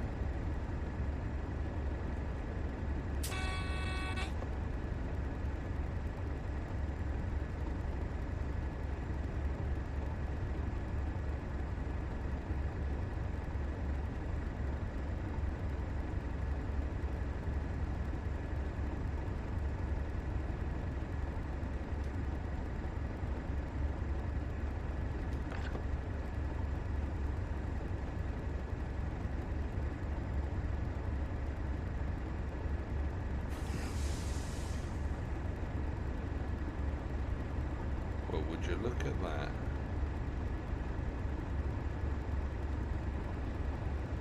Now I'm imagining from Thursday the networker will come out of here in front of this.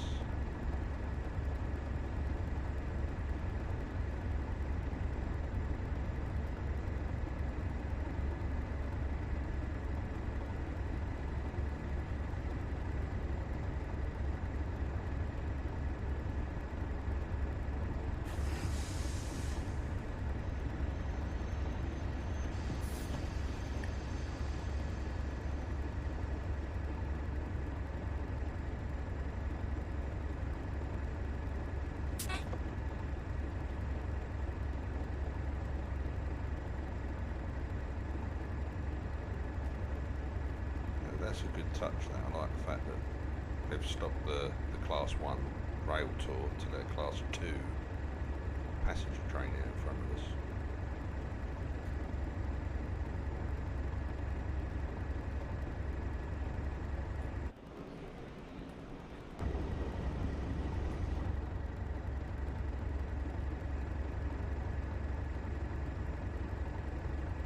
I'm managing this quite well, though. We should get a single yellow in a minute. I think he's up past the signal. No. Oh, yeah.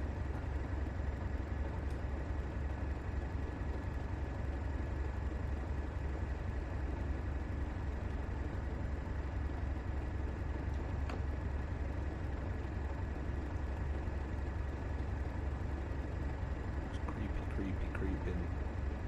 Come on. There we go.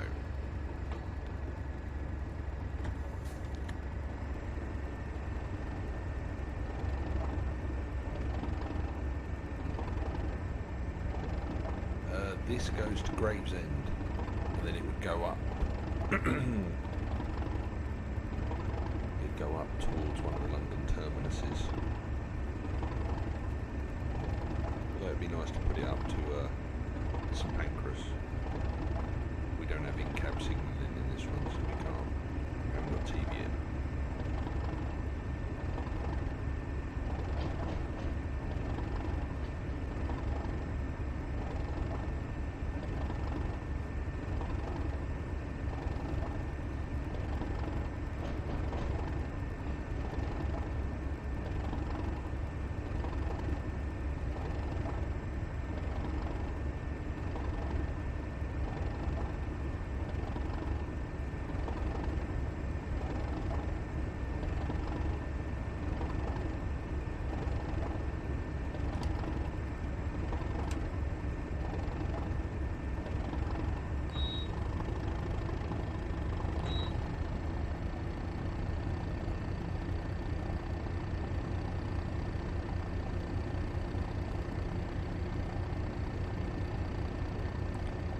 dookie. I'm making a latte.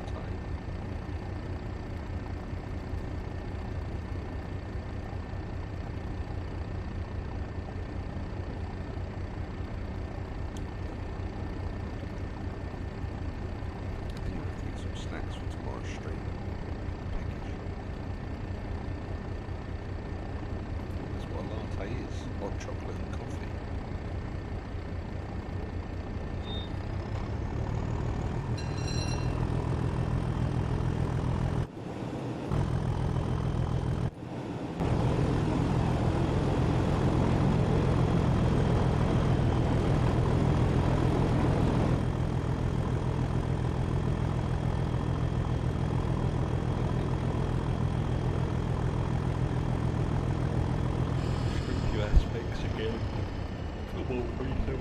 Get out of the way.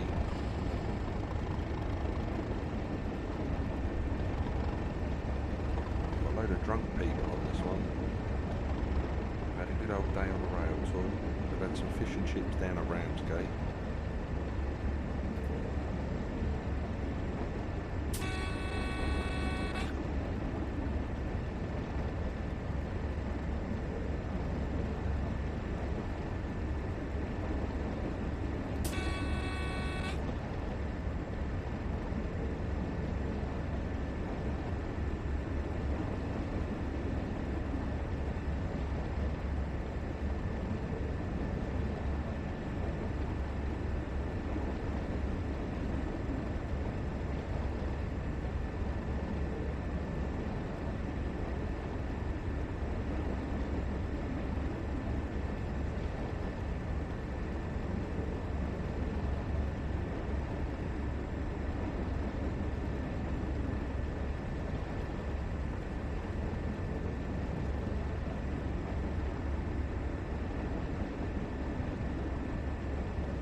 Really hate the PC Master Races. Multiplayer is bad. Don't do multiplayer train sim. It's a bad idea.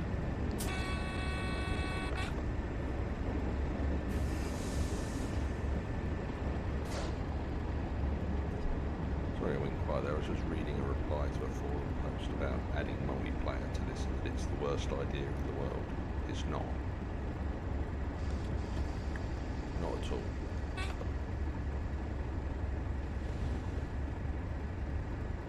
This game would be a lot better with multiplayer in my opinion, but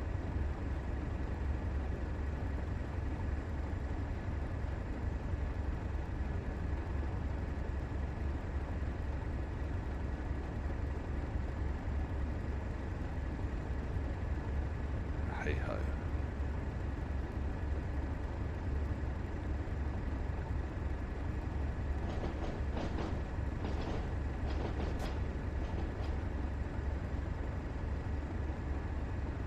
Agree that multiplayer is bad or multiplayer is good?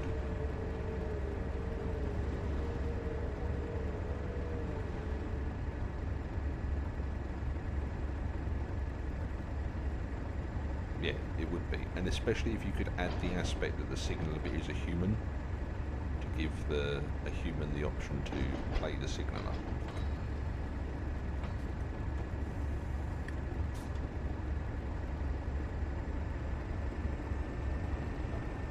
That if somebody did miss their AWS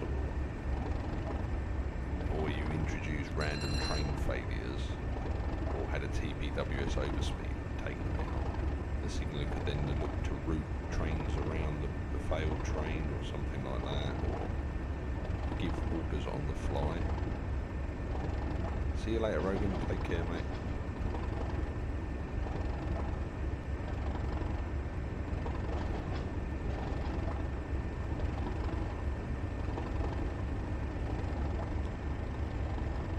I am getting sick to the back teeth of a particular person on the forums, the official forums, being uber negative about anything to do with like multiplayer, or the console version is nothing but grief.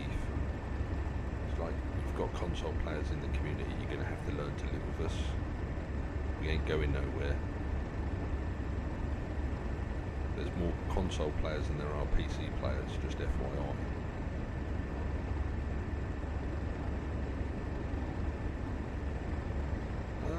I don't think it would be on the English routes, point, to be honest. Maybe on the German routes, but the English, you can control the main line pretty easy.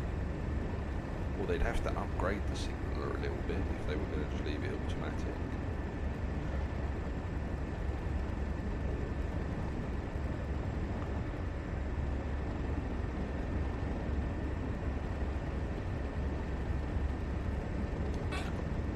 I definitely think multiplayer is the next natural step for train simulator.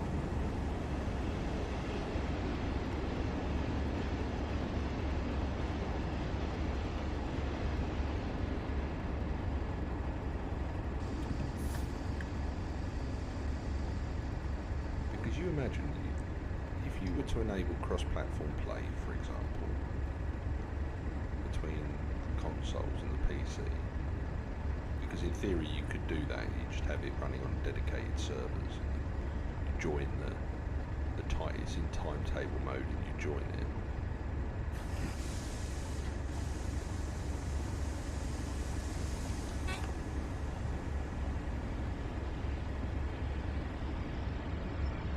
And you literally just take control of it. Like, choose where you want to spawn, or a service you want to do that is relevant to your time of the game.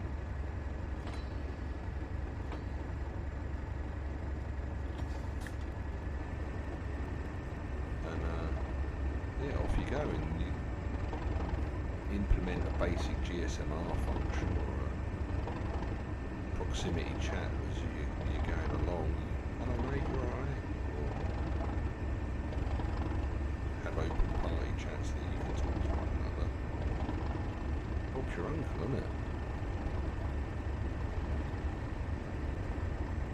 I think that's personally where it's got to go. Make new friends, share your hobby, or share your love and passion for trains with other people that love them. It's not a game which you get griefers in, to be honest. I don't think you get people griefing in a game trying to run up the back of somebody else as they'd had a few beers, because it's not that sort of people that play this game aren't that sort of person. And if somebody stops it out of course and is stopped out of course for an unreasonable amount of time, or it's at a conflict point, you just kick them out of the game, or you move them or make them invisible. What do I know? I'm not a games developer. I'm just a game player. As you might have noticed, I've given up trying to run to time because that stopping service has been in our way. Stopping here anyway.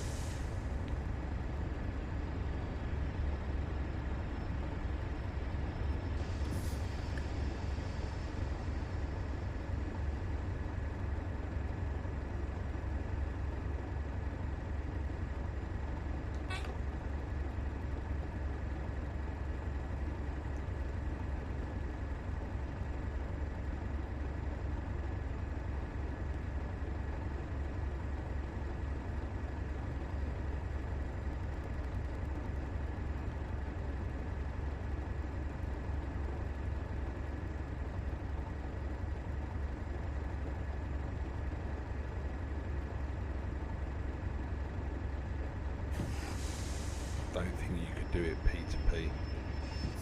It'd have to be dedicated.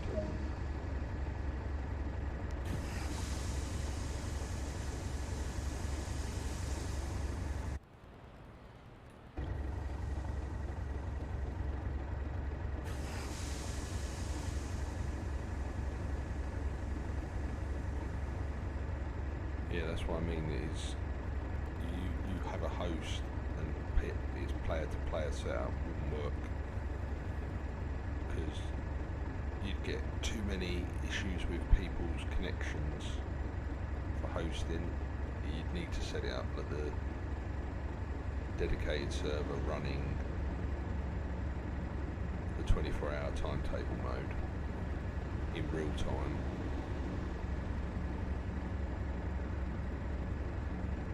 And it would just continuously run in that mode.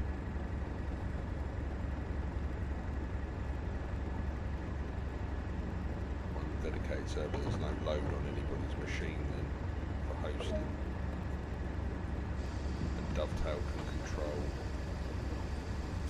settings and everything.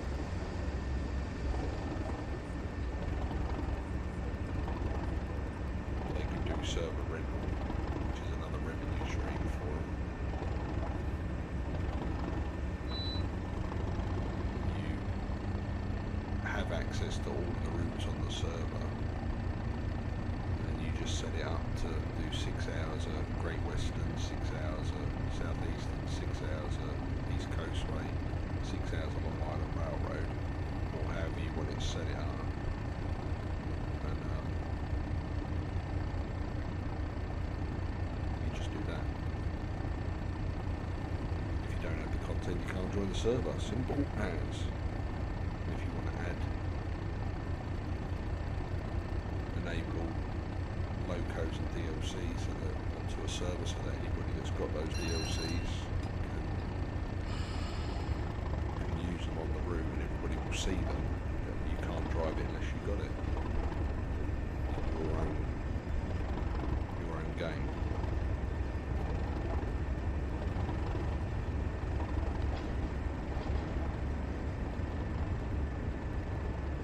It would be for PC, but you wouldn't be able to do it for console because you're going through Xbox Live and PlayStation Network.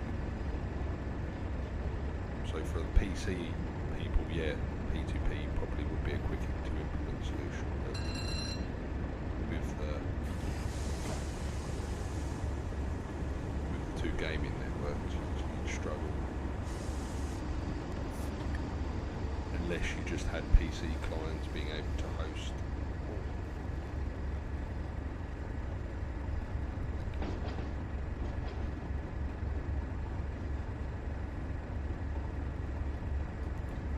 Crikey, you get them run really late on this service because of the stopper being put out in front of you.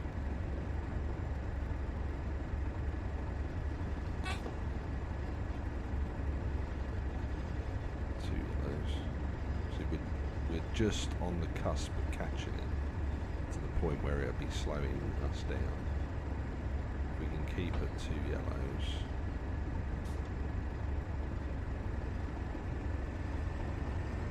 we should be alright. Oh, we've got the 20 mile an hour coming up there around to Strood, don't we?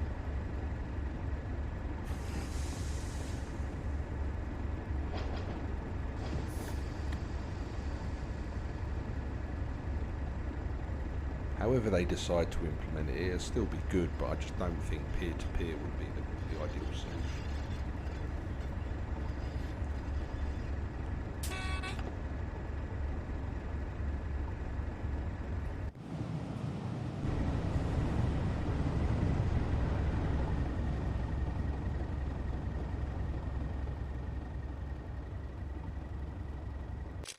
Oh, that was a pointless photo, Lee.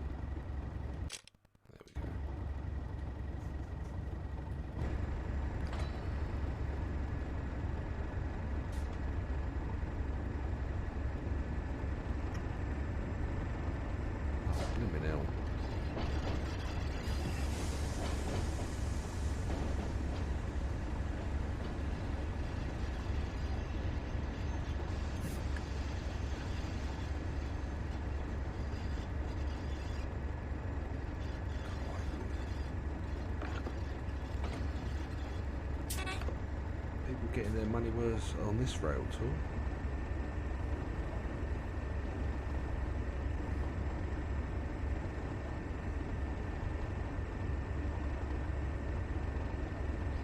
Yeah, they could do that. Because I thought that was the whole point of the dovetail live levels that they introduced into the game. Sort of give you a sort of, this is what you can do online sort of thing. Welcome back, Dean.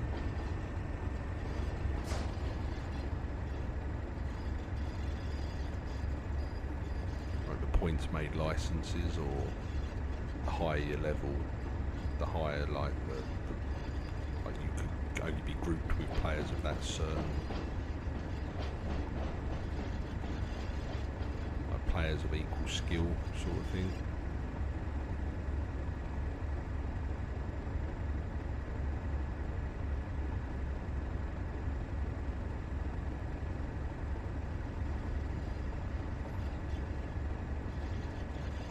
Oh yeah, I fully get your point, but that's where you go to Microsoft and you go, yes, is one of the rail tours. That's where you go to Microsoft and go, let's have a couple of servers. And you could run it on all platforms from Azure or Amazon Web Services. Or you could even go to Nitrado and stuff, people like that.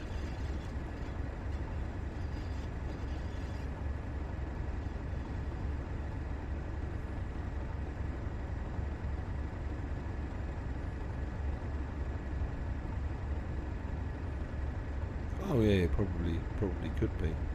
But then that's when you have players like me who stream it that would quite happily pay for a server.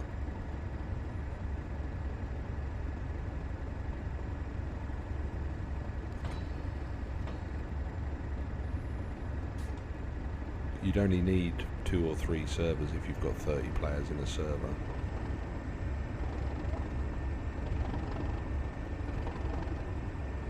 Yeah, you need, I think, Transpennine.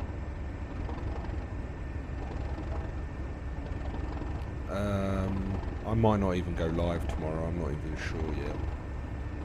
If there's other people that are on or about or want to do streams from 8 o'clock, then by all means. I might just have tomorrow off, do a big stream Tuesday, because I'm going to be chasing people on tomorrow to see if I can get early access to the 465 on Tuesday when it gets dropped onto Xbox. It'll be, as long as you've got a key to unlock, it should be good to go, unless they add it to the portal and I can chance my arm and see if they will give me a code, even though I'm not yet accredited on this website, which is taking forever, even though I'm way past all of the marker points. But guys, if you don't follow me on YouTube, if you could do me a massive favour and follow the YouTube channel.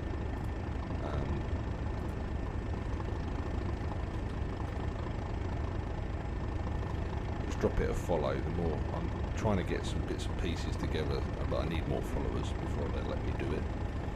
Please, if you aren't subscribed or following the YouTube channel already, please just drop it a follow. Like I say, when I'm on holiday there will be lots of content that isn't streamed put on there.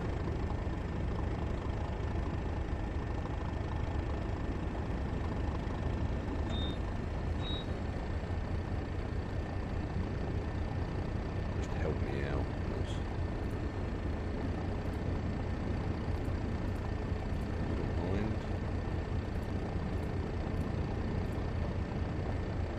Still not been added to the database and it comes out Thursday. Weird. I will do, Dean, if I'm about and see you on. What sort of time would you be streaming?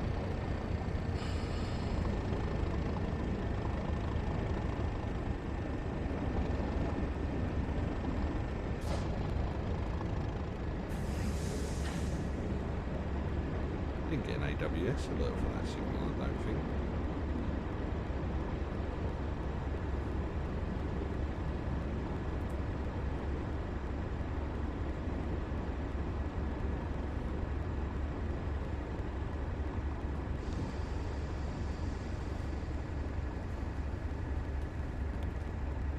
hopefully that 375 is buggering off out of the way. Or at least gets its foot down.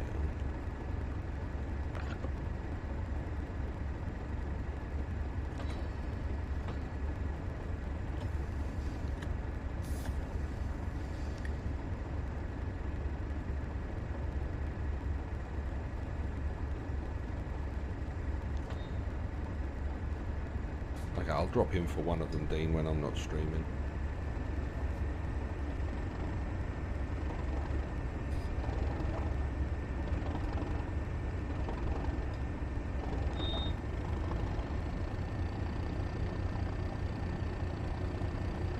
Hopefully that 375 now gets its legs going and gets out of our way.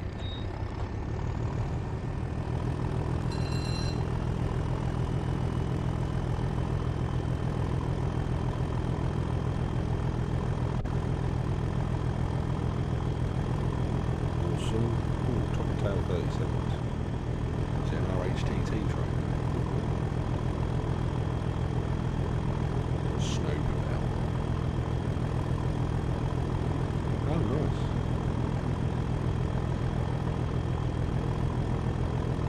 395's not even about.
Cleared the 66 up well. You think about getting that out right in today.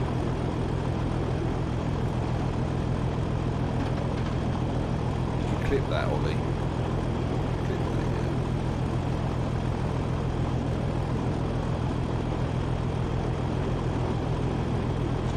Just regretting not being able to get on the outside and clip the rolling of the 66.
signal's having a glitch. It's back again. Oh shit, it's coming up on a red. Pardon my French, sorry. You'll notice there's no family friendly tag on this stream today. I'm very quiet, that's because I'm outside. Is that better?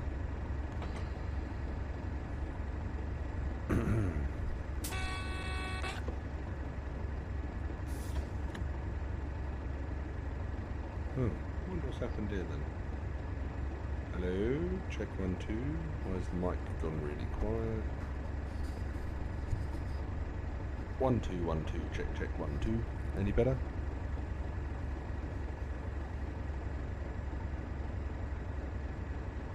Ah, okay. Must be the way that the filter picks it out. Let me know if I go quiet again. Thank you very much.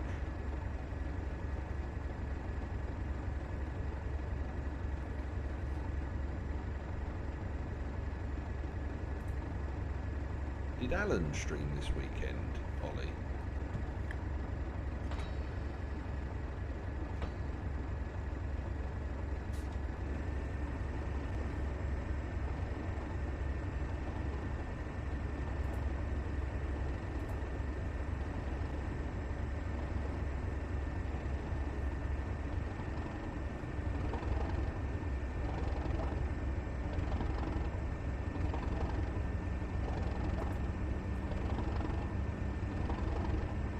Tank must have come up. He normally is pretty accurate when he says he's going to. Oh, single yellow, Gravesend. What's the time?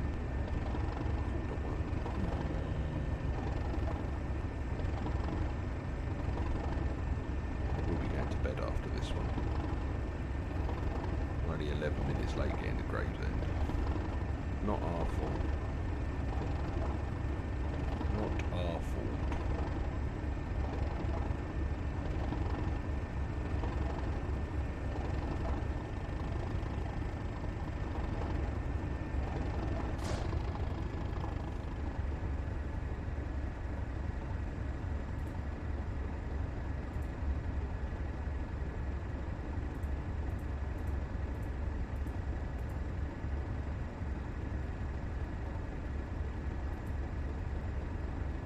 Slowly pulling in.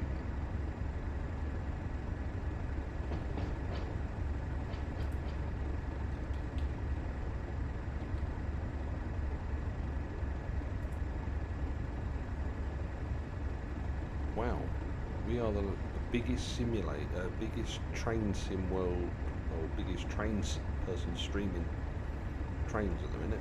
There's nobody live. Or any followers, nobody viewing. So hashtag biggest streamer of the night.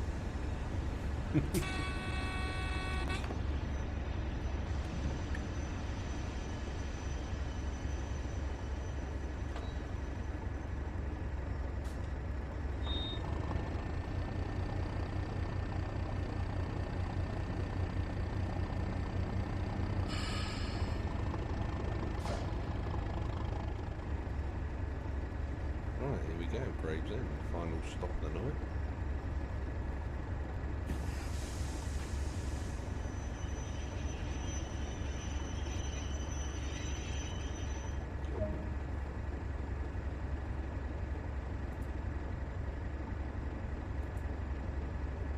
Yeah, there's no...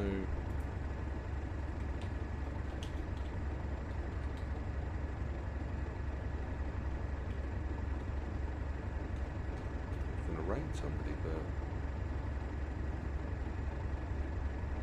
there isn't anybody to raid.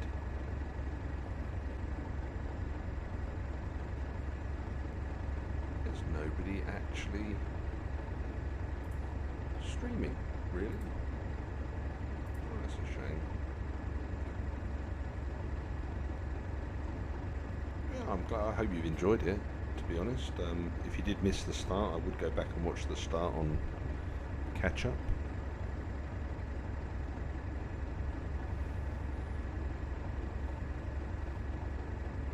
yeah, I might jump on for a little stream tomorrow.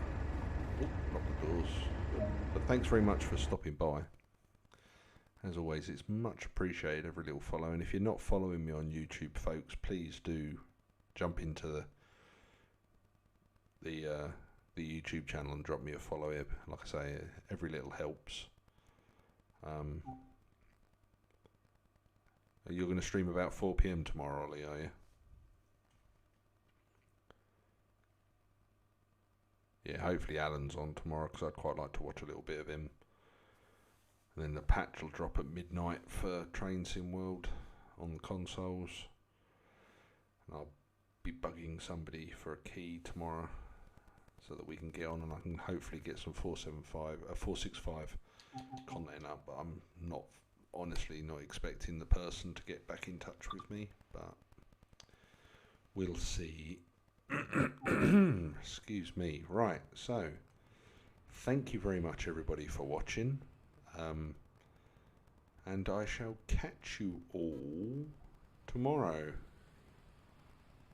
Awesome, Ollie, awesome. Just let me know, send me a message on Discord when you're going live, and I'll host. Right, thanks very much everybody, take care and have a good rest of your evening.